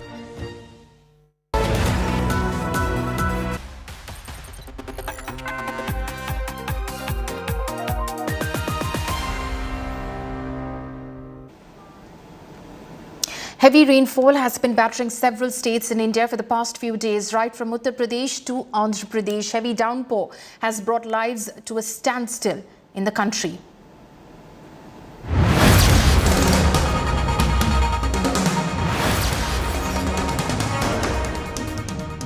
Flash floods, waterlogging, devastation.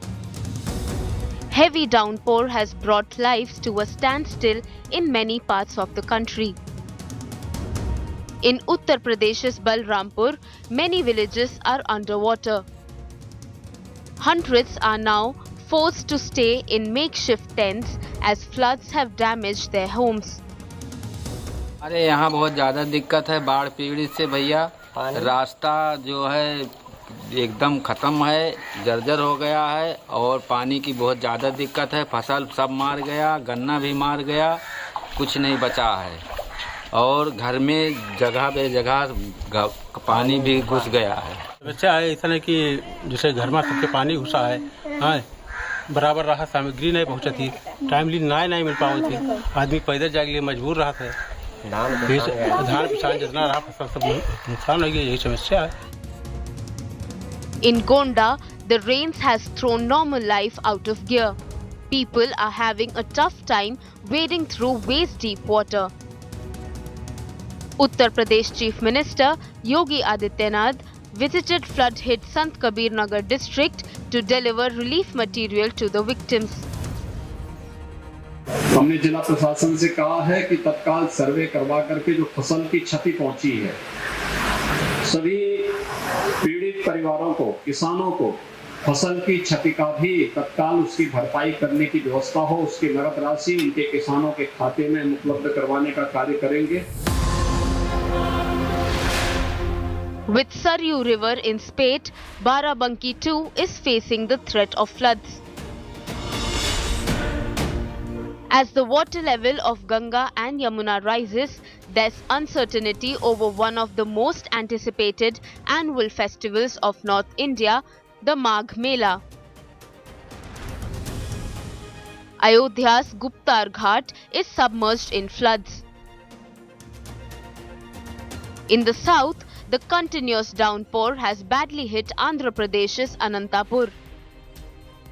What was once Shantinagar now remains to be a completely flooded area. As you can clearly see, there are people behind me who are also, attempting to fish here. What we do understand from locals is that there hasn't been much of rescue operations here as well. Over 200 families who have been here stranded for the last 24 to 48 hours, and all they say is that they are still awaiting help as well. This even as rains continue to lash Shantinagar and the town of Anantapur as well. The low-lying colonies of Anantapur city are submerged. Families here who are also, desperate, trying to get out of here as well. They say almost all of the things that they have had in their house, be it electronics or other items as well, all of them have been completely destroyed by these rains and the increasing water that has been here in and around Shantinagar as well. This is one of those luckier areas that have not yet taken the full hit of the water, but right on the other side, we can also see that there are several other colonies there that are completely submerged in water as well. Scores of people were forced to leave their houses to safer locations. As rains wreak havoc across the country, NDRF and the state governments are keeping a tight vigil. With Apurva Jayachandran, Bureau Report, India Today. And that's a wrap on this bulletin. For all the latest news and updates, you can log on to indiatoday.in. You can also download the India Today app. Thanks for watching.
People would be watching this and say, look, the rich in India don't do enough, don't give back enough. Do you think that's a fair criticism? Once my dad was not well and we were in breach candy. So she tells my dad that, we must make a hospital in Bombay like breach candy. He told her that, beta, you should do hospitals in villages, in tertiary towns, right? I think we are doing, but it is not enough. We are doing our best, but still it is not enough.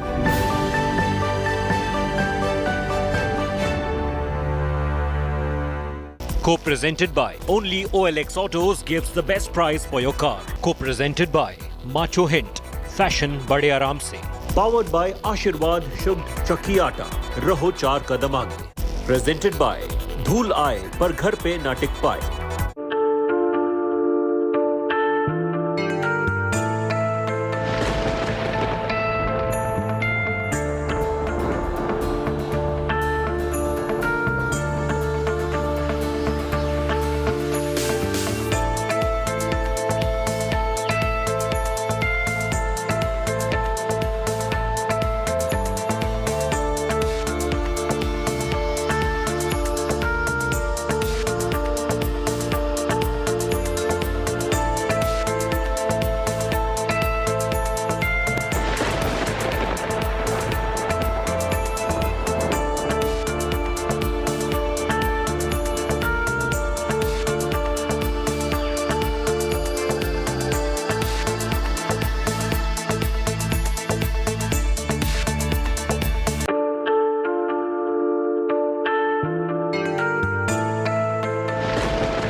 Good afternoon and a warm welcome to India Today. I'm Paulami Saha. These are the headlines we're tracking at the top of the hour.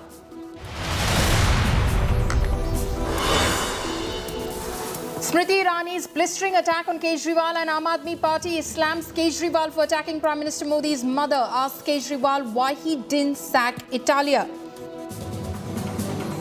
आपको भले ही ये शब्द गुजरात के आम आदमी party के किसी कार्यकर्ता के लगते हों, आदेश लेकिन अरविंद केजरीवाल का है। Poll season officially kicks off today. Election Commission to announce poll dates for Himachal at 3 p.m.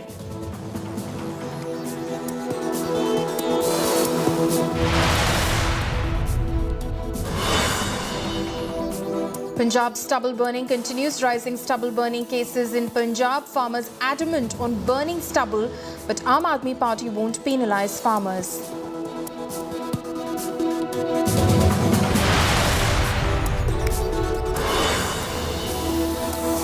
Big day in Gyanvapi Temple Mosque Rao. Court to decide on Shivling carbon dating. Hindu side split over carbon dating. Mosque panel opposes.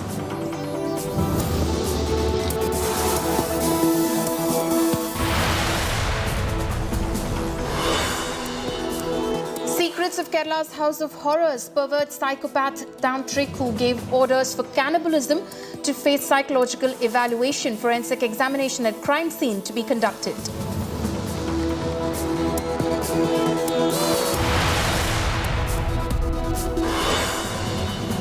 Another case of alleged racial abuse in Australia. Indian student stabbed 11 times in Sydney.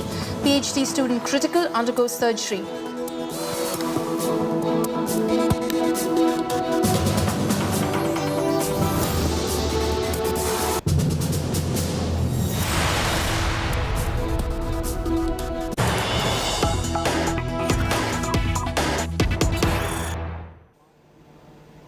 News coming in right now. BJP protests against Gopal Italia. In Delhi, BJP women workers protest against AAP Gujarat President Gopal Italia's comment on Prime Minister Narendra Modi's mother. These images coming in from outside the Aam Aadmi Party office right now, where the women wing of the Bharatiya Janata Party's Delhi unit is staging a protest against AAP's Gujarat chief Gopal Italia for his comments against Prime Minister Narendra Modi's mother. Remember that the BJP has launched a scathing attack against the Aam Aadmi Party, Gopal Italia and Arvind Kejriwal. Earlier this morning, Union Minister Smriti Irani in fact alleged that the Aam Aadmi Party was dragging in a 100-year-old woman, Prime Minister's mother, into the politics of Gujarat. She is a non-political person, and now the Aam Aadmi Party, she alleged, had stooped to its lowest with the attack on Prime Minister's mother. An old video, in fact, of Gopal Italia, AAP Gujarat chief, had surfaced, which in fact showed him making comments again on the Prime Minister and in fact alleging that the Prime Minister's mother, 100-year-old Hiraba, was indulging in drama as well along with the Prime Minister. The BJP has launched a scathing and a blistering attack on the Aam Aadmi Party, saying Hiraba has nothing to do with politics. Her only crime is that she has given birth to Prime Minister Modi. Sushant Mehra is now joining me live from the location of the protest. Sushant, BJP के जो कार्यकर्ता है, जो महिला कार्यकर्ता है, वो इस तरह से इस वक्त प्रोटेस्ट कर रही है आम आदमी पार्टी और गोपाल इटालिया के खिलाफ। उनसे बात करिए, वो क्या कह रही हैं कि जिस तरह से गोपाल इटालिया ने प्राइम मिनिस्टर की मां के खिलाफ जिस तरह के शब्द के इस्तेमाल किए हैं, उनके बारे में उनका क्या कहना है? गोपाल इटालिया के कथन के बाद जब उन्होंने प्रधानमंत्री देखिए, लगातार गुजरात से लेकर दिल्ली तक जो सियासत है वो लगातार बढ़ती जा रही है। आप देख सकते हैं कि महिला मोर्चा, जो कि बीजेपी महिला मोर्चा है, अब दिल्ली में आम आदमी पार्टी दफ्तर के बाहर जो है वो यहाँ पर प्रदर्शन करने के लिए पहुंची है। लगातार यहाँ पर विरोध प्रदर्शन जो है वो देखने को मिल रहा है। बीजेपी के तमाम लीडर यहाँ पर पहुंचे हैं। राजनीति लगातार चरम पर है। आम आदमी पार्टी का कहना है उनके नेताओं को जो है वो गिरफ्तार किया जा रहा है। सबसे पहले तो उनको कल गिरफ्तार नहीं किया गया था, उनको डिटेन किया गया था। ये जो प्रचार किया जा रहा है बेचारा पॉलिटिक्स खेलने के लिए, वो बर्दाश्त नहीं किया जाएगा। पहली बात, उनको जो डिटेन किया गया था वो इस ग्राउंड पे किया गया था कि वो 100-150 गुंडे लेके वहां पहुंचे थे। इस ग्राउंड पे उनको डिटेन किया गया, पहली बात। लेकिन एक बात तय करनी पड़ेगी अरविंद केजरीवाल को, किसी भी व्यक्ति को प्रधानमंत्री के बारे में, प्रधानमंत्री जी की माता जी के बारे में अगर ऐसे डेरोगेटरी रिमार्क्स करे जाएंगे, भारतीय जनता पार्टी क्या गुजरात की जनता भी उनको माफ नहीं करने वाली और आने वाले चुनावों में ये गुजराती जो हैं इसको जवाब देने वाले हैं अरविंद केजरीवाल को और गोपाल इटालिया को। ये आप देख सकते हैं पॉलोमी की लगातार यहाँ पर महिलाएं जो है वो प्रदर्शन कर रही है बीजेपी इस पूरे मुद्दे पर। यार आप देख सकते हैं कि तमाम जो महिलाएं हैं वो यहाँ पर धीरे धीरे इकट्ठा होना शुरू हो चुकी है और लगातार बैरिकेडिंग जो है वो यहाँ पर की गई है ताकि आगे की तरफ जो है वो लोग जो प्रदर्शनकारी हैं वो आगे की तरफ ना जा सके। लेकिन जो टिप्पणी गोपाल इटालिया की तरफ से की गई है उसको लेकर के लगातार बीजेपी आक्रामक है। बीजेपी लगातार इस मुद्दे पर जो है वो आम आदमी पार्टी को जो है वो घेरती हुई सीधे तौर पर नजर आ रही है और लगातार महिलाएं जो है वो यहाँ पर प्रदर्शन के लिए पहुंची है। हमारे साथ बरखा शुक्ला भी है। ये बताइए मैम, प्रदर्शन लगातार जारी है, आप सब लोगों का प्रदर्शन आपका लगातार जारी है गोपाल इटालिया को लेकर। देखिए, गोपाल इटालिया ने बहुत गलत बात करी है और उनको इसके लिए माफी मांगना चाहिए। और मैं क्योंकि देखिए किसी की माँ के बारे में बोलना आपको अपने गिरबान में झांकना चाहिए, बहुत ही गलत बात है। प्रधानमंत्री देश के प्रधानमंत्री किसी पार्टी के प्रधानमंत्री नहीं है और एक बूढ़ी महिला के बारे में आप अभद्र भाषा का प्रयोग करें, उनके बारे में बात कहें, ये बहुत ही शर्म की बात है। ये वही केजरीवाल है जिन्होंने सत्ता में आने से पहले ये कहा था कि हम महिलाओं की रक्षा करेंगे। जब निर्भया कांड हुआ था और ये धरने पे बैठे थे, आपको याद होगा कि उन्होंने बोला था सारी महिलाओं को लेके कि हम लोग महिलाओं के, क्या हुआ महिलाओं का, क्या हो रहा है? कुछ भी नहीं हो रहा। किस महिला की रक्षा हो रही है? केजरीवाल का वहाँ पे पंजाब में सरकार है, एक महिला ने सड़क पे हॉस्पिटल में बच्चे को बिना किसी नर्स के बिना किसी डॉक्टर के अपने आप जन्म दे दिया।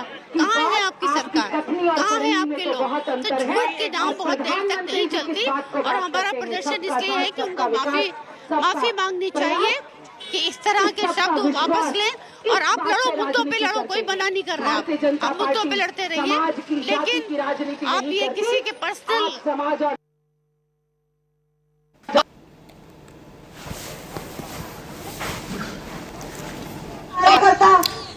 So those images, of course, coming in from outside the Aam Aadmi Party office, where the Delhi BJP's Mahila Morcha, the women wing, has in fact launched this protest against the Aam Aadmi Party and Gopal Italia for his comments against the Prime Minister's mother. Amit Bhardwaj is also live with me at the moment. Amit, that protest, of course, with the BJP upping the ante against the Aam Aadmi Party for Gopal Italia's continued comments, derogatory comments first against the Prime Minister, and of course now dragging in his mother as well. An old video surfacing at the moment, but the AAP of course trying to turn it around and say that the BJP is attacking a Patidar neta and they're against Patidars. Well, absolutely right, Pauline. In fact, I'm right now standing on the GDU marg, and you can see several barricades of the Delhi police have been deployed right here. Delhi police personnel have barricaded the entire stretch on both sides to make sure that no BJP worker are able to breach these barricades in order to reach the Aam Aadmi Party's national headquarters. And coming back to the point, Pauline, where you pointed at the Aam Aadmi Party's apparent strategy to turn the narrative around the Patidar community issue, around Aam Aadmi Party versus BJP battle for Gujarat.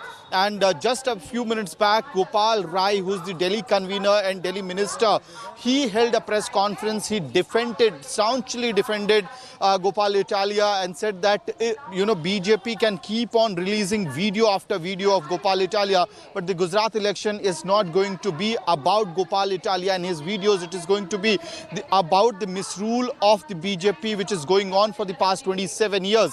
Gopal Rai also said that he is being targeted because he's a Patidar neta, and the way Patidars were attacked in Gujarat, that needs to be noted. And in fact, Gopal Rai also suggested Union Minister Smriti Irani to go to Gujarat and meet the families of the Patidar activists who were shot down during the Patidar agitation. So clearly, absolutely, it's turning into another battle between the BJP and the Aam Aadmi Party this time, which looks like it has the Patidar factor at the center of it. Amit and Sushant, stay on with us. It seems that there is no respite for Arvind Kejriwal as he looks to make inroads in poll-bound Gujarat. After his party leader and Gujarat chief Gopal Italia faced flack for abusing Prime Minister Modi and insulting temples, the BJP has released a new video in which Italia is heard mocking Prime Minister Modi and his mother. Italia is heard saying in the video that Prime Minister's mother Hiraba does drama.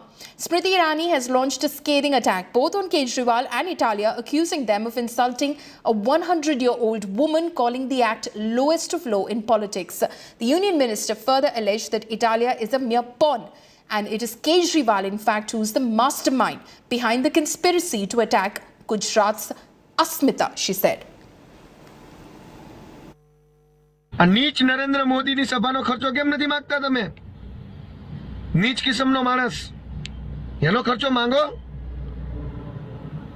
અને હીરાબા આવીને પાછા નાટકો કરે. આપણને બોલતા શરમ આવે એટલી મોટી ઉંમરના વ્યક્તિ વિશે, પણ એ લોકો નથી શરમાતા. 70 વર્ષનો મોદી થવા આવ્યો, હીરાબા પોતે 100એ પહોંચવા આવશે, તોય મારા બેટા બેમાંથી એકે નાટકો બંધ કરતા નથી. Today this message is for Arvind Kejriwal. In the forthcoming elections of Gujarat, Gujarat and Gujaratis will ensure political defeat of the Aam Aadmi Party. That you do not spare a 100-year-old lady. Her only crime is not that she's in politics, but that she gave birth to Narendra Modi. Your leaders and workers seek to punish her and abuse her. Mr. Kejriwal, the people of Gujarat have now decided to stand in your judgment. If you think abusing the Prime Minister's mother will help you gain political popularity in Gujarat, you are mistaken. My colleague Milan Sharma is now joining me live on this. Milan, of course, the BJP now attacking the Aam Aadmi Party and saying that the Aam Aadmi Party has no respect for Gujarati Asmita, the kind of language that Gopal Italia uses, the kind of targets he chooses, including a 100-year-old woman who's a non-political person. Well, Polemy, even after the Aam Aadmi Party's reaction to this entire mudslinging slugfest, it's actually become one versus the other. Meanwhile, the real issues of Gujarat, whether the Patidar community actually feels closer to Gopal Italia is another question, because the Aam Aadmi Party is using this narrative of the Patidars and the Patel community being angered. But there, Smriti Irani has already answered that question, saying that it's not right for any community to slander someone's mother just because he happens to be the Prime Minister of the country. And whether or not there's a political war between the two parties for the state of elections, but certainly this kind of language that has been used by Gopal Italia has not gone down well with the BJP at all. And Smriti Irani has said, yes, it hurts Gujarat's Asmita. It also hurts the Pradhan Sevak, who has done a lot for Gujarat as well as continues to work for the country. So it's one after the other. Barbs are being exchanged between the two parties, and Gopal Italia continues to be at the center of the controversy until such time Aam Aadmi Party takes an action. But Polemy, they are defending Gopal Italia tooth and nail, and they would perhaps have not taken any action against Gopal Italia at all for the kind of words that he has used. Milan, thank you so much for joining us with those details. Now, while the Aam Aadmi Party has jumped to defend its abusive neta, the BJP continues to mount pressure on Kejriwal. Listen in to these reactions. क्या है unparliamentary language? क्यों BJP वाले अपने को ऐसा मानते हैं, मुझे तो नहीं मालूम. उस पे गोपाल इटालिया ने कहा कि भाई सी का मतलब क्लीन, कि लोगों के जेब क्लीन कर रहे हैं महंगाई बढ़ा के. अब उस सी का मतलब कोई अगर भाजपा वाले गाली ही समझ रहे हैं तो मैं उनकी मानसिकता में कोई मदद तो कर नहीं सकता. बचाव जारी रहेगा 100%. गोपाल इटालिया और पटेल समाज के साथ आम आदमी पार्टी खड़ी है. नाटकबाजी करना आम आदमी पार्टी का आज का नहीं है, ये बहुत पुराना सेटिंग्स है वो लोगों को. ऐसा करता रहता है, हर विषय के बारे में नाटकबाजी करते हैं वो लोग। Aam Aadmi Party Gujarat chief Gopal Italia was detained for a few hours in Delhi on Thursday for his alleged derogatory comments against Prime Minister in his previous video. Remember, in the past as well, Gopal Italia has slammed Prime Minister Modi, calling him neech, who is fooling the people of this country. Listen in. इस्तेमाल हो रहा है, आप नीच किस्म के आदमी, मुख्य वड़ा प्रधान नरेंद्र मोदी। मैं इस बात की पुष्टि नहीं करता हूँ, लेकिन आज यहाँ पे चुनाव चल रहा है। मुझे आप सब लोगों से जानना है कि क्या भूतकाल में कभी भी किसी भी बड़ा प्रधान ने ऐसा नौटंकी किया है वोट देने जाने के लिए। ये नीच किस्म का आदमी यहाँ पे रोड शो कर रहा है और दिखा रहा है कि कैसे मैं पूरे देश को सी बना रहा हूँ। सी फॉर, समझ लीजिएगा, मैं कैसे इस पूरे भारत देश को सी बना रहा हूँ। मैं बात करता हूँ डिजिटल इंडिया की और खुद दिल्ली से दौड़ा दौड़ा यहाँ पे वोट देने आता हूँ। देखिए मैं आप लोगों को कैसे सी बनाता हूँ। तो ये नीच किस्म का आदमी हमें ये संदेश दे रहा है कि मैं पूरे देश को सी बना रहा हूँ। મારી તમારી માતા બહેનોને પણ રિક્વેસ્ટ કરવી જોઈએ કે હે મારી માવડીઓ, હે મારી બહેનો, હે મારી દીકરીઓ, કથાઓમાં કે મંદિરોમાં તમારું કંઈ વળવાનું છે નહીં। એ શોષણના ઘર છે। જો તમારે તમારો અધિકાર જોતો હોય, આ દેશ ઉપર તમારે શાસન કરવું હોય, સમાન દરજ્જો જોતો હોય, તો કથાઓમાં જે નાચવાના બદલે મારી બહેનો, મારી માવડીઓ, આ વાંચો।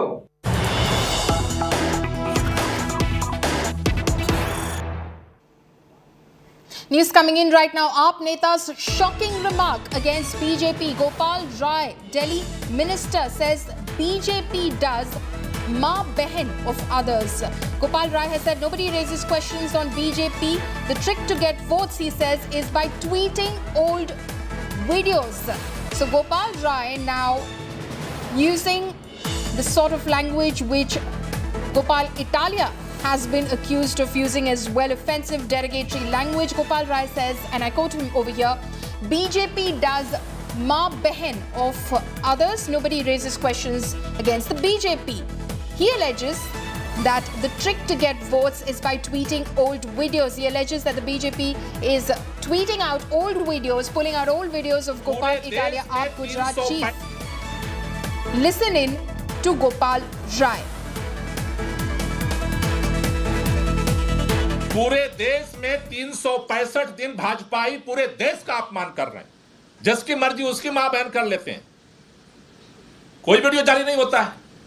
डर बात वीडियो का नहीं है, प्रश्न ये है कि मोदी जी ने भी सरेंडर कर दिया। अब गोपाल इटालिया का वीडियो के आधार पर अगर चुनाव लड़ने की नौबत आई है, इतने प्रधानमंत्री जी के दौरे, इतने अमित शाह के दौरे, इतना पैसा, इतना रुपया, 27 साल की सरकार, और फिर भी गोपाल इटालिया का पोस्टर लिए घूम रहे हैं। देखो देखो, इसके आधार पर हमें वोट दे दो।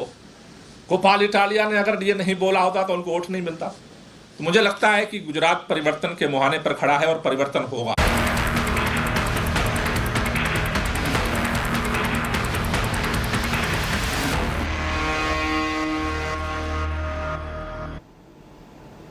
Shifting focus now, a Varanasi court is set to pronounce its verdict on a plea for the carbon dating of a Shivling claimed to be found on the Gyanvapi Mosque premises.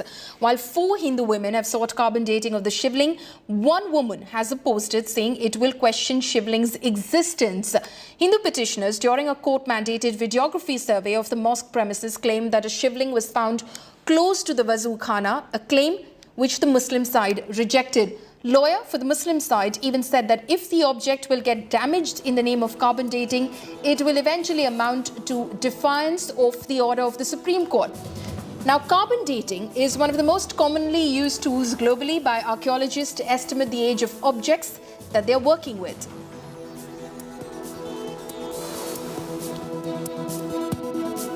शिवलिंग जो मिला है उसके भ्रम को दूर करने का सबसे बढ़िया जो है वैज्ञानिक विधि से जांच करा लेने वाला, ये सबसे उत्तम व्यवस्था है। इस संदर्भ में हमारे प्रार्थना पत्र पे सुनवाई हुई, सभी पक्षों ने अपने अपने पक्ष को रखा है और रखने के बाद ये फैसला आना है। इसलिए फैसला जो है हमारे पक्ष में आ जाए तो अपने आप में ये इतिहास बनेगा और ये भ्रम जो है, विवाद जो खड़ा है फव्वारे और शिवलिंग का, ये विवाद भी समाप्त हो जाएगा। हमारी प्रार्थना पत्र में स्पष्ट है कि कार्बन डेटिंग अथवा वैज्ञानिक विधि से जांच कराई जाए, जिससे इनकी उम्र, अवस्था, व्यवस्था पता चल सके। शिवलिंग में आप देखेंगे तो अर्घ्य में धातु लगा होता है, वो धातु को तो कार्बन डेटिंग हो सकता है। और हमने कार्बन डेटिंग पर बल कहाँ दिया है? हमने कहा कार्बन डेटिंग या वैज्ञानिक विधि से जांच पर। तो या तो प्रार्थना पत्र उनको समझ में नहीं आ रहा है, या तो क्या बोल रहे हैं उनको समझ में नहीं आ रहा है। देखिए, कार्बन डेटिंग के संबंध में बहस कंप्लीट हो गई है, वो ऑर्डर देना कोर्ट का काम है। लेकिन जहाँ तक मेरा समझना है कि according to law at this stage carbon dating अभी संभव नहीं है। जो ये केस है इसके अंदर वो जमीन मांगी गई है जिस पर तथाकथित ढांचा खड़ा है, और जमीन इस हैसियत से मांगी गई कि भगवान आदि विशेषकर विराजमान खुद वहाँ पर अपना केस लेकर के कोर्ट के सामने खड़े हैं, इसलिए महत्वपूर्ण हो जाता है। इसमें डिक्लेरेशन मांगा गया है एक्सक्लूसिव ओनरशिप को लेकर के। एक्सक्लूसिव ओनरशिप आज तक कभी ज्ञानवापी को लेकर के ना मांगी गई है ना डिसाइड की गई है, इसलिए केस महत्वपूर्ण हो जाता है। You see, Lord Adi Vishwesar himself is available to claim their right, and before this petition, nowhere in the history of this Gyanvapi case, nowhere this type of claim has been presented before the honorable court, and nowhere the claim has been asked for the whole land. You see, the stage of the case was on the argument of the order 39 for the immediate puja and rag bhog of the Shivlingam or Adi Visheshar. But as the Muslim Paksh, or you can say Anjuman Intizamiya Paksh, they always want, use delay tactics. फैसला हो चुका है, फैसला में कोई अंधकार वाली बात घुमा फिरा करके कोई विचार अलग अलग देवें, वो बात नहीं। अब 100% वहाँ पर शिव जी विराजमान थे, नंदीश्वर सामने द्वारपाल हैं, और नंदीश्वर जब द्वारपाल हैं तो शिव जी ही अंदर हैं, ये सत्यापित है। और न्यायपालिका पर सबको विश्वास है, जो न्यायपालिका आदेश करेगा उसको सब स्वीकार करेंगे। My colleague Abhishek Mishra is joining me live from Varanasi today. Abhishek, in a short while from now, of course, we'll hear from the court as to what they have decided on the carbon dating of the Shivling as claimed to have been found by the Hindu side inside the Gyanvapi Mosque premises. But interestingly, one petition, at least from the Hindu side, is against carbon dating. Well, certainly, Polumi, and that's going to be very interesting and important as far as this whole case is concerned, because the Hindu side has been very vocal about the fact that this carbon dating or any other scientific method should be adopted in order to get the age of the claimed Shivlinga. But on the other side, the Muslim side has said that it will overdo, it will not be as per the Supreme Court order which has been said. So that is also very important. Now I'm joined with one of the the advocates from the Hindu side, Subhash Chandan Chaturvedi. Subhash ji, आज के जो verdict आने वाला है ये कितना महत्वपूर्ण होगा? आपके आधार को ये मजबूत करने की स्थिति में आपको आज दिख रहा है? ये हमारे आधार को ही नहीं, देश के जो विवाद है, मंदिर मस्जिद का विवाद चल रहा है, शिवलिंग और फव्वारे का जो विवाद चल रहा है, इस विवाद को, इस भ्रम को दूर करने में भी एक बहुत बड़ा टर्निंग पॉइंट होगा। इस आधार पे न्यायालय को भी सुविधा होगी। देश के सामने जो अंधकार बना हुआ है, एक विवाद खड़ा है, क्योंकि ये लोकतंत्र है, ये मुगल शासन नहीं है कि यहाँ जो आप निर्णय ले लें शासन के हाथ में, तो न्यायालय के माध्यम से जो निर्णय आएगा, और न्यायालय भी एक विशेषज्ञ लोगों, या कहा जाए कि पक्ष का तो मानना है कि आप सुप्रीम कोर्ट के ऑर्डर की मान्यता ही नहीं होगी, क्योंकि कहा गया है कि सर्वेक्षण में जो भी चीजें हैं वो वैसे ही रहनी चाहिए, उनसे छेड़छाड़ ना हो, और टेस्टिंग होगी तो छेड़छाड़। भाई, हमने देखिए टेस्टिंग, उसी टेस्ट की बात किया है, वैज्ञानिक विधि की बात की है, जिससे उस शिवलिंग को बिना छुए जो है, बिना नुकसान पहुंचाए उसकी जांच की जाए। हम शुरू से कह रहे हैं कि ये भ्रम जो लोग फैला रहे हैं कि छेड़छाड़ होगा, नुकसान होगा, सुप्रीम कोर्ट के आदेश की अवहेलना होगा, हम तो कह रहे हैं कि बिना छुए, बिना टच किए, आपके पास तमाम लेजर विधियां हैं, तमाम विधियां हैं, उन विधियों से आप इसकी जांच करवा लें। Certainly, you just heard what the advocate has to say. He's saying that today's decision will be very important, and they're quite optimistic that justice will be delivered and they will get the mandate in their favor. Right. Abhishek, thank you so much for joining us with all of those details. Abhishek there, of course, reporting from outside the Varanasi court.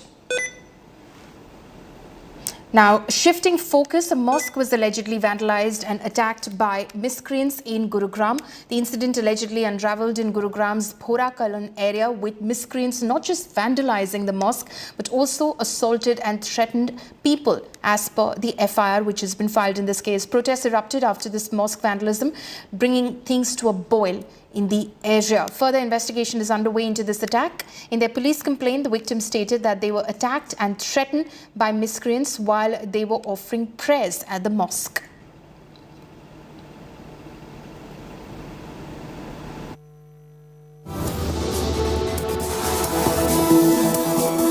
ये exact संख्या नहीं है, लेकिन उसमें कुछ लोग बताए गए हैं, तो उनके बारे में अभी इंफॉर्मेशन इकट्ठी की जा रही है और जो भी इसमें शामिल होंगे उनके खिलाफ कार्रवाई की जाएगी। अभी ये इन्वेस्टिगेशन शुरुआती दौर में है और उसमें सारी चीज़ें जब इन आदमियों के बारे में इनसे पूछताछ हो जाएगी, जब भी सारे फैक्ट्स पता चलेंगे कि क्या असल वजह क्या रही है। My colleague Himanshu Mishra is now joining me live on this. Himanshu, घटनाक्रम बताइए, आखिर हुआ क्या था? देखिए, जिस जगह पर हम मौजूद हैं, यही आपको मैं दिखाता हूं, यही वो जगह है जहां पर पड़ी जा रही थी। दरअसल यहाँ पर अंदर, इस जगह पर अंदर एक मजार है और यहाँ पर आप राइट हैंड पर जो ताला देख रहे, दरवाजा आप देख रहे हैं, यहाँ पर नमाज अदा की जाती है और बुधवार के दिन भी यहाँ पर नमाज अदा की जा रही थी। उस वक्त रात के तकरीबन 7:30 से 8 बजे के बीच का वक्त था, जब अचानक से कुछ लोग आते हैं। मुस्लिम पक्ष का आरोप है कि उन्होंने अंदर आया और मारपीट की, कुर्सियां तोड़ी और इस दरवाजे पर जो आप देख रहे हैं, इस पे लॉक लगा दिया गया। इसके बाद पुलिस को बुलाया गया। आप देखिए, ये ताला यहां से तोड़ा गया, जो दिखाया जा रहा है, इसको लॉक को तोड़ा गया। अब दरअसल ये विवाद शुरू क्यों हुआ, ये मैं आपको पॉल में बताता हूं।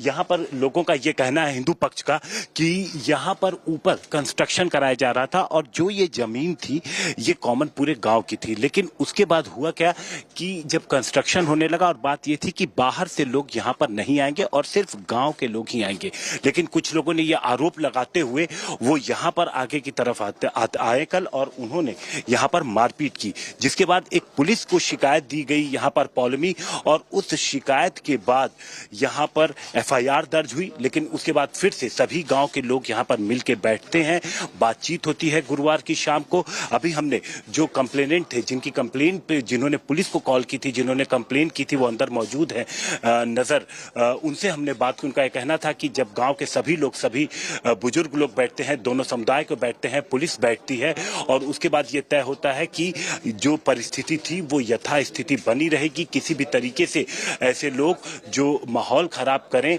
उनको नहीं बख्शा जाएगा। और इसके बाद आपस में बातचीत के बाद जो कंप्लेन थी, इनका कहना है कि उन्होंने पुलिस को लिख के दिया है कि उन्हें कोई कार्रवाई नहीं चाहिए। तो फिलहाल यहाँ पर दोनों समुदायों ने आपस में बैठकर बातचीत कर ली है और इस पूरे इलाके में जो ये गांव है, यहाँ का गुड़गांव से ये तकरीबन 40 किलोमीटर आगे जो मानेसर, उससे आगे ये गांव पड़ता है और यहाँ पर फिलहाल पूरी तरीके से शांति है। और दोनों समुदाय का ये कहना है कि चूंकि जिस तरीके से अभी तक जो बनी हुई थी हालात, वही हालात आगे बने रहे, यही सभी की कोशिश है। पॉल में जी, हिमांशु, शुक्रिया इस जानकारी के लिए।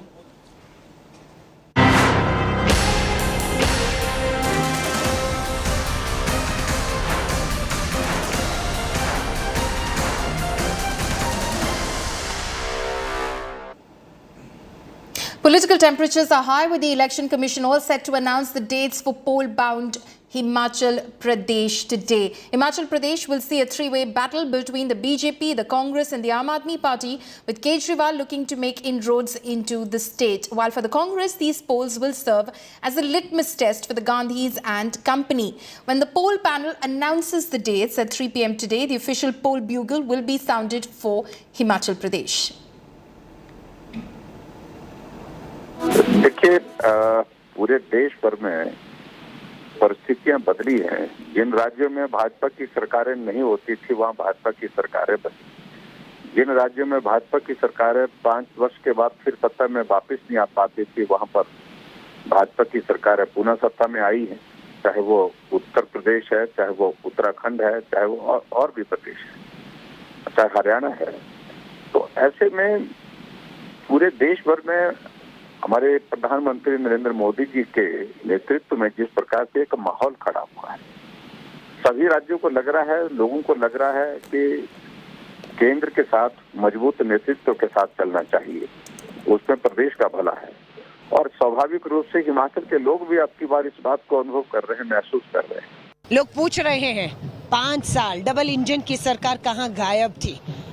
पूरी बेरोजगारी ने, नशे ने, महंगाई ने अपने शिकंजे में लिया हिमाचल को। डबल इंजन की सरकार के प्रधानमंत्री जी देखने नहीं आए, लेकिन आज चुनाव नजदीक देखकर वोटों के लिए एक ही महीने में 4-4 दौरे हो जाते हैं। करोड़ों की घोषणाएं रिब्बन काटे जा रहे हैं, भगदड़ मच गई है। लेकिन लोग 5 साल का आंकलन करेंगे। प्रियंका गांधी जी की ये पहली रैली है और उसके बाद मंडी, कांगड़ा, चंबा, शिमला, हर जगह वो रैलियां करके एक विश्वास पैदा करने का काम करेंगे लोगों में।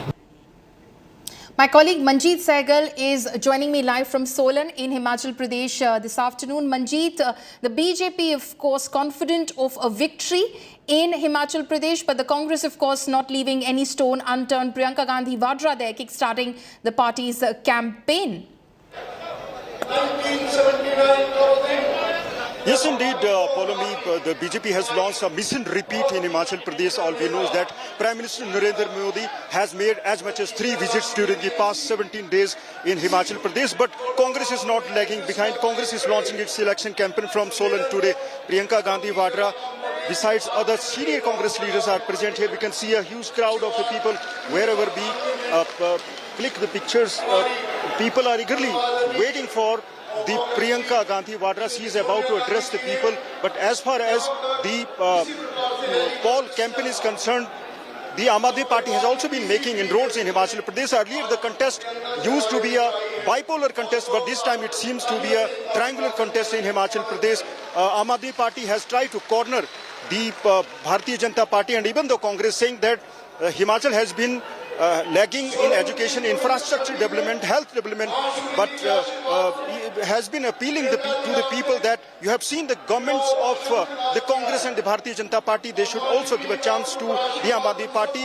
But the Bharatiya Janata Party, in its mission repeat, has been announcing various developmental schemes. All we know that the Prime Minister Narendra Modi yesterday flagged off Vande Bharat Express train from Una, which is the 4th train. Besides this, the Pradhan Mantri Gram Sadak Yojana's 3rd phase was also launched from Chamba yesterday. Follow me. Okay. Manjeet, thank you so much for joining us with those details. Manjeet there, of course, tracking the Congress as it kickstarts its campaign in poll-bound Himachal Pradesh today. We're slipping into a very short break. Coming up next, heavy rains in Uttar Pradesh's Prayagraj have caused a flood-like situation in low-lying areas of the district after rise in water levels of the Ganga and the Yamuna rivers. Details on the other side of this break.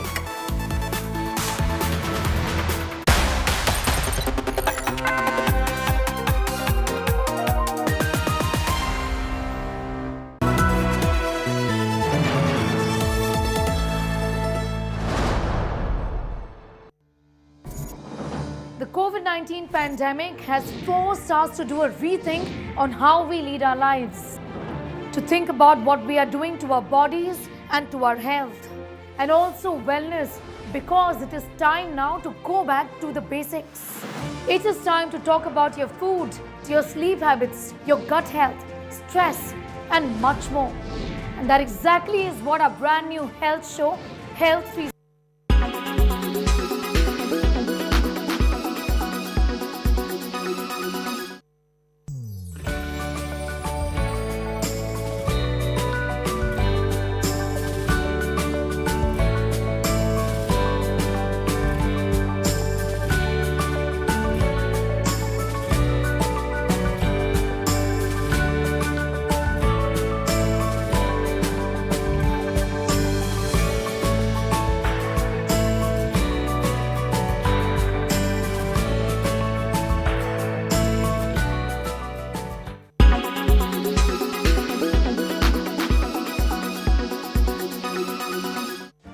Make your media plan smarter with India Today Live TV on your connected devices. Amplify your brand with 100 million smart internet viewers. To advertise, mail us at sales@aajtak.com. With every sunrise comes new beginnings, new opportunities and new stories. And that's why we're first up. today. I'm Akshita Nathagopal. While you're sleeping, we're hard at work to ensure you get the perfect news shot every morning. Get you all the updates. Our morning mission to get you news that's fresh and packed with flavor. Watch First Up every weekday morning with me, Akshita Nathagopal, right here on India Today.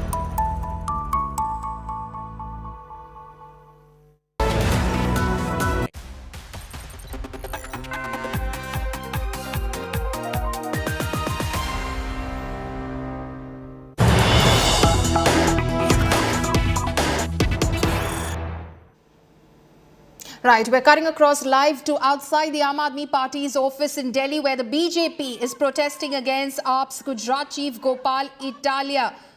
The BJP women workers are protesting against AAP Gujarat President Gopal Italia's comments on Prime Minister Modi's mother. Those visuals coming in from those protests outside the Aam Aadmi Party office in Delhi, where the BJP's women's wing has launched this massive attack against the AAP for Gopal Italia's comments on Prime Minister Modi's mother. Amit Bhardwaj is joining me live from, in fact, the location of that protest. Amit, take it over. What's happening? Palmi, we are bringing exclusive visuals from outside the Aam Aadmi Party's headquarters. Scuffle, between Delhi police officials, personnel and Mahila Morcha workers of the BJP. Now, these are the very Mahila Morcha workers who are trying to climb the barricades right here. They are trying to breach the barricades in order to reach the Aam Aadmi Party office, and they are seeking removal of Gopal Italia. A minor physical confrontation between the paramilitary forces and the BJP workers. They are angry. They are seeking apology from Aam Aadmi Party, and they are seeking sacking of Gujarat chief Gopal Italia. Gujarat chief Gopal Italia right here.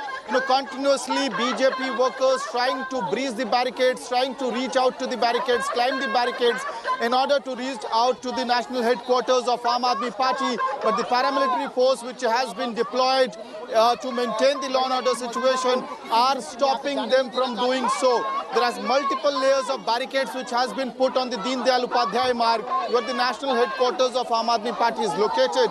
And this is the first layer of barricading.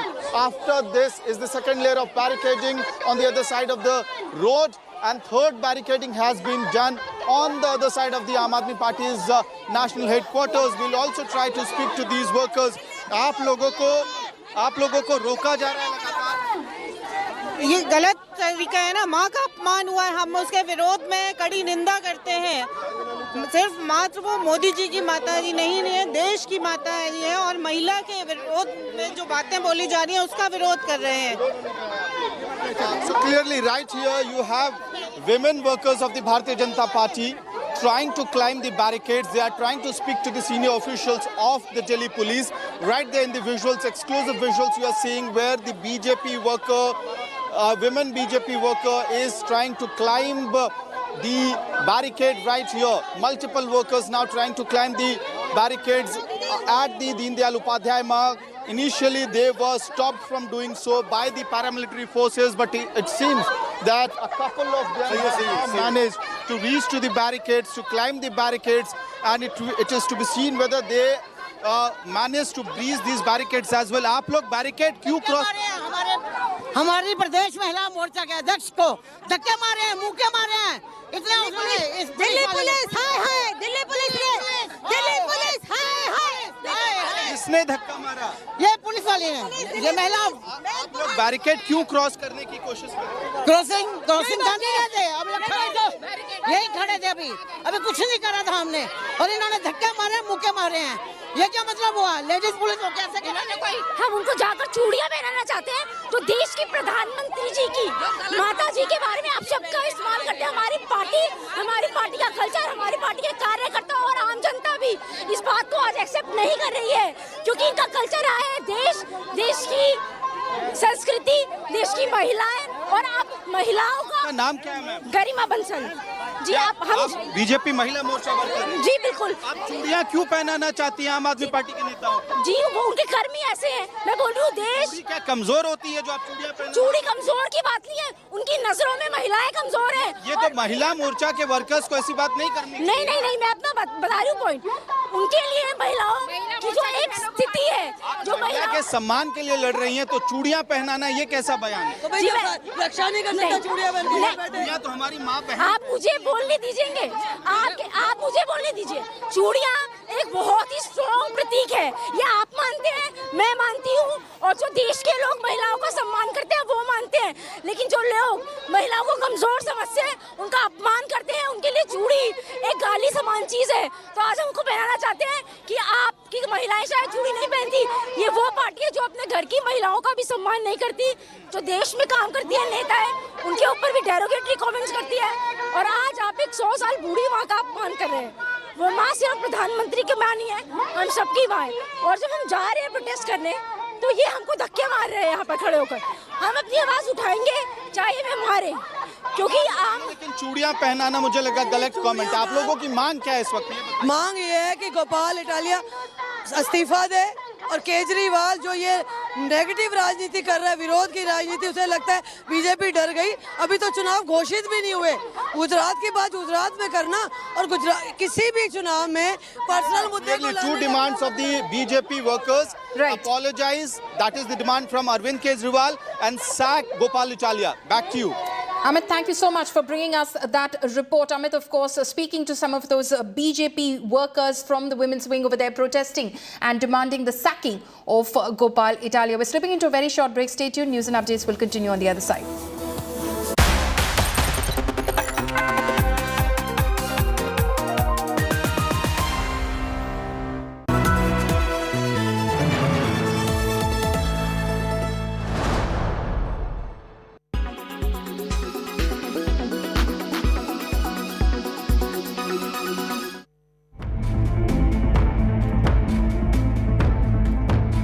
Is China more equipped than the US in the race of nuclear weapons?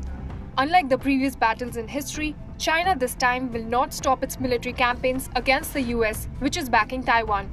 In fact, the US had predicted that China would attack Taiwan. Pentagon released a report in November 2021 saying that China could have 700 deliverable nuclear warheads by 2027 and could top 1,000 by 2030.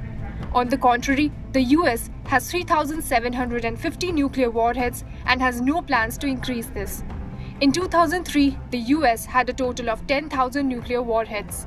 As it is clear that China is using its military drills on Taiwan, the US predicted last year that China is expanding the number of its land, sea, and air military and nuclear platforms. Today, it is using its power against Taiwan through land, water, and air. China is building a nuclear triad like US and Russia. Satellite photographs of new nuclear missile silos in western China are also out. The Chinese Foreign Ministry spokesman Wang Wenbing said, and I quote, "The report released by the US Department of Defense, like previous similar reports, ignores facts and is full of prejudice." He added that Washington was using the report to hype up talk of the China nuclear threat and describe the United States as the world's largest source of nuclear threat. This leaves us with a question. If the US is concerned about its deterrence power, then why is it helping Taiwan against China?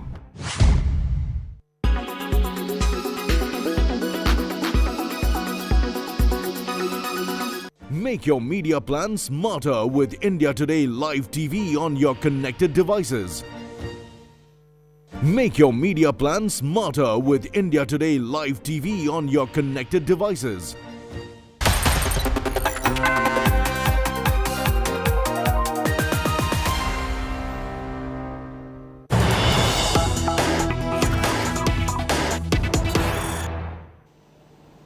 Welcome back. Did Beijing just witness a rare protest against Chinese President Xi Jinping? Various photos circulating on social media showed posters and banners on the Sitong Bridge overpass in Beijing against the authoritarian rule of Jinping, who is set to get a record third term during the National Congress starting this Sunday. Jinping is set to get a record third term during the National Congress. The banner read, and I quote over here, "Say no to COVID test, yes to food, no to lockdown, yes to freedom, no to lies, yes to dignity, no to cultural revolution, yes to reform, no to great leader, yes to vote. Go on strike, remove dictator and national traitor Xi Jinping. These are the banners that have been put up in Beijing.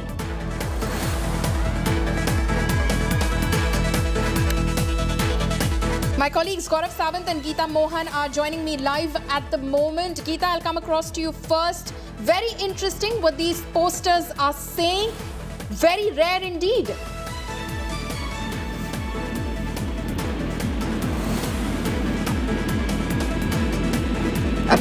Geeta, are you able to hear me?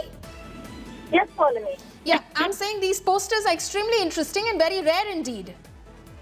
Absolutely. Also, the fact that timing is of the essence with your follow me, the fact that it's happening in Beijing, where Xi Jinping is now looking at a third and a very lasting term, so to say.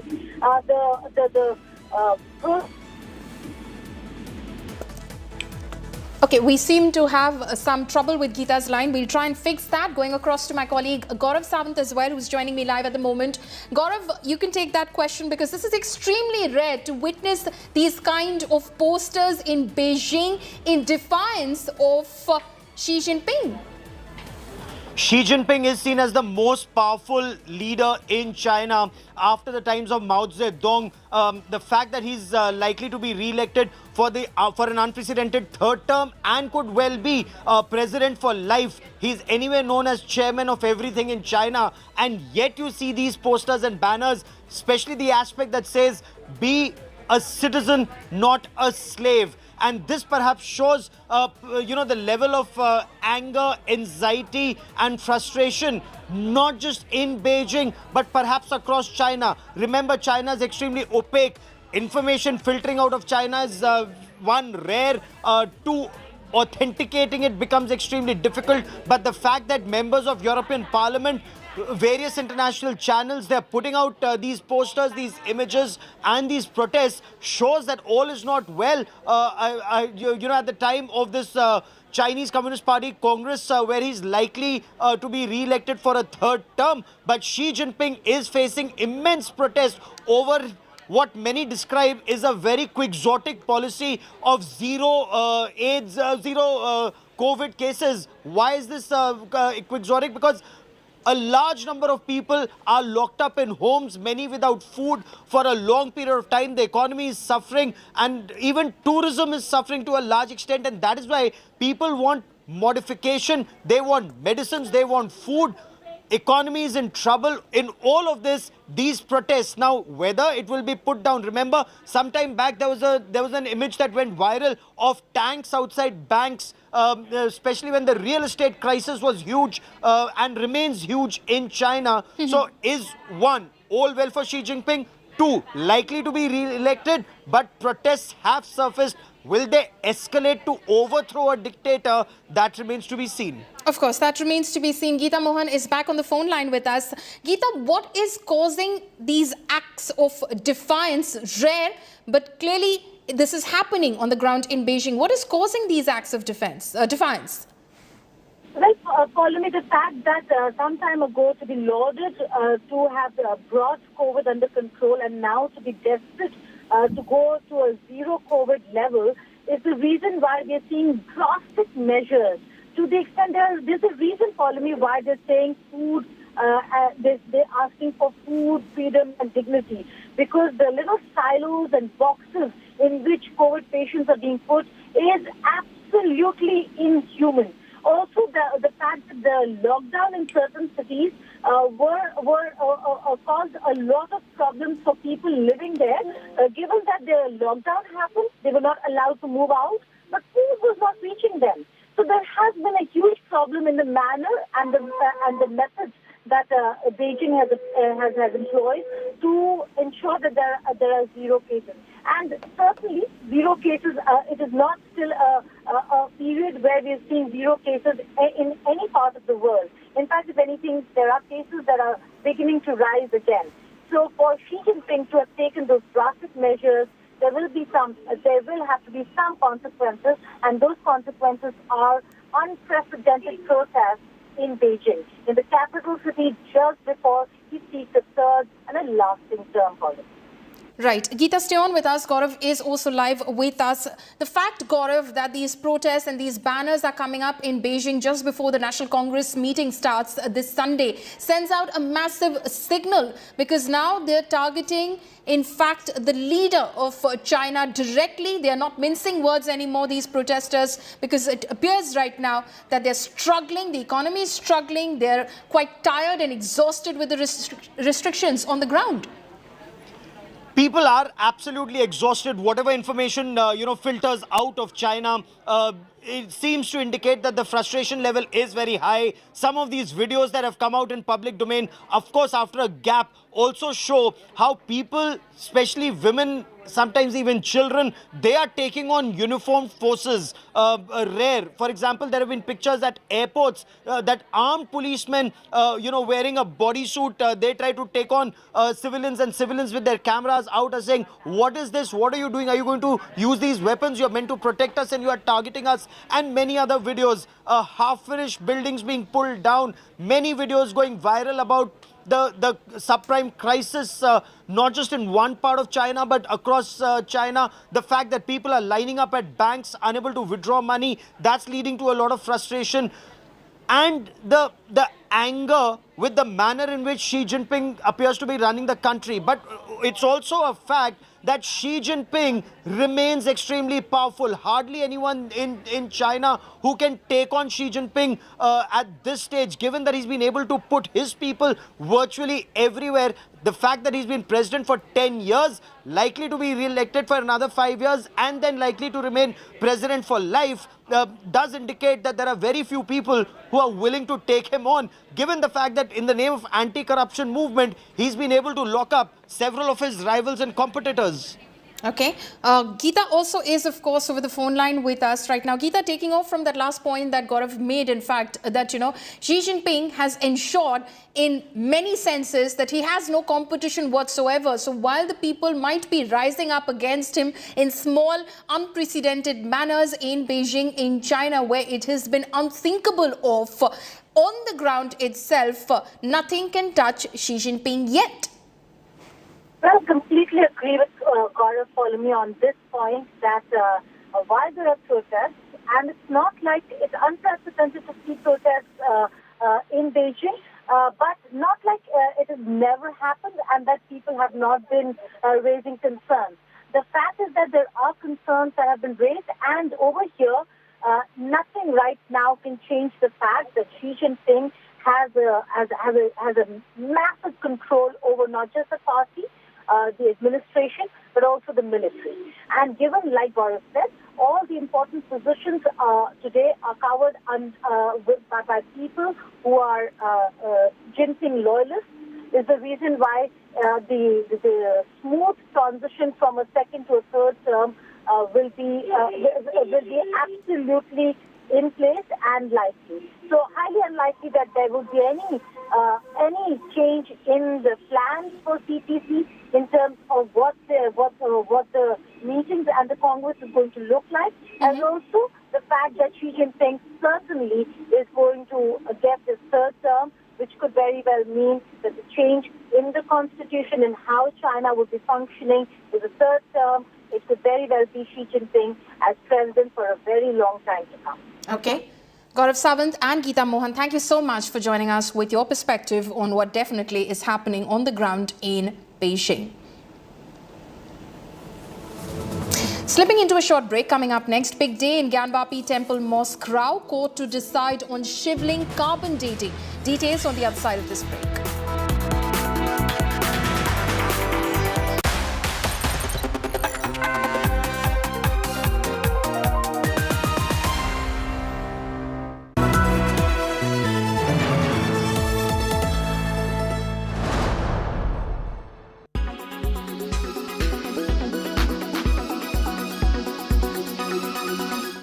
Is it so hot and humid in your city that you're finding it difficult to fall asleep? Well, you are not alone. Hundreds and lakhs of people in India are facing this problem, and now it has been documented.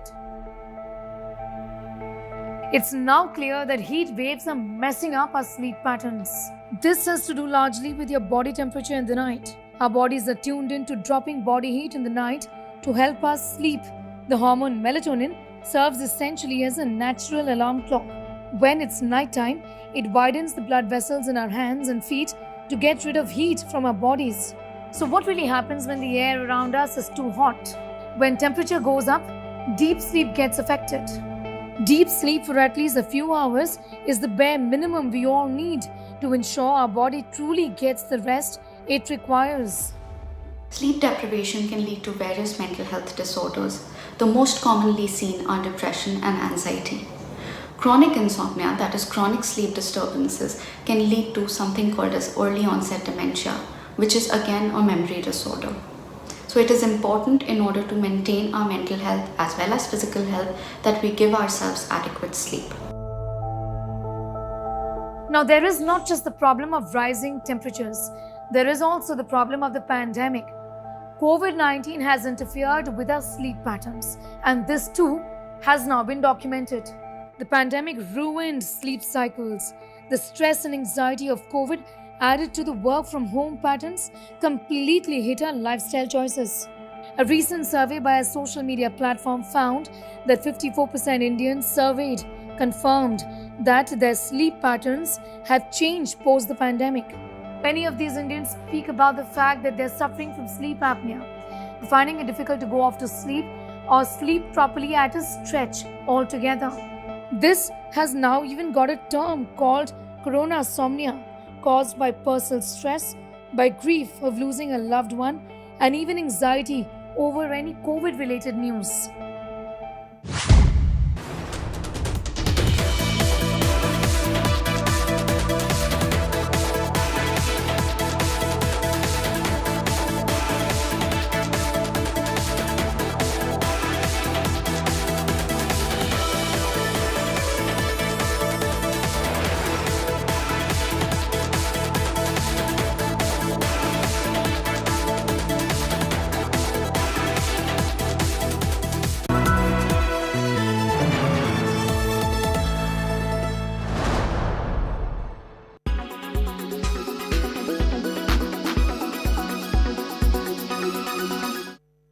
Remember them? Amber Heard and Johnny Depp have both been busy with their lives ever since the defamation trial, and everything seems to be going quite well for Johnny. He's returning to movies with the role of King Louis XV in Gyanvapi, has found love in his former lawyer Joel Rich, and recently made 20 times the profit for his Queensland mansion. This isn't just any house, but it is the place where the infamous incident of Depp losing his finger took place. Amongst the many fights that were mentioned in court of the former couple, this incident was one to stick out quite a bit. He sold this mansion in Australia for $40 million. The house had 10 rooms with 10 bathrooms and a wine cellar with a capacity of 2,000 bottles, along with a go-karting ground within that premises. To get into the details of this infamous incident, Heard had been throwing bottles at the actor, 2 bottles in fact, the second one resulting in a cut finger.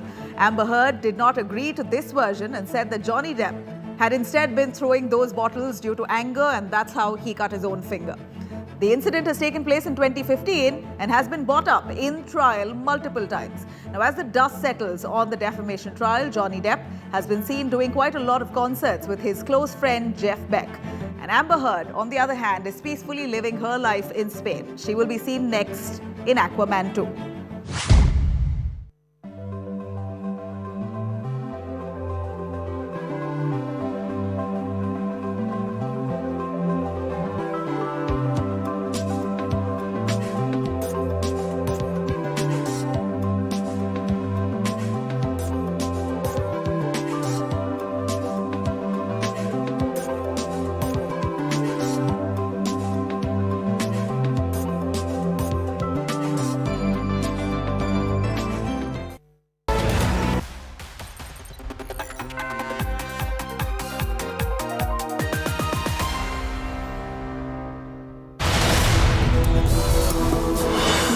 Gyanvapi temple mosque row. Court verdict on Shivling carbon dating any time now. Hindu side split over carbon dating.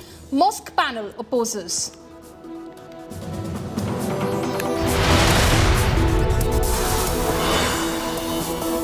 Smriti Irani's blistering attack on Kejriwal and Aam Aadmi Party slams Kejriwal for attacking Prime Minister Modi's mother. Asks Kejriwal why he didn't sack Italia. BJP women's wing stages massive protest. आपको भले ही ये शब्द गुजरात के आम आदमी party के किसी कार्यकर्ता के लगते हों, आदेश लेकिन अरविंद केजरीवाल का है. Poll season officially kicks off today. Election Commission to announce poll dates for Himachal at 3 p.m.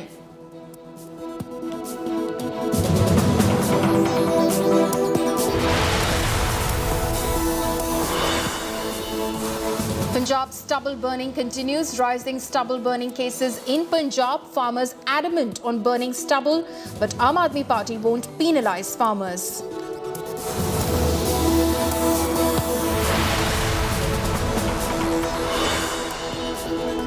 Another case of alleged racial abuse in Australia. Indian student stabbed 11 times in Sydney. PhD student critical undergoes surgery.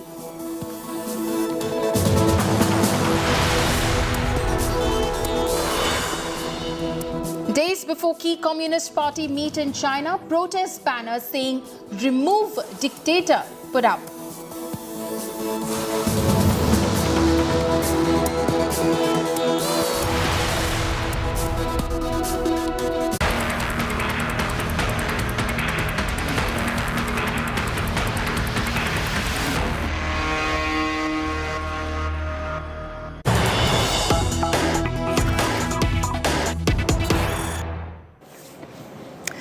Good afternoon. You're watching India Today. I'm Akshata Nandagopal, and any moment now, the Varanasi court will be delivering the big Gyanvapi verdict. We're standing by for that here on India Today, and we'll be getting you every update that comes in from the Varanasi court. What will this order be about?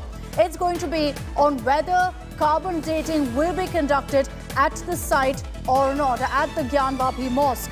And this essentially will be to identify whether it's a Shivling or a fountain within the premises. The court will decide whether there will be carbon dating or not. And this carbon dating will happen on the Shivling reportedly that's present within that fountain. Carbon dating essentially is a scientific process used in archaeology to understand the age of an object. So this will essentially give us an idea of what that object, which the Muslim side claims is a fountain, actually is. Let's get to, in fact, reactions coming in from the ground. Abhishek Mishra reporting. I'm joined with Vishnu Shankar Jain. Vishnu ji, how your claim is going to be very important today. You have said that you have all the things in hand. Today the verdict will be out. How do you say it's going to be in your favor? See, definitely I'm a party to the case, so I will believe and I will firmly believe that the Honorable Court will do justice with my application and will pass an order directing for scientific investigation into the matter in issue. But the point is that there is, in my legal opinion, there is no other mode by which this can be ascertained that whether the Shivlingam which has been found is actually a Shivlingam or a fountain. If one side is saying it's a Shivlingam, other side is saying it's a fountain, there is no other method by which it can be ascertained that what is the real character of that property. And therefore, we have asked for scientific investigation. The Muslim side has said that this procedure might tamper the Shivlinga which you are claiming, and also it will overlook the Supreme Court verdict. No, I'll clarify that. Supreme Court has clarified by the order of 20th of May, by which Supreme Court has said that the trial court is free to decide the entire trial as well as 711 and all the other applications. So even this trial can't be stayed by the High Court because the Supreme Court has permitted the trial court, the Honorable District Judge, to proceed with the trial and all the applications. And I've clarified your second question, that we have not asked for carbon dating of the Shivlingam, we have asked for scientific investigation. Can the whole also hold it for a while and ask first to have arguments over the report of the commission and then let's take it forward? This was also an option. Court has reserved today for verdict, so the judgment will come so far as ASI application is concerned. Well, certainly Vishnu Shankar Jain speaking to India Today, speaking and saying that they will be very optimistic with the fact that the decision should come in their favor. They are very optimistic, and the court has to decide what will be the course of action as far as their claim about the Shivlinga is concerned, and all these evidences which they have got in the commission report. But it all depends on the court what will happen. In Varanasi with cameraman Sandeep, Abhishek Mishra for India Today. So Abhishek Mishra getting us Vishnu Shankar Jain there, the lawyer who's representing the Hindu side. He's expressing confidence, saying that we're hopeful of a favourable verdict for us. Remember, the Hindu side is pushing for the carbon dating, for a scientific process to be conducted there within the Gyanvapi Mosque premises. On the other hand, the Muslim side has said that this cannot be allowed. Let's take this across to Abhishek Mishra, who's reporting live from Varanasi. Remember, it's a court in Varanasi that will be delivering the verdict any moment now. Abhishek, good afternoon. Run us through the arguments that we've seen from both sides in lieu of this verdict today in the Varanasi court. Well, certainly, Akshita, and today is going to be a very big, important day as far as the Gyanvapi case is concerned. Not just about the fact that what will come in the verdict, but also for the fact where this whole case will go into what direction. We have spoken to the lawyers, we have spoken to Vishnu Jain, we've also spoken to the petitioners, and they are saying that today it will be decided whether or not the claimed Shivlinga, which the Hindu side is saying is an important aspect of this whole case, should be taken into consideration. Now, what are the arguments by the Muslim side is that they've spoken that this is exactly overlooking the verdict which the Supreme Court has given as far as, preserving the objects which has been found in the commission report. But on the other hand, the Hindu side is saying that this process will not tamper or will not affect the Shivlinga in any actual way. So that is also very important, whether the court has taken that into consideration or not. Because initially, the arguments need to be happened on the commission report. The survey which was conducted for 4 days in Varanasi at the Gyanvapi premises. So that is also a very important thing. But today we are getting to know that around 2:30 the hearing will start, and then only we will get to know what is actually the verdict, because all the arguments has already been made. Both the side has given their claims, but now it's all about the verdict, whether or not the Varanasi court decides to go ahead with the carbon dating or any other scientific approach to access the age of the claimed Shivlinga, or they will hold it, reject it, and move ahead with the other hearing of the actual case and the commission report is concerned. Yes. So everything will hinge on this order, essentially, for the overall Gyanvapi case also to move forward, which is why what happens today in the next few minutes is extremely crucial. Every update that comes in from the Varanasi court, you will hear and see first here on India Today. But Abhishek, last time around, a couple of days ago, when this was brought up in the Varanasi court, there was a delay. Is it confirmed that today there will be a final verdict in this matter? Is there a possibility of it being pushed? Well, absolutely, Akshita. There is no turning back now. The court will certainly, give the verdict today. It has already been reserved. Yes, they gave the time in the last hearing for a day to have some objections, to study more further, but the verdict is already reserved, and it's only a matter of some minutes now that it will be out. Now, what is also other aspect of it, that this will actually determine how this case is going to go ahead. Now, let me show you the visuals first before we go ahead. Look at the security arrangements which has been made today for this hearing. There is no traffic, there is no parking, which usually happens outside the court. All the petitioners are inside the premises, all the advocates are there. The judge has already reached at his room. So shortly, around 2:30, the hearing will start. So that is the thing. Now, talking about the fact that, how this whole case has developed from the beginning, when the petition was made about from these 5 petitioners, women petitioners, seeking, the worship at the Shringara Gauri temple. And then afterward, when this whole survey has happened, the commission report which was compiled, but after that, the Shivlinga, which the Muslim side is saying that it is a fountain, but the Hindu side said it's a Shivlinga. To get the clarity on that, the Hindu side has filed this petition, and they want a scientific approach-based, research, investigation of this claimed Shivlinga. So that is something which will certainly determine now the future course of action as far as this case is concerned. Hindu side is very optimistic. They keep on saying that they have given all the evidences, they have made the argument, and it is anyway not overlooking any of the judgment of the Supreme Court or the High Court which was earlier given. So they are optimistic, but the Muslim side, which is now saying that the actual suit is about to get the right of the worship at the Shringara Gauri temple, and now the whole debate is going on the other side talking about the claimed Shivlinga. So that is what the Muslim side is saying. But it all depends on the verdict today, which will definitely going to come today. And the judge and the court will make it very clear whether or not they are going ahead with any sort of investigation, be it carbon dating or any other scientific investigation, or they will reject, or the court will reject it and move forward with the other hearing of this case. Yes. What are the contingencies, Abhishek, as far as the Hindu and the Muslim side is concerned? If things don't go in their favor, is there a possibility on this very aspect to actually move a higher court?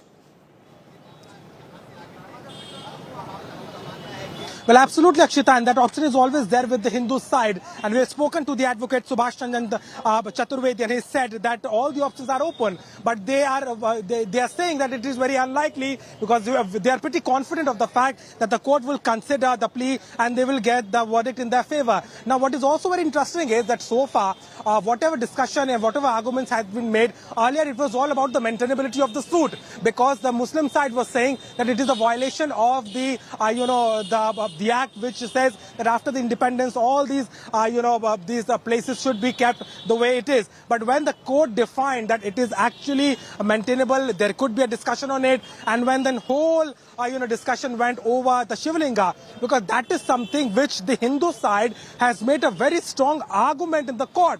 They just not refer to the commission report, but they also give the significance from the mythology. They also quoted the Deen Muhammad case, a verdict which was given earlier about the Gyanvapi premises and the ownership, and everything was taken into consideration. The Hindu side has always also said that it's not just about Adi Vishweshwara, it's all about the present and all these deities which has always been there. So that is something which the Hindu side has put in the court. Now, as far as Muslim side is concerned, as I said, that they are having the two bases against this argument. They say that if there will be any sort of scientific or carbon dating or any sort of investigation, that would overlook the decision of the Supreme Court, which has said in May that after the commission report, the object which the Hindu side is saying is a Shivlinga and the Muslim side said it's a fountain, so that should be preserved intact.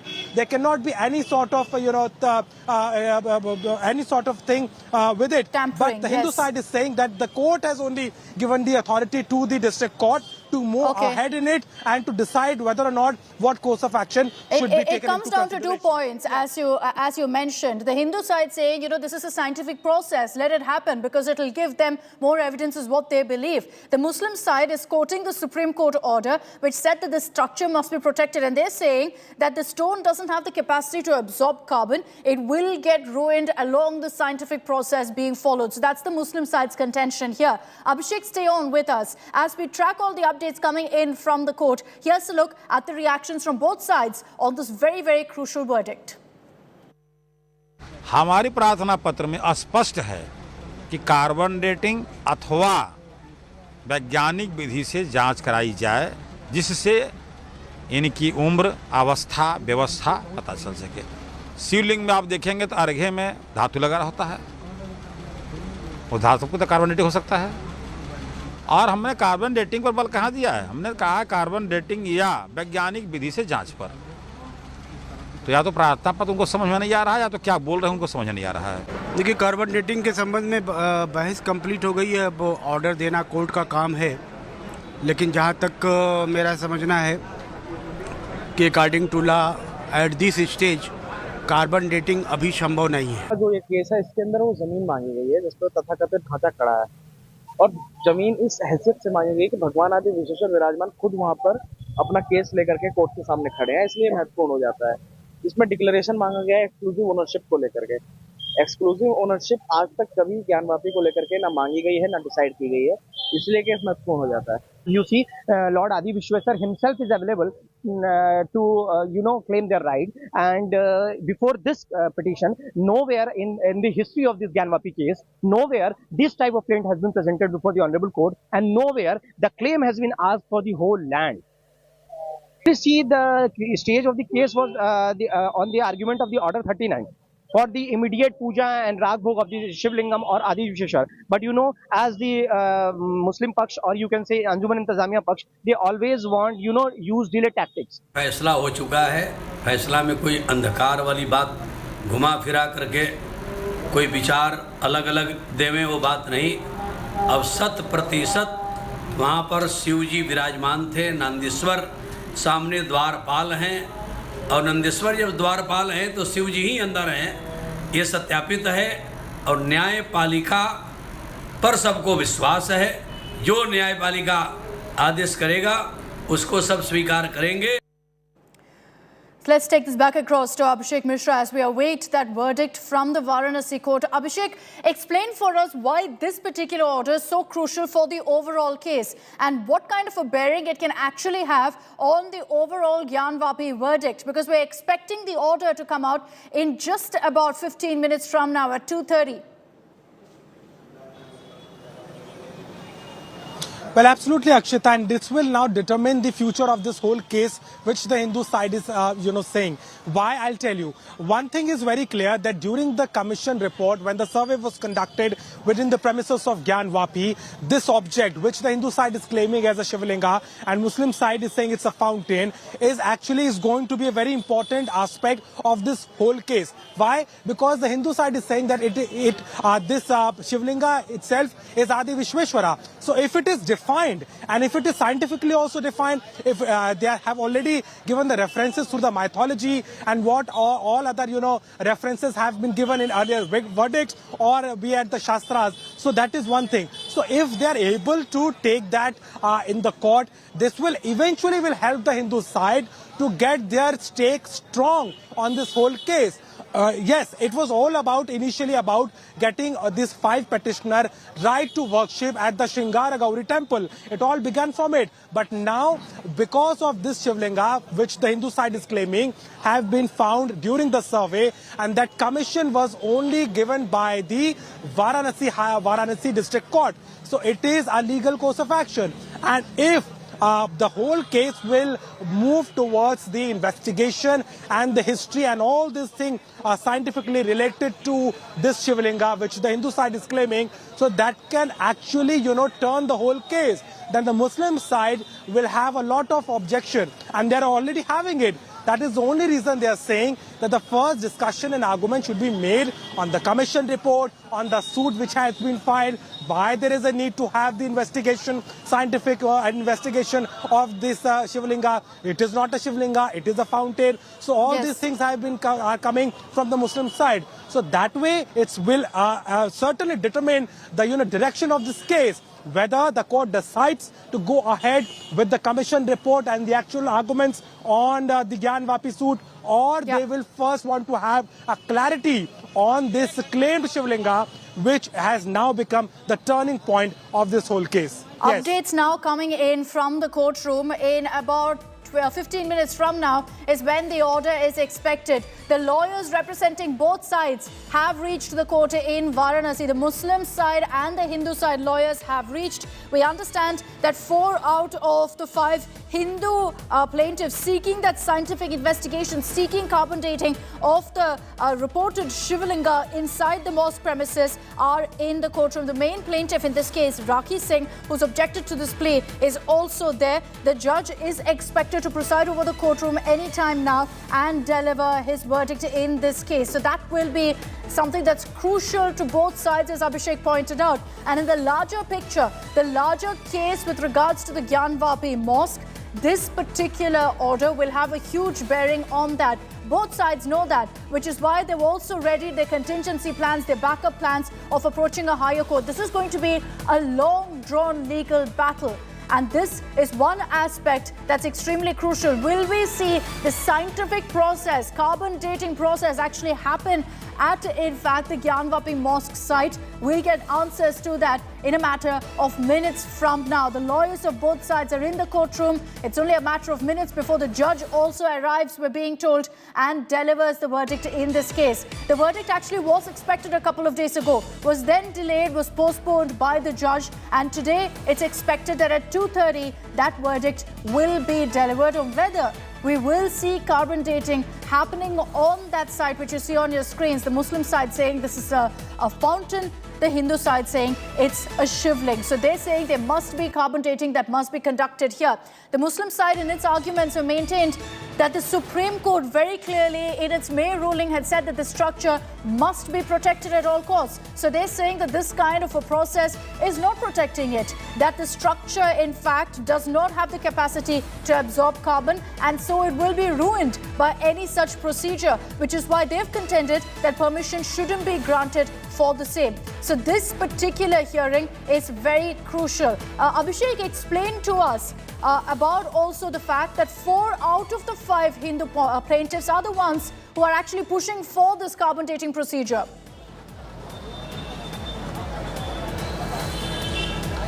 Well, yes, Akshita, there are 5 petitioners, 5 women petitioners, and out of them, one, Rakhi Singh, has a different approach toward this case. Right from the beginning of this case, she has been, she has filed the case with a separate advocate. There have separate arguments made. But this time, when it was about when the other 4 petitioners came into the court about, having the carbon dating or any scientific investigation of the Shivlinga, Rakhi Singh had a separate view. She was saying, and she is maintaining that she doesn't want that any sort of disturbance should happen as far as Shivlinga is concerned, any tampering and anything. So that is one thing. She's also saying that it will deviate the actual purpose of the suit, which is about get the right of the worship at the Shingara Gauri temple. So that is the other thing which she has said, and she's also spoken about the fact that if it is, then the court should give an order that all the petitioners should be held separately, because that can eventually, affect the hearing. So these are all the things which has come from the Rakhi Singh side. Although she has never turned up in the court, her representative comes, her advocate comes. She has never been there, and that is exactly the other 4 women petitioners are saying. They're saying when Rakhi herself has never been there, how she can, talk about all these points which are very crucial. So other 4 petitioners are united. They are saying that they will demand for this carbon dating or any approach method. They really want that Shivlinga to be proved in the court about its reference, about its age and how important it is. And they are very sure that the court will give the mandate, the verdict in their favor. So that is something which has a contradiction. But again, it all depends on the court how they will move ahead in it, because so far Rakhi Singh and all the other 4 petitioners are parallelly making their arguments in the court, and there is no separation as far as both the suits are concerned. Yes. Okay, so that is also an important aspect to keep in mind, that of the original 5 Hindu petitioners, 4 of them are of the belief that there is a need for this carbon dating procedure to happen. The main plaintiff here, Rakhi Singh, has actually objected to this plea. She believes that there's a different, way that this should be dealt with, that this kind of a procedure is not the answer right now. There have been some very, very interesting arguments that have played out on this, with many citing legal precedents that have been set previously in such cases. But there are a lot of legal complications also that have to be kept in mind, which is why this particular decision by the judge could have a bearing on several related cases as well. And let me also highlight for you that this is not the final verdict on the issue of the Gyanvapi Mosque. This is just one aspect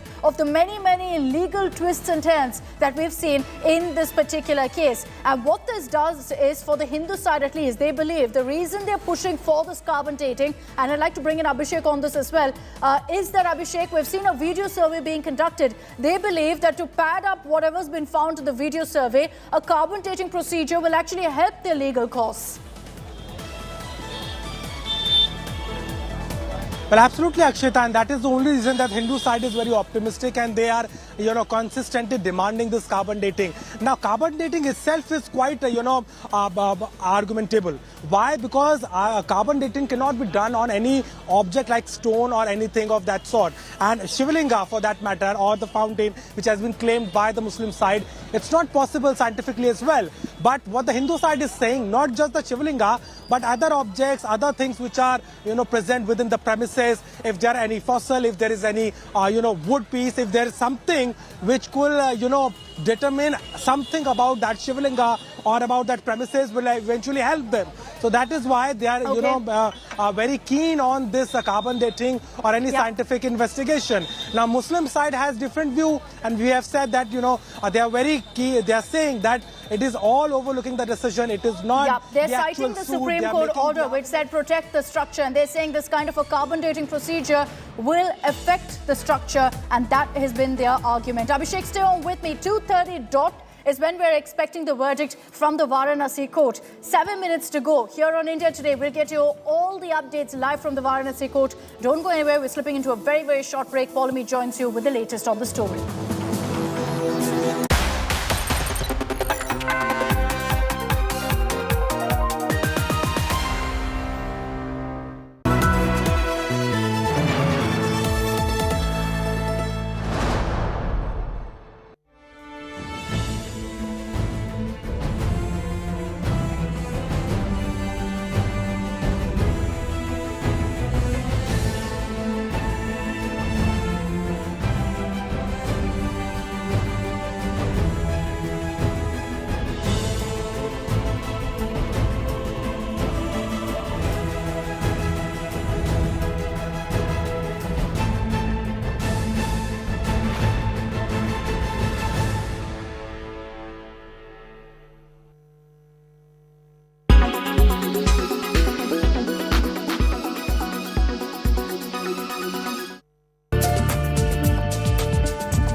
Traveling from different parts. Armed with facts, Looking at political back. she takes the news by its horns. Do you think the future of these students are not hampered? Fierce, bold and direct, setting the tone for the biggest stories. From every corner and every angle. Expect nothing but the unfiltered truth. News first, niceties later. Watch me, Nabila Jamal, on India Today.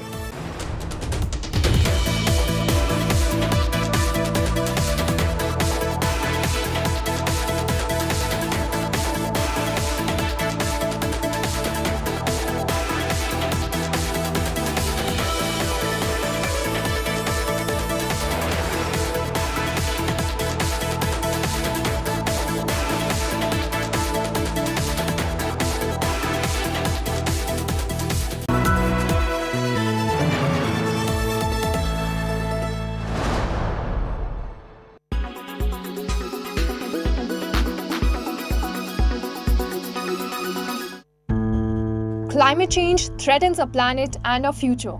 In 2021, the global temperature grew by 0.13 degrees Celsius. Amid the rising global warming concerns, green hydrogen seems like a formidable solution.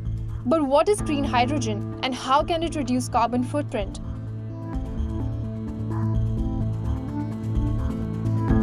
Presented as a solution to help curb global warming, green hydrogen could play a key role in reducing the major carbon footprint of some sectors such as heavy industry and transport. Hydrogen is the most abundant chemical element in the universe, but it does not exist in pure state. It must be extracted. It is already produced, but almost all of it comes from a chemical process using natural gas, and this generates a lot of carbon dioxide. Green hydrogen, by contrast, can be produced by electricity, generated by renewable energies such as wind power. Another low-carbon hydrogen would be based on electricity from nuclear power plants. In both cases, it is produced by electrolysis, which uses an electrical current to separate the hydrogen from oxygen in water. The hydrogen obtained from this process as a gas is 11 times lighter than air and must be stored. There are several techniques: high-pressure storage in gaseous form, storage at a very low temperature in liquid form, and storage in solid form with other materials. This storage capacity would make it possible to keep surplus production from renewable energies. Converted back into electricity by a fuel cell, hydrogen would also help to replace fossil fuels in long-distance transport such as trucks, trains, or even planes. And eventually, it can replace coal in industries such as steel that require a lot of heat. 1 kg of hydrogen releases about 3 times more energy than 1 kg of gas. But to widen its use, the cost of producing green hydrogen will have to drop. Currently, it costs 2 to 3 times more than grey hydrogen. Its widespread use will also depend on the development of low-carbon electricity production and the fuel cell.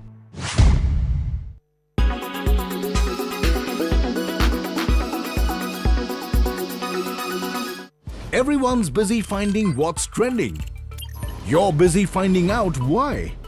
India Today, for those who research before reacting. Download the India Today app now.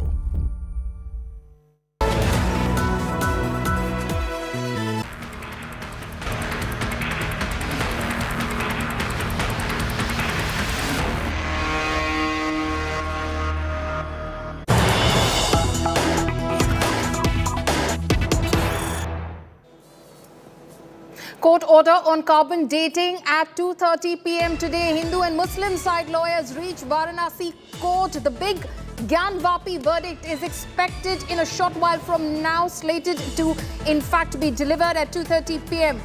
Is it a Shivling or a fountain? All eye on the district court in Varanasi. All eyes on that verdict, in fact, that will be delivered in a few moments from now by the Varanasi District Court. Today, of course, the specific question is about whether carbon dating of the Shivling, which is claimed to have been found inside the Gyanvapi Mosque premises, should be conducted or not. My colleague Abhishek Mishra is joining me live from Varanasi. Abhishek, give us more details about what both sides have said in court so far in their arguments. Well, absolutely. The court will today determine a very important aspect of this case, that is about the scientific or the carbon dating investigation of that claimed Shivlinga by the Hindu side. Now, it's 2:30 already. All the advocates and the petitioner are inside the court premises. Let me show you the visuals first. We are inside the court premises and the hearing is about to start.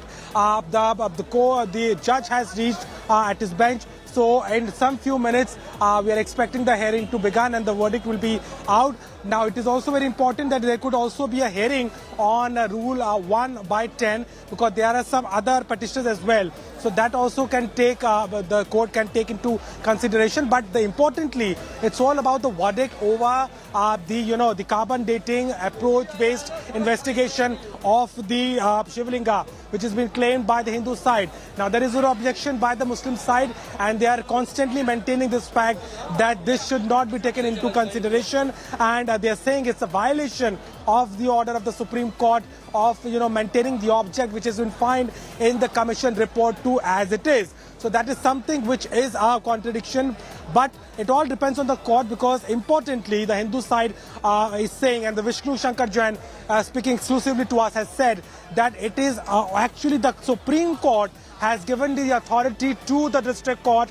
to determine the future course of action, how they are going to go ahead with it, and if they decide whether to go with carbon dating or any other scientific approach-based method to investigate, they can do so. So that is something which is very important, and it remains to be seen in the verdict, which is just in few minutes will be out, and there will be a very more clarity as far as this carbon dating or any other investigation of that claim Shivlinga is concerned, which will actually determine the future of this case, because it's all about that object which has been found in the survey, which the Muslim side is saying is a fountain, and Hindu side is maintaining a fact that it itself is a part of Adi Vishweshwara and it's a Shivlinga. Yes. Okay. Abhishek, we're of course standing by for that judgment from the Varanasi District Court. You stay with us. Let's listen into this conversation that Abhishek in fact had earlier with Vishnu Jain.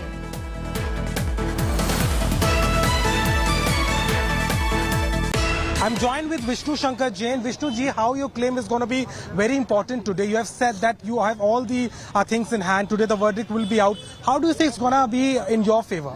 See, definitely I'm a party to the case, so I will believe and I will firmly believe that the Honorable Court will do justice with my application and will pass an order directing for scientific investigation into the matter in issue.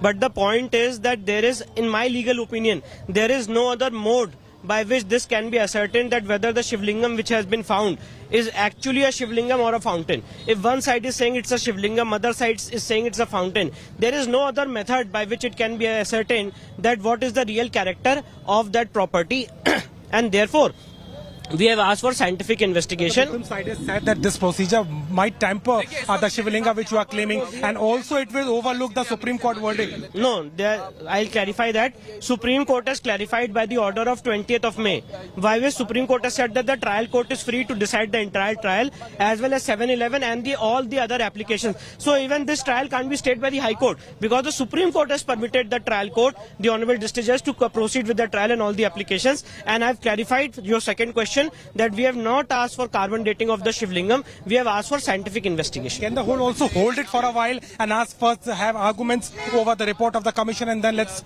take it forward? This could also be an option. Court has reserved today for verdict, so the judgment will come so far as ASI application is concerned. Okay, so that is of course one of the petitioners, in fact the lawyer representing one of the Hindu petitioners in this case who has sought carbon dating or specific scientific investigation of the Shivling which is claimed to have been found inside the Gyanvapi Mosque premises. Speaking exclusively to my colleague Abhishek. Abhishek, we're of course standing by for that verdict from the Varanasi District Court. What of course we're hearing right now is both sides and their petitioners, the lawyers have reached the court premises as we speak from both the Hindu side and the Muslim side. Abhishek, specific to what Vishnu Jain was telling you, so he says that he on behalf of his client is not seeking carbon dating specifically but a scientific investigation. What other formula is available?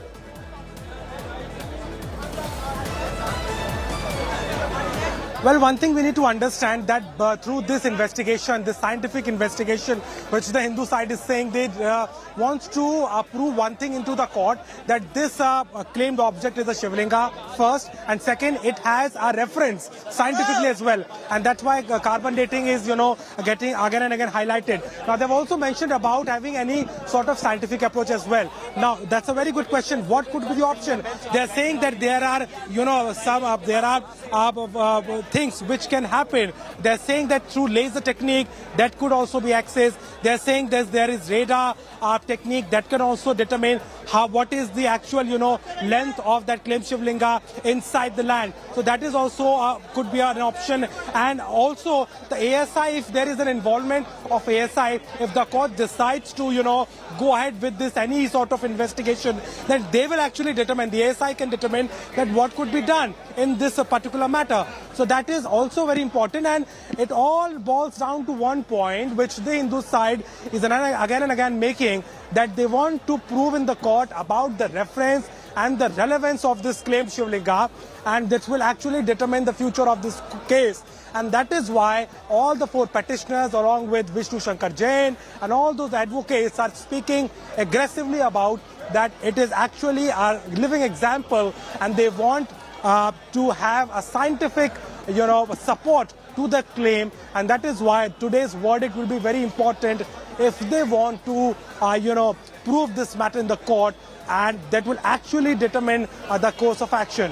That's why the argument has been made, and now it all eyes on the verdict of the court, how the judge will decide and what will be done as far as this this verdict about the investigation, the carbon dating is concerned. Abhishek, what are the Hindu petitioners telling you and the advocates telling you? How is this going to have a bearing on the actual case, which is basically about praying and being able to offer prayers at the Shringar Gauri year-long?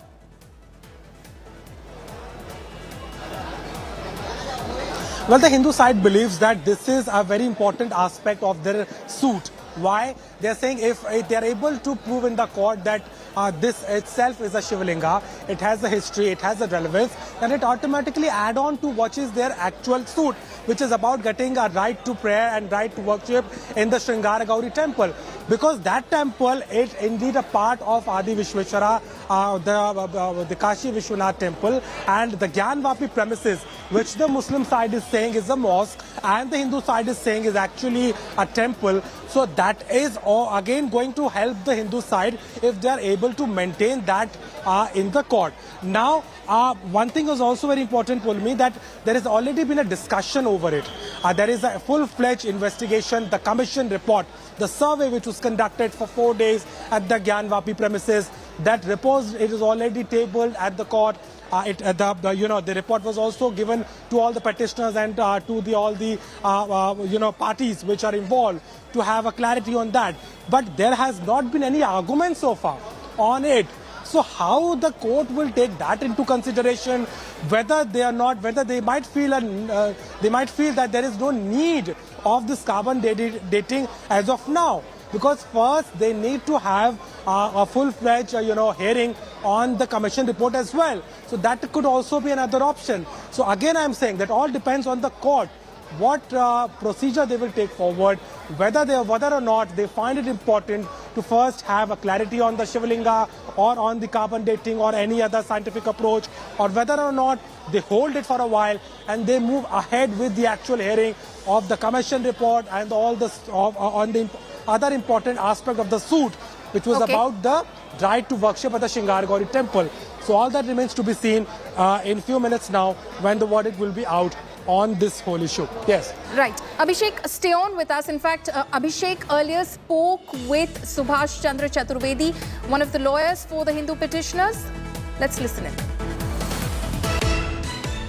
हमने प्रार्थना पत्र माननीय न्यायालय के समक्ष जांच कर रख दिया है कि ये जो भ्रम फैलाया गया है शिवलिंग और आपके फव्वारे का, इस भ्रम को दूर किया जाए। ये जब तक भ्रम दूर नहीं होगा तब तक जो है हमारे पूजा का अधिकार, तमाम अधिकार जो है इसमें मिलना नहीं। इसलिए हम लोगों ने एक प्रार्थना पत्र दिया था कि आप इसको साइंटिफिक टेस्ट कराएं, वैज्ञानिक विधि से कोई भी जांच करा लें, जिससे बिना नुकसान पहुंचे, बिना क्षतिग्रस्त किए, बिना तोड़फोड़ के शिवलिंग की जांच हो जाए और ये निश्चय हो जाए कि ये शिवलिंग है, ये भ्रम खत्म हो जाए। तो जिस पे सुनवाई हुई, सुनवाई के बाद आज माननीय न्यायालय का फैसला आना है। मुस्लिम पक्ष ने कहा कि ये आपका आउट ऑफ पार्ट है, ये आपके दावे के जो है बाहर पार्ट आप कहा जाए कि जो है ये दावे से एक रोक ये भी हो सकती है क्योंकि सुप्रीम कोर्ट ने कहा है कि सर्वेक्षण में जो भी ऑब्जेक्ट्स मिले उन्हें एज इट इज रखा जाए। नहीं, सर्वेक्षण में जो भी चीज मिले एज इट इज रखा जाए। वो वजू खाने को जो उसने सील कर दिया है शिवलिंग को, लेकिन हम तो उसके संरक्षण से इतर जा नहीं रहे हैं। हम तो संरक्षण में कहीं कोई व्यवधान न हो, वो तो संरक्षित है ही, सीज है वो शिवलिंग। लेकिन जांच में हमने कहा ना कि बिना छुए, बिना टच किए, नुकसान पहुंचाए उस शिवलिंग की जांच कर लिया जाए। तो ये जो जांच की हमारी प्रक्रिया वैज्ञानिक विधि से हम मांग कर रहे हैं, इसमें कहीं सुप्रीम कोर्ट के उस निर्देश का कहीं उल्लंघन नहीं है। Right, so you heard from one of the lawyers of one of the Hindu petitioners in this matter shortly. The Varanasi District Court is likely to deliver its verdict on whether there can be carbon dating of the Shivling, which is said to have been found within the premises of the Gyanvapi Mosque or not. Abhishek Mishra continues to be live with us. Abhishek, any updates that are coming in from court at the moment? Well, yes, there is indeed an update. The Muslim side has reached the courtroom. The judge is also there, and the hearing has begun. So we can certainly expect something to come out in a short moment now.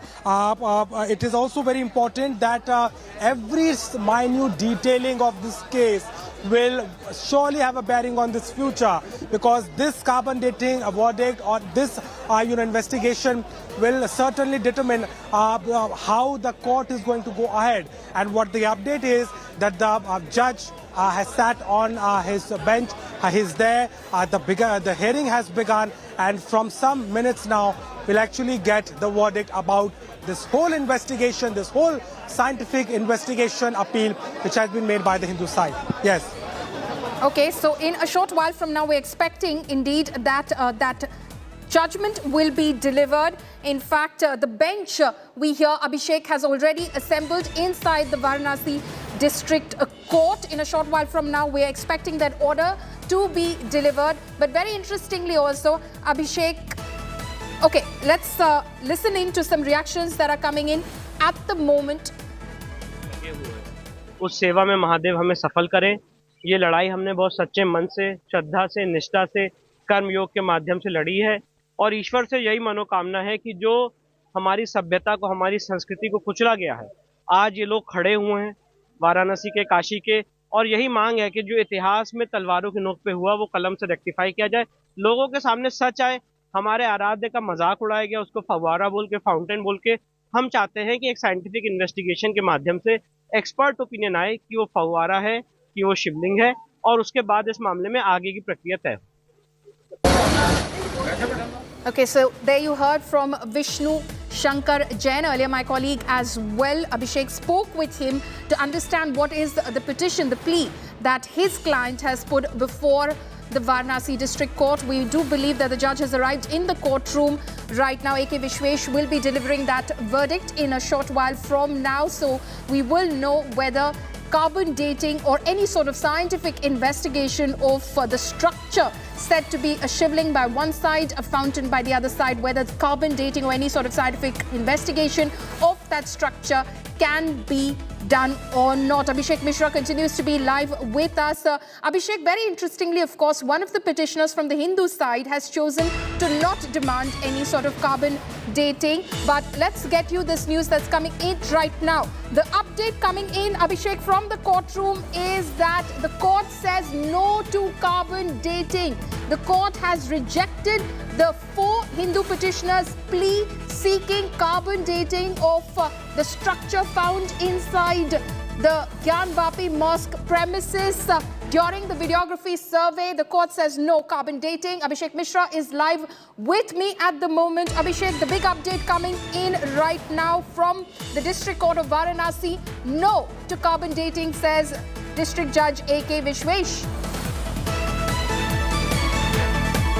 Well, certainly the court has rejected the claim. They have said there will be no carbon dating, no scientific approach based, any sort of investigation. That is being made clear by the court. This is the one-line verdict which we are getting to know, that the court has rejected it. Now it is very clear now that as far as the claim of the Hindu side is concerned, the Hindu side, which it was saying constantly, that the claim Shivlinga needs to be investigated through a scientific approach, that now been rejected by the court.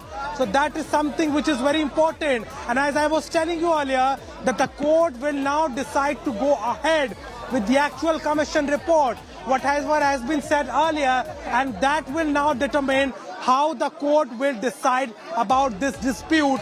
But as far as the carbon dating and any scientific approach method is concerned, it has been rejected by the District Varanasi Court. Yes. Abhishek, also any sort of details emerging from the court? I know that you're standing outside the court and you're trying to, of course, pick up on those details that are trickling in. But anything other than why exactly has this plea from the 4 Hindu petitioners been rejected?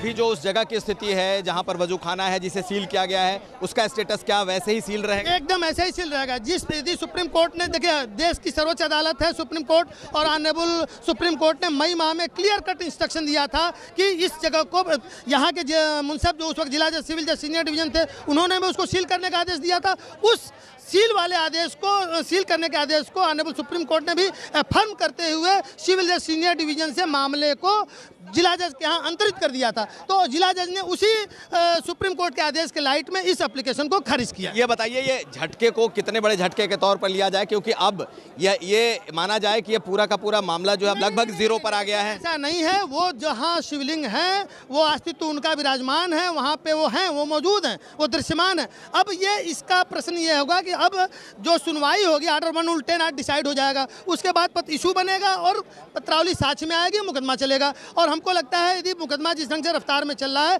6 महीने में या साल भर में यहाँ से decide होने की स्थिति होगी। यदि जिस ढंग से ये मुकदमा चल रहा है, ये जिस तरह तारीख पे तारीख पड़ती रही, ऐसा इस मामले में नहीं है। तो पूरी उम्मीद है कि जब मुकदमे का डिस्पोजल जल्द से जल्द हो जाएगा तो मेरिट में एक फैसला। लेकिन अब तो जो AK विश्वेश की अदालत है, इसमें तो अब इस पर फैसले नहीं आएंगे। नहीं, इनका एक एप्लीकेशन सिर्फ कार्बन डेटिंग के बाबत खारिज हुआ है। तो कार्बन डेटिंग का एप्लीकेशन एक एप्लीकेशन था कि वो जो चीज़ है उसकी साइंटिफिक एनालिसिस करके उसका पता कर लिया जाए। एक सवाल अंजना ये जानना चाह रही हैं कि क्या ये जो श्रृंगार गौरी की पूजा को लेकर के जो मांग हुई थी, क्या उस पर कोई असर पड़ेगा? वो भी रिजेक्ट हो गया? पड़ेगा। देखिए, मूल वाद ये जो वाद है जो श्रृंगार गौरी पे और जहाँ पे दृश्य और अदृश्य जो देवतान भगवान वहाँ मौजूद हैं, उनके पूजा अर्चना का ही ये मांगे। ये टाइटल सूट नहीं है। आज का जो मुकदमा है वो टाइटल स्वामित्व का विवाद निस्तारण करने के लिए नहीं है। ये 91 में जो मुकदमा चला वो स्वामित्व के निर्धारण के लिए है। जो एक मुकदमा सिविल जज फास्ट ट्रैक कोर्ट में चल रहा है वो स्वामित्व का मुकदमा है। ये सिर्फ 5 महिलाओं ने श्रृंगार गौरी और उस 9130 रकबा 1 बीघा 6 बिस्सा 9 धूर में जो भी दृश्य अदृश्य भगवान देवतान मौजूद हैं उनकी पूजा अर्चना के बाबत ये मुकदमा किया था। दौरान मुकदमा एक कमीशन कार्रवाई के दौरान शिवलिंग भगवान वहाँ दृश्यमान हुए, जिसको ऑनरेबल कोर्ट ने सील कर दिया। और उस सील करने के बाद विपक्षी जब सुप्रीम कोर्ट गया तो supreme court honourable supreme court ने भी उस सील आदेश को बरकरार रखा। आप हमारे साथ रहिए। अंजना, इनका मानना है कि पूरी तरीके से So that is of course what the lawyer from the Hindu side is saying, is that the court has rejected carbon dating of the structure which was found inside the Gyanvapi mosque premises because the Supreme Court has ordered for the area to be sealed off and no damage to be caused to that structure. The Varanasi District Court has taken that into accordance before, of course, delivering this order. Abhishek Mishra is, of course, live with me right now from outside the Varanasi District Court. Will this be seen, Abhishek, as a blow to their case by the Hindu petitioners? Well, certainly, Polumi, and it is something which is not a good news for the Hindu side, because which was very optimistic and claiming that the scientific approach-based method will be adopted. Now, I do have the copy of the order, and it clearly mentions and clearly says that it is overlooking the order of the Supreme Court, which was given on 17th of May, which clearly defines that there should not be any touching, any sort of, tampering or any sort of disturbance with the claimed object is concerned. That should be preserved. So that is one argument, with the one observation which the court has made. The other thing which is also mentioned there, that it could also, affect the, emotions and the sentiments of the people, which is attached to this.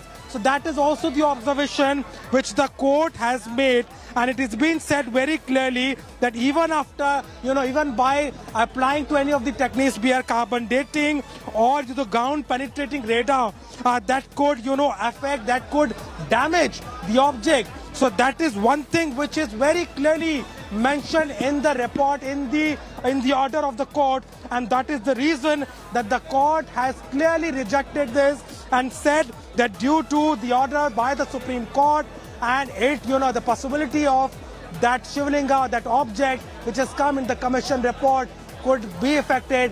This is why the court has ordered that there will be no carbon dating, no, any other approach-based, any scientific-based investigation of that object, which has been claimed by, the Hindu side, and the application 250G has been rejected by the district court in Varanasi. Yes.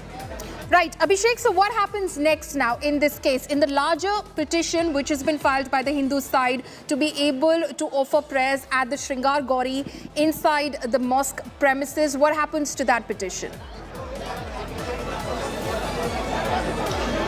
Well, Polomi, now what is left with the court and specifically in this case, that now we can certainly expect the actual hearing happening on the commission report, which was a very important aspect of this whole case, because that commission was formulated by the Varanasi district judge, and that report, which has already been tabled there, will now have a very important bearing on the hearing.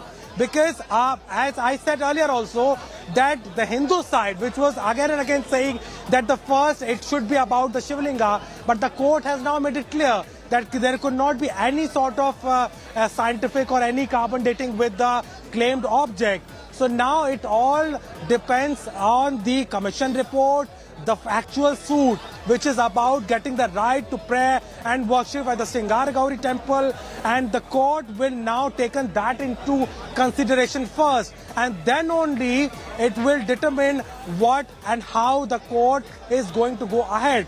So this is very clear now that there will be no carbon dating, no investigation. That object which has been found in the investigation, in the survey, in the commission report, will be kept as it is. There will be no disturbance as far as any of these findings of that survey report is concerned, and we can certainly expect the court to go ahead with the commission report, and the arguments now will be made actually on the suit, because both the side needs to prove their stake. It was about the ownership, it was about the findings of the survey report, so that all will now go ahead in this case, which is very important as far as Gyanvapi Mosque or that claimed property by the Adi Vishweshwara is concerned. Yes.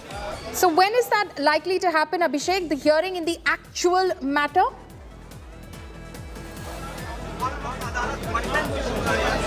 Well, Polomi, what we are getting to know that the verdict has been given, but the hearing is going on, because under the Rule 110, there are other petitioners as well. So that will also be defined whether they will be a party in this case or not. So that hearing is going on. That is the reason that the lawyers are coming out, and we'll get the reactions now in some time. So the hearing is still going on. Yes, the verdict has been given. So now the court will decide. We can certainly expect that new date will be given. The court can also give the date for tomorrow, or can do any other date, and then they will start with the hearing of the case as per the suit which has been filed, and of course the commission report. And now both the side will get an equal opportunity to prove their stake in the court, but that all depends on the court, because the hearing is still going on. Only the verdict as far as the carbon dating is concerned is out, and afterward only we'll get to know if there is a date. जल्द से जल्द हल कर लिया जाए. In Gyanvapi case, the carbon dating saying the Supreme Court has sealed the area, so that's why the application has been rejected. No, we welcome the judgment of the civil court regarding the carbon dating issue of the Shivling, and we all know that on 17th May 2022 the Honorable Supreme Court has ordered that the whole of the Wazukhana must be sealed. So when the whole of the area is sealed on the order of the Supreme Court, how can any activity or carbon dating can be done? So on this ground we welcome the order of the civil court, and we hope that this mandir and masjid issue should be settled as soon as possible.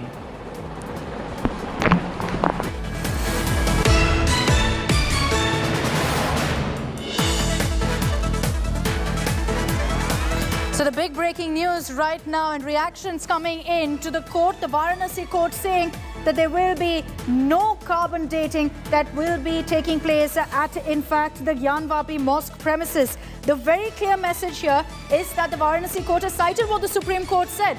The Supreme Court had maintained that the structure must be protected at all costs. So that's what the Varanasi court judge has said, that when it must be protected, we simply cannot allow these kind of procedures to take place. The Varanasi court says the Supreme Court has ordered sealing of the area with the supposed Shivling, so no carbon dating can be allowed under such circumstances. We will have to see how the Hindu side that has been fighting for carbon dating will react. Will they move to a higher court?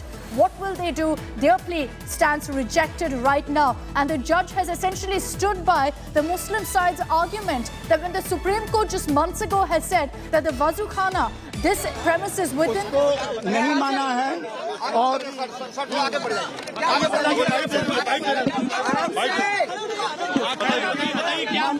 माननीय न्यायाधीश ने मानने से हमारे जो argue थे कि उसका रेटिंग हो और उसको नहीं माने हैं और इसकी कॉपी मिलने के बाद अध्ययन करके हम माननीय न्यायालय लेकिन क्यों खारिज किया है? सुनिए, माननीय न्यायाधीश महोदय ने स्पष्ट कर दिया कि किसी प्रकार से शिवलिंग 16 मई को जो प्रकट हुए हैं उसके साथ किसी प्रकार का अपमान न हो, कोई विरोधाभास न हो, तो उसको मानने के लिए न्यायालय में माननीय न्यायाधीश के समक्ष उन्होंने स्पष्ट कर दिया कि अभी कार्बन डेटिंग इत्यादि अब राडार पेनेट्रेटिंग की आवश्यकता नहीं है। अतः माननीय न्यायाधीश महोदय ने कहा कि इस विषय पर अब इस बात को यहीं समाप्त किया जाए और जो लोग इसमें 110 या 18 के तहत आए हुए हैं, पार्टी बन रहे हैं, पक्षकार बन रहे हैं, उनको माननीय न्यायाधीश महोदय सुन रहे हैं। तो आश्वासित है कि कॉपी मिलने के बाद विस्तृत अध्ययन करेंगे और फिर उच्च न्यायालयों का भी मार्ग प्रशस्त हमारे लिए निसंदेह हम उच्च न्यायालयों में भी अपनी बात रखेंगे क्योंकि विज्ञान की कसौटी पर जीवन जिया जा सकता है। बड़ा झटका माना जा रहा है। एएसआई के मानने पर माननीय न्यायाधीश महोदय ने कहा कि किसी प्रकार का आपका ऐसा दावा मजबूत नहीं बन रहा है जिसके नाते अभी वो आवश्यकता पड़े। जी हम लोग तो अति उत्साहित थे कि आज निर्णय हमारे पक्ष में आएगा और हमारी मनोवांछित कामनाएं पूर्ण होंगी, परंतु माननीय न्यायाधीश ने उसको ब्रेक लगाए हैं, तो उसकी कॉपी का अध्ययन करके पुनः हम इस बात को रखेंगे। जी जी जी मदन मोहन जी, आज क्या कुछ कोर्ट में उसको किस नजर से आप देख रहे हैं? अभी क्यों खारिज कर दिया गया है? माननीय न्यायाधीश महोदय का इसका अध्ययन करने के बाद विमर्श करेंगे आपस में हम सारे वरिष्ठ अधिवक्तागण साथीगण, तो फिर उसके बाद न्यायालय के समक्ष उच्च न्यायालयों का भी मार्ग हमारे लिए खुला हुआ है, वहाँ पे भी जा सकते हैं। आज माननीय न्यायाधीश महोदय ने स्पष्ट कर दिया कि किसी प्रकार का जो वहाँ पे की छेड़छाड़ अथवा कोई भी सर्वेक्षण परीक्षण नहीं कराया जा सकता, न राडार पेनेट्रेटिंग इत्यादि नहीं कराया जा सकता है और इस प्रकार का कोई आदेश माननीय न्यायालय ने नहीं दिया है। और कॉपी मिलने के बाद उसका विस्तृत अध्ययन करने के बाद हम इस पे माननीय न्यायालय के समक्ष अपनी बात और उच्च न्यायालयों में भी रखेंगे, उसका विमर्श करेंगे। उसके बाद निसंदेह ये तो चलता रहता है, लेकिन अभी तक तो सब कुछ हमारे पक्ष में था, ऐसा कोई आसमान नहीं गिर गया है क्योंकि वहाँ पे शिवलिंग प्रकट हुए हैं और शिवलिंग प्रकट होने का ही सबसे बड़ा साक्ष्य है। इसे मुस्लिम पक्ष के तौर पर भी देख रहे हैं। अगर वो इसको विजय के रूप में देखते हैं तो देखें, परंतु ऐसा कुछ भी नहीं है, बस एक व्यवस्था की बात थी और जिस इररिलेवेंट है और फिजिबल हो नहीं सकता है, ये क्या उनके कहने से ऐसा नहीं हो सकता है और इसके केस ला है। ढेर सारे दुनिया में ऐसे मामले आते हैं जहाँ के ऐतिहासिक विषयों पर सर्वेक्षण परीक्षण होता है और आस्था विश्वास किसी समाज का उसको पुष्ट करे विज्ञान, ये विज्ञान की ड्यूटी है। क्या आपको लगता है कि मामला लंबा खींच जाएगा इस सर्वे न होने के चलते? जी इस विषय पर माननीय न्यायाधीश महोदय ने एक चीज सवाल ये है कि जो आप लोगों का ये रिजेक्ट हुआ है जी पर क्यों? माननीय न्यायाधीश महोदय ने कहा कि ये आस्था के विषय पर आप 16 मई को प्रकट शिवलिंग हुए हैं और उनके साथ किसी प्रकार का छेड़छाड़ न हो और ये विरोधाभास न हो, तो इस नाते माननीय न्यायाधीश महोदय ने किसी तरह का सर्वेक्षण परीक्षण करने से मना। सुप्रीम कोर्ट ने जो निर्देश दिया था वजूखाने को सील करने के लिए, वो उसके खिलाफ नहीं, वो उस सीमा का किसी प्रकार से उल्लंघन नहीं हुआ है। माननीय सुप्रीम कोर्ट के आदेश की पूरी तरह परिपालना हुई है। तो यहाँ से आगे क्या होगा? अब आगे क्या होगा? आज कॉपी हम लोग प्राप्त करेंगे, उसके बाद अध्ययन करने के बाद विस्तार पूर्वक आपस में विमर्श करेंगे। अगली हमारी रीति नीति रणनीति क्या होगी उस पर हम अगली विचार करेंगे। निसंदेह उच्च न्यायालयों का मार्ग हमारे लिए खुला हुआ है।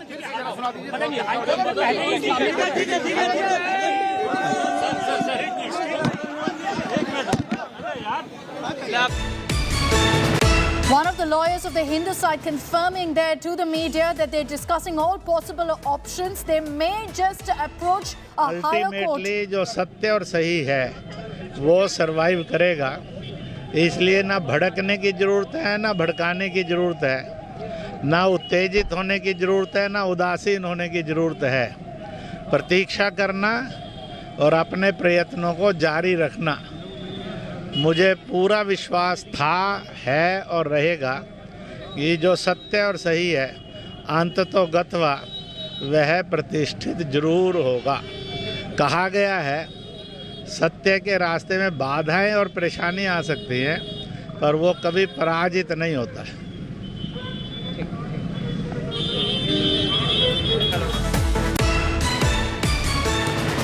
Okay, so that's the first reaction coming in from the RSS as well. But let's get you quickly the takeaways from what the court has ruled. There will be no carbon dating that takes place in the Wazukhana. The area will remain sealed as per what the Supreme Court had said, that the structure must remain protected. That was what the Supreme Court had observed back in May. It is citing that the Varanasi court judge has said we cannot allow carbon dating, we cannot allow any scientific survey. But from what we've heard from the Hindu side, they're still keeping their options open. Yes, they're disappointed by this verdict from the Varanasi court, but they're saying that we are keeping our options open. We could actually appeal to a higher court against this decision that's been taken by the Varanasi court. The Hindu side are also saying that, look, the video survey essentially...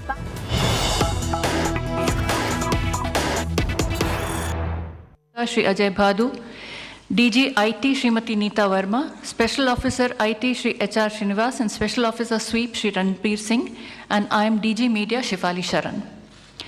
I would request Chief Election Commissioner Shri Rajiv Kumar to kindly give his opening statement, after which the floor would be open for your questions. I would request you to ask your questions subsequently, one by one, after introducing your name and the name of your media organization that you represent. Kindly ensure your mobile phones are on silent mode throughout the conference and there's no disturbance to camera persons in between. Sir, please. Thank you, Shefali ji. My esteemed colleague, Honorable Election Commissioner Shri Anup Chand Pandey ji, senior officials from the Election Commission on the dais, and friends from media who have gathered here today, and also those who are connected with us virtually. We meet today for a press conference that most of you have been awaiting and have also been guessing since morning also.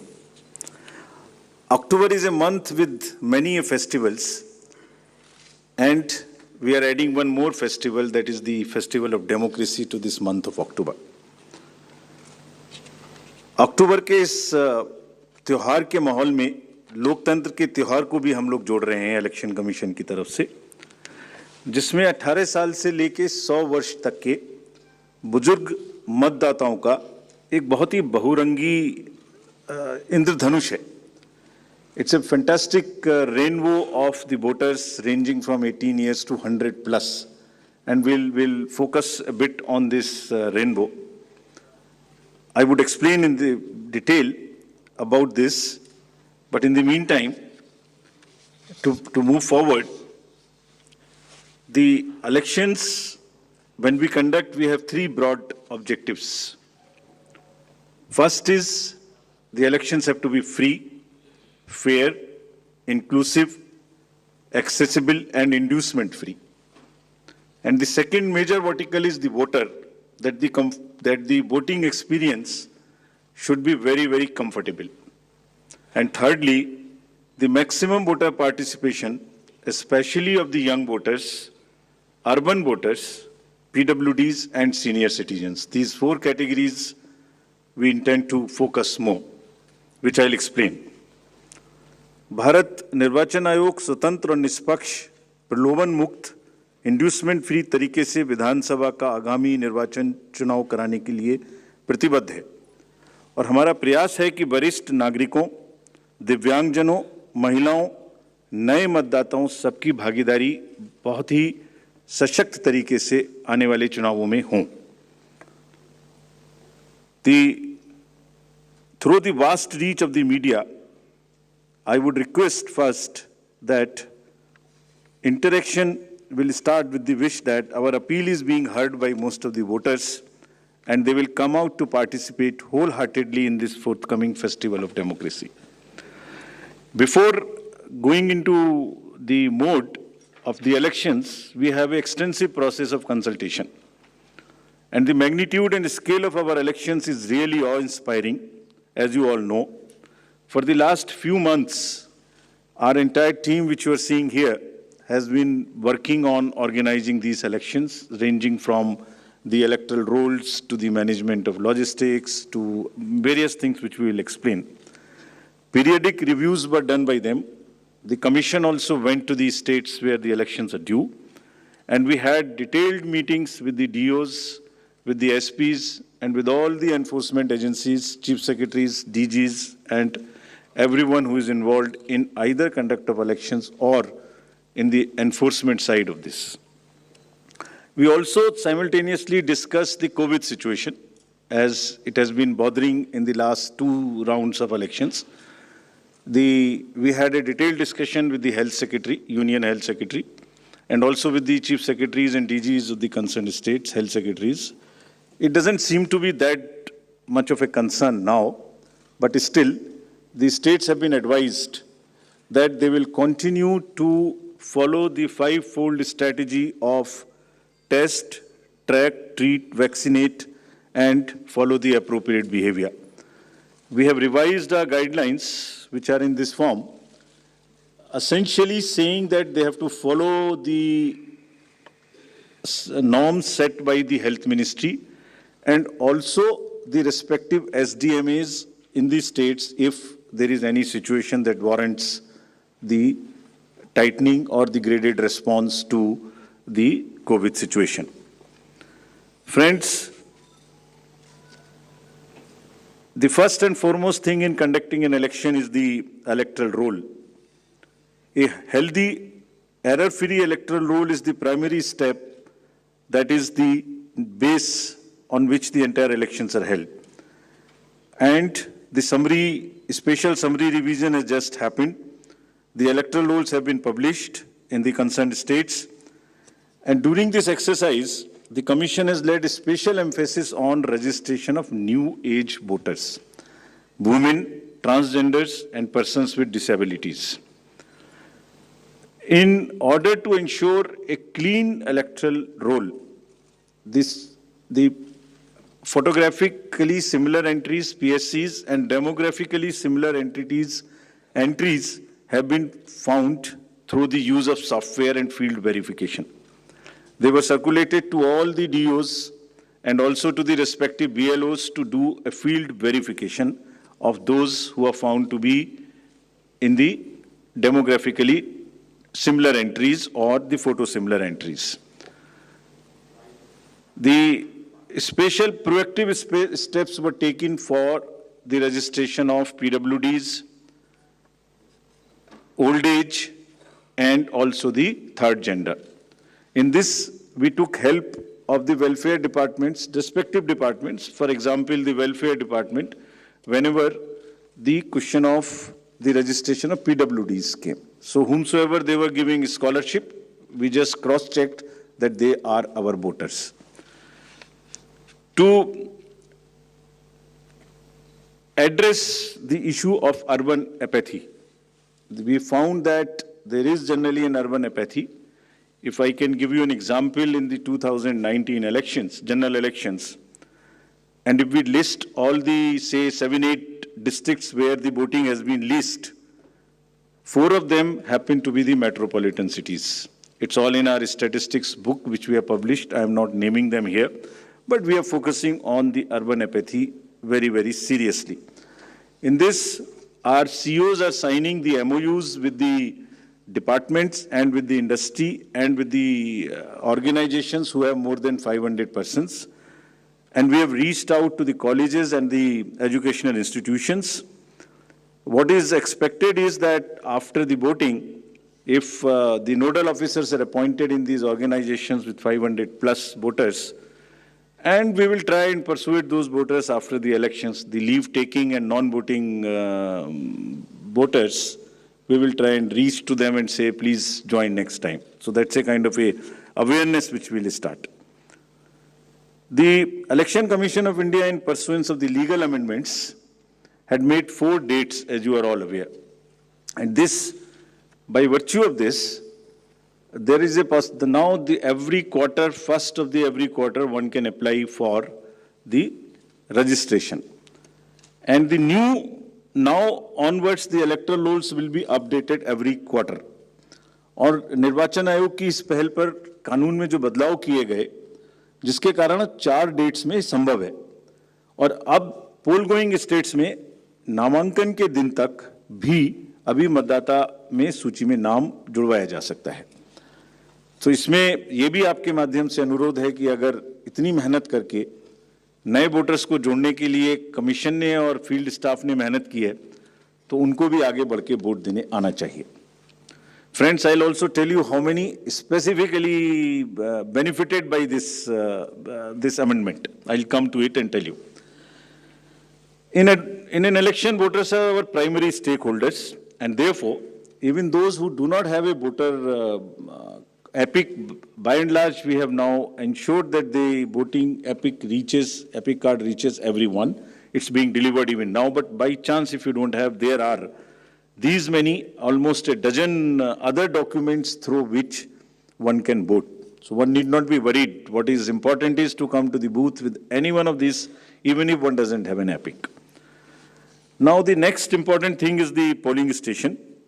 And that's the next point at which we interact with the voter. The effort is to make the voting experience, it's quite protocol based, but we are still trying that the experience becomes far more enjoyable in the true spirit of the festival of the democracy. Our COs and DOs have been asked to identify the lowest polling percentage booth in each constituency. This is what we are doing to increase our awareness and persuade the voters to come and vote.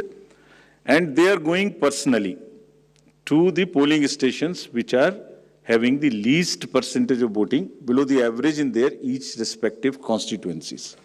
So they'll try and find out what is the issue, why there is an lesser percentage of voting in those particular booths. They'll try and bring them up to the level of the general voting in that particular constituency. Friends, Commission का एक दूसरा focus है जो हमेशा रहा है, उसमें आगे हर बार नई चीज जुड़ती है, वो ये है कि हर पोलिंग स्टेशन पर कुछ बेसिक सुविधाएं निश्चित रूप से उपलब्ध रहनी चाहिए। तो ये जितनी बेसिक सुविधाएं हम आपको स्लाइड के माध्यम से भी दिखा रहे हैं, every polling station would have a ramp which is accessible for the PWDs, drinking water, electricity, shade, and volunteers for the PWDs for the old age. So every polling station would be on a ground floor so that it is not problematic for anybody to climb. तो जितना भी comfort polling station पे दे सकते हैं वो देने का प्रयास हम लोग कर रहे हैं, और इन इलेक्शंस में 100% सर्टिफिकेट DO से लिया जा रहा है कि सब पोलिंग स्टेशंस पर ये सुविधाएं उपलब्ध है। फ्रेंड्स, कुछ पोलिंग स्टेशन ऐसे होंगे जिसमें जो सिर्फ महिलाओं के द्वारा ही मैनेज्ड होंगे, all polling personal and also even the security staff 100% women oriented. So this is our every assembly would have at least one and more in certain pockets. So महिलाओं के सशक्तिकरण को दर्शाने का चुनावों के इस माध्यम से भी हम लोग एक बहुत सशक्त माध्यम बनाने की कोशिश कर रहे हैं, ताकि एक्सपीरियंस भी एक बहुत अच्छा हो और साथ साथ एक सशक्तिकरण को भी वो प्रदर्शित कर सके। Friends, similarly some polling stations will be managed entirely by our PWD staff, or they will be ready to welcome the voters. And आपके माध्यम से ये भी हम लोग कहना चाहते हैं, और कमीशन में बहुत ही इसके बारे में सेंसिटिविटी है, कि जो PWDs हैं वो एक्चुअली बहुत मायने में हमसे बहुत ज़्यादा एबल्ड हैं। उनका चिंतन, उनका भाव, उनके इमोशंस, उनकी सहनशीलता, बहुत चीज़ हम लोगों से ज़्यादा है।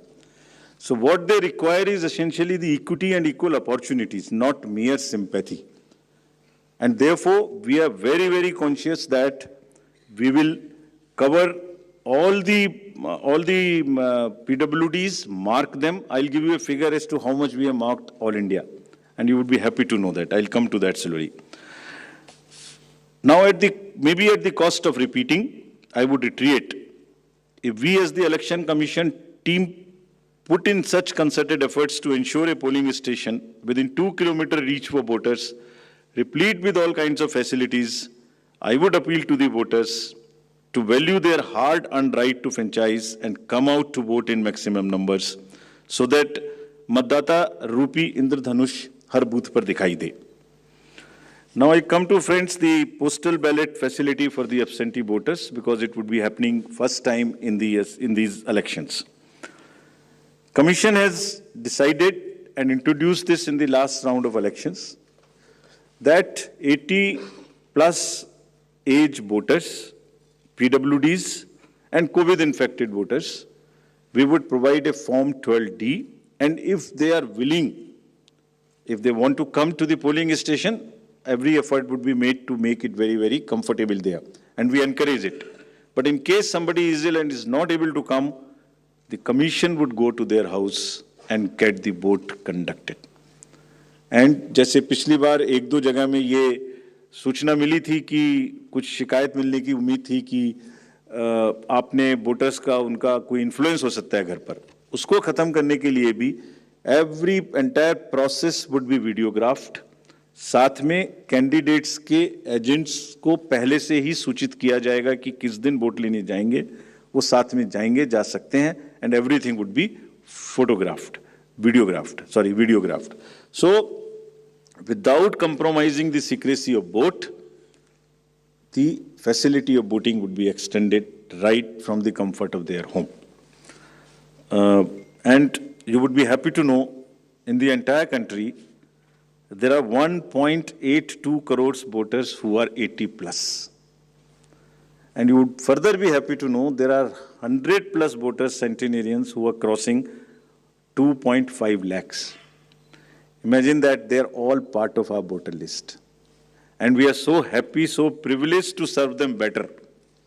Actually, किसी भी सोसाइटी में अगर हम एल्डर्स की देखभाल नहीं करते, उनको सम्मान नहीं दे सकते, तो it's not a right way of our human behavior. तो हम लोग इसके बारे में बहुत सजग हैं और वोट की सीक्रेसी को पूर्णतः अक्षुण्ण रखते हुए उनके घर से वोट भी लेंगे अगर उन्हें इस बात की जरूरत होगी. Similarly, for PWDs, all the facilities starting from a volunteer to the wheelchair, if they require, would all be available at the booths. And again, to give you another interesting figure, there are 82 lakhs PWDs also who are marked in our voter list. And our entire effort is to make it inclusive and accessible. The Commission puts a whole lot of emphasis on making the elections truly participative, accessible for all our PWD brothers and sisters. Friends, I would just briefly touch the technological interventions. There is a whole lot of technology which will go into the elections, starting from for the ease of the voters and also for managing the inducement-free elections. Firstly, the voter helpline, you can see all kinds of informations in that, including your booth location, including the candidates, the informations about them and results. The another interesting and very important application is a C-Vigil application. What it does, any voter can make any complaint, and the moment he loads, either he can take a picture from his mobile, he can write on a paper and take a photo, or he can type. And the moment he sends a message to C-Vigil, his longitude and latitude is automatically fed. Means his location, geolocation is known.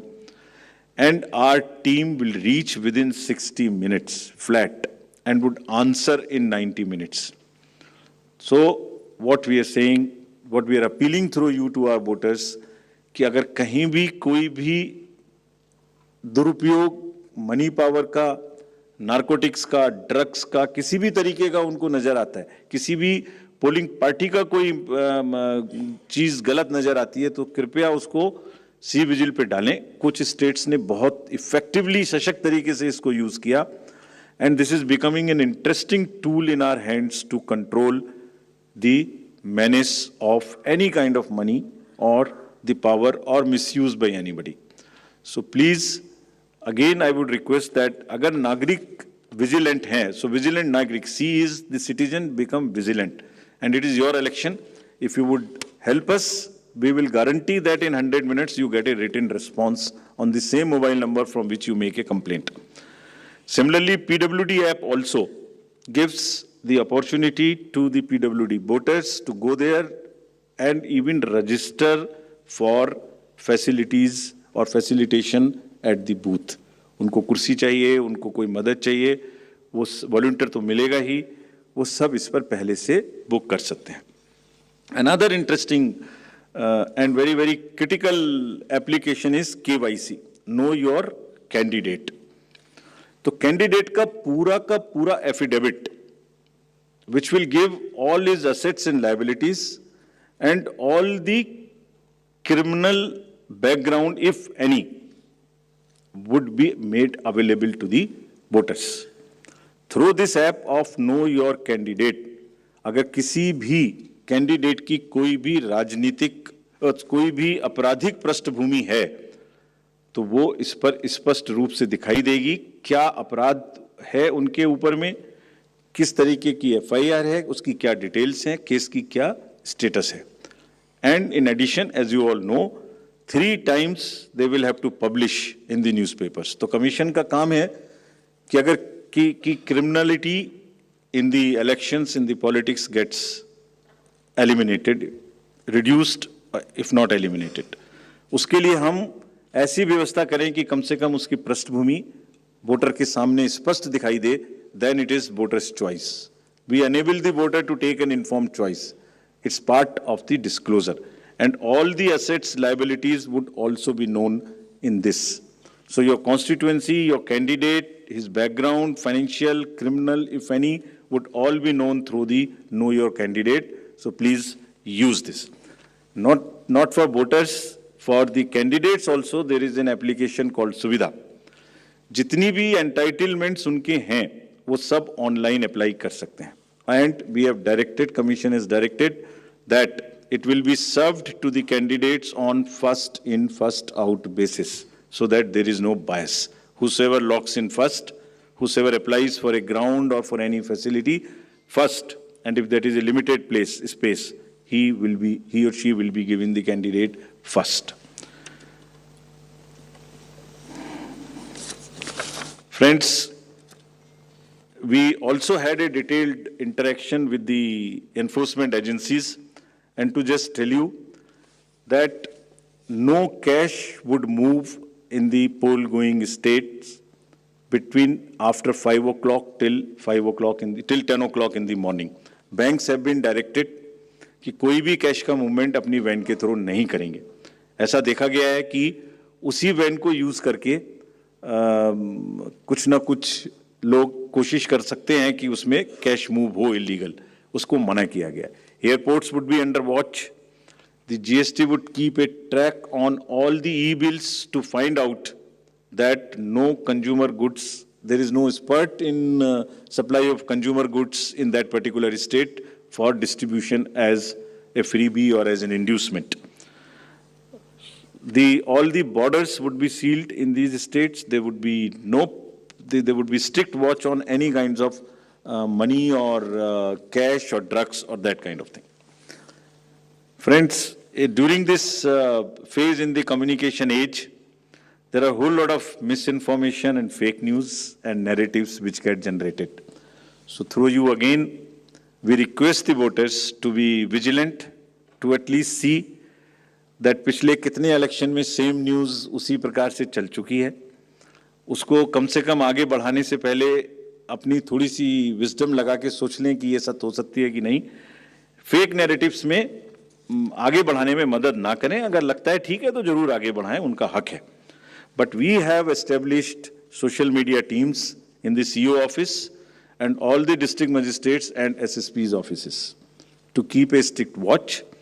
And if anybody tries to create rumors or create fake news or news which are objectionable, the appropriate action the teams would take as mandated under the law. So, having given you an overview of the efforts which have gone into the entire preparation, now I would come to the main thing for which you are waiting. And to tell you first, the term of the Legislative Assembly of Himachal Pradesh is expiring on 8th of January 2023. And there are 68 ACs across 12 districts, and with the specific seats reserved for SCs and STs. So out of 68, 17 seats are reserved for SCs and 3 seats are reserved for STs. As you see the data on this slide, the forthcoming legislative election, our teams would be ready to serve more than 55 lakh electors, of whom about 67,000 are service voters and 56,000 in the state of Himachal would be PWDs. And you would be happy to know that there are 1,184 voters who are 100 plus. And we have reached everybody's house as a mark of respect towards them. And you will be happy to know, and it's a motivational thing for our young voters. There are voters who have voted in all elections since 1950, all, including the local body elections. And there are 1,184, and many of them come to the booth. They say we do not need the Form 12D, we'll come to the booth. So they are really the source of inspiration for all of us. And हमने उनको सबके घर में एक चिट्ठी भेज के अपने BLO साहब के थ्रू या अफसर्स के थ्रू सबको सम्मानित भी किया और आभार भी प्रकट किया कि आप ही की प्रेरणा से बाकी लोग भी आगे बढ़ के वोट दे सकें. Friends, there are 1.2 lakh voters who would be 80 plus in Himachal, and 1.86 lakh voters would be first time voters between 18 years and 19 years. And these are the ones with whom we are very, very focused way we are connecting with all of them by organizing large number of events in their colleges and institutions.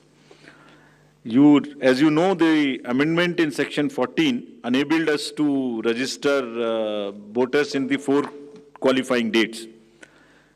तो आप इसको अगर मैं ऐसे समझाऊं कि जो लोग 1 जनवरी अगर ये अमेंडमेंट ना होता तो 1 जनवरी 22 को जो भी लोग 18 इयर्स के हो गए वही वोटर बन पाते.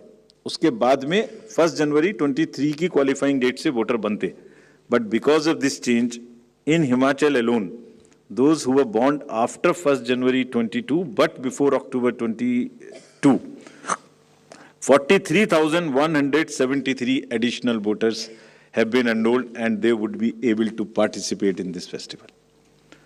This is only because of the amendment which happened, and you can extrapolate it and see because of these 4 changes. And now what we have done and what will happen in the SSR now, even if somebody is 17 and is going to be 18 next year till October 2023, in the new SSR which is coming in the entire country, they can apply in advance. And we take the responsibility of keeping that application with us and making him or her the voter the date on his or her birthday. And our officers will send them a kit, a welcome kit for the new voters, which will contain the EPIC card, which will contain how to vote, which will contain about how the EVMs function, which will contain the digital, the website links to where they can educate themselves about the election process. We, through you, call upon all voters in Himachal to come out and vote. Their participation should take inspiration from the elders who are there in that state. and our fervent appeal that all stakeholders maintain COVID appropriate behavior. Friends, आयोग ने हमेशा media को चुनावी प्रक्रिया में अपना सबसे बड़ा एलाई माना है. It's a kind of a natural ally. That is why first time we come here and announce. There is nobody who comes to know of this. मैं दोहराना चाहूँगा कि आपके माध्यम से सभी वोटर्स को एक बार पुनः अपील करेंगे. And the exact schedule for the state would be as it's being shown on your slides.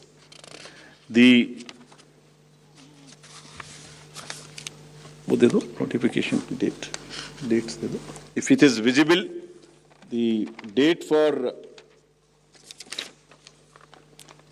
the Gazette notification would be 17th October. The election would be in one phase. Last date for nomination would be 25th October, that is Tuesday. Date for scrutiny would be 27th. Last date for withdrawal would be 29th. And date of poll 12th November.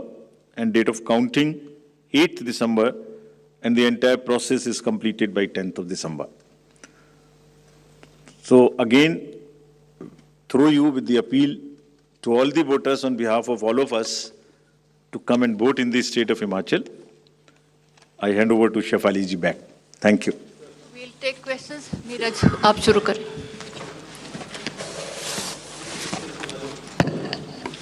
Mic दे दे यहाँ first row में.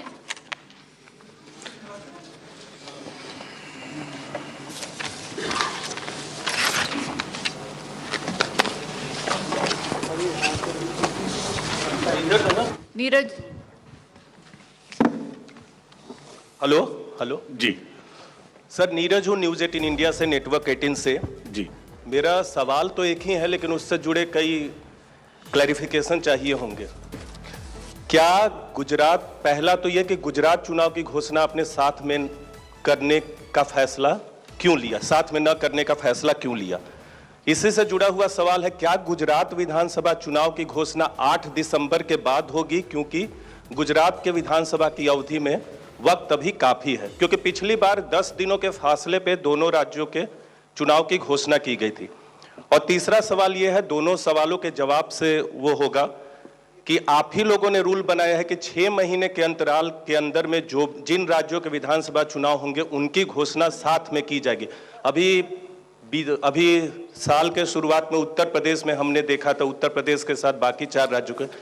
तो जो rule चुनाव आयोग बनाता है, मैं ये तो नहीं कहूँगा कि उसका उल्लंघन कर रहे हैं, लेकिन उससे आप लोग पीछे हट रहे हैं, उसी को आप लोग रूल को बदल रहे हैं. तो ऐसा क्यों है, अलग अलग क्यों है? 6 महीना के अंदर 2 राज्यों के विधानसभा की अवधि खत्म होती है और आप लोग जो हैं अलग अलग चुनाव की घोषणा कर रहे हैं.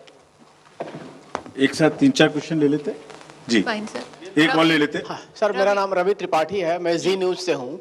मेरा सवाल ये है कि पॉलिटिकल पार्टी ये सवाल उठा रही थी कि एक राज्य का चुनाव हो जाएगा और उसके नतीजे आने के बाद दूसरे राज्य का चुनाव तुरंत होगा, तो चुनाव प्रभावित माना जाएगा कि इसके रिजल्ट की वजह से उसका, ये इस तरह के सवाल उठते रहते हैं. तो आपने इस बात का ध्यान रखा था शायद पिछली बार इसी बात को ध्यान में रखते हुए दोनों के रिजल्ट 18 तारीख को किए गए थे.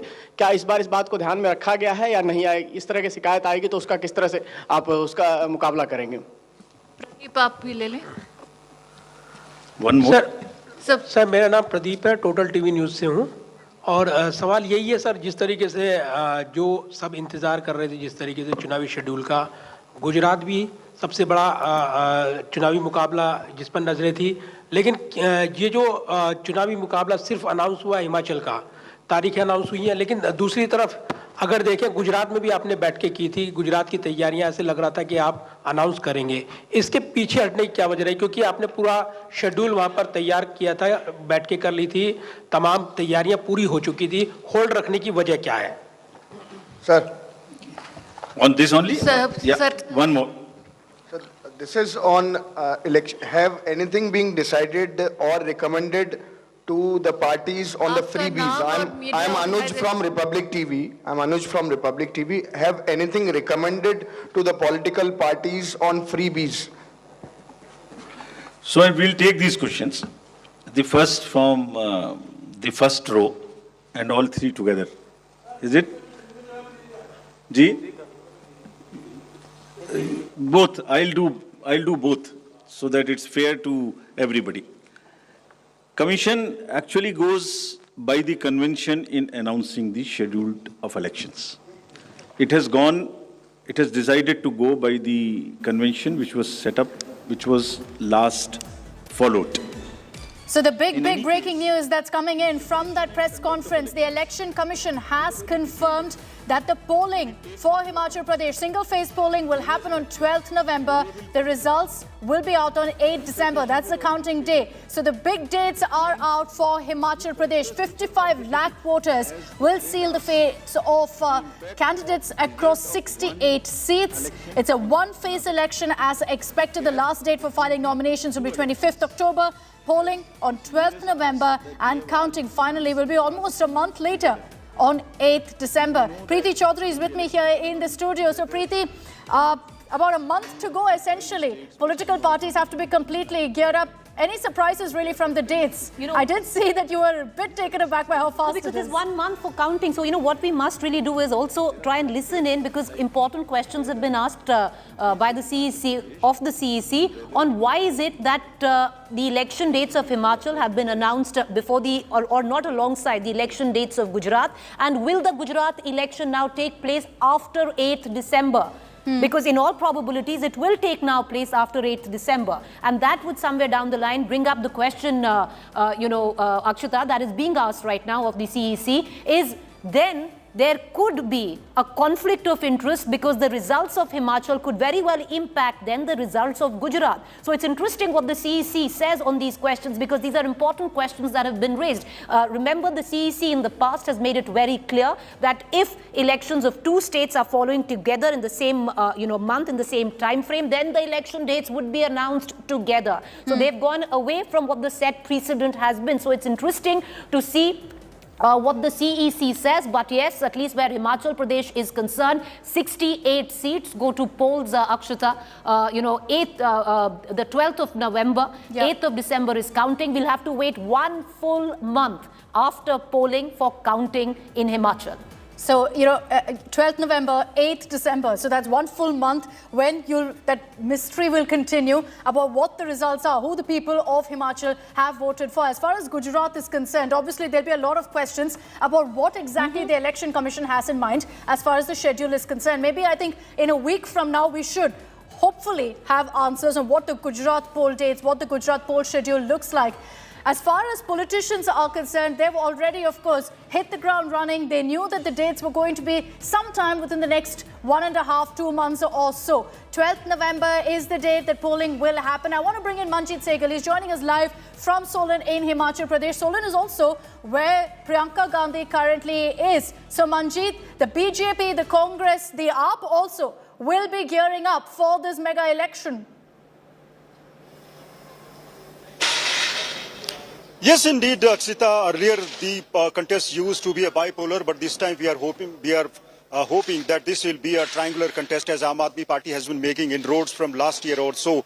Aam Aadmi Party has been claiming that people will vote for a change, and people of Himachal Pradesh have seen the governments of both Congress and BJP, but Himachal Pradesh still lags behind as far as the development is concerned. But as far as the Bharatiya Janata Party is concerned, BJP has launched a mission repeat in Himachal Pradesh. We have seen the Prime Minister visiting the state as much as 9 times, and he has paid 3 visits during the past 17 days in the state.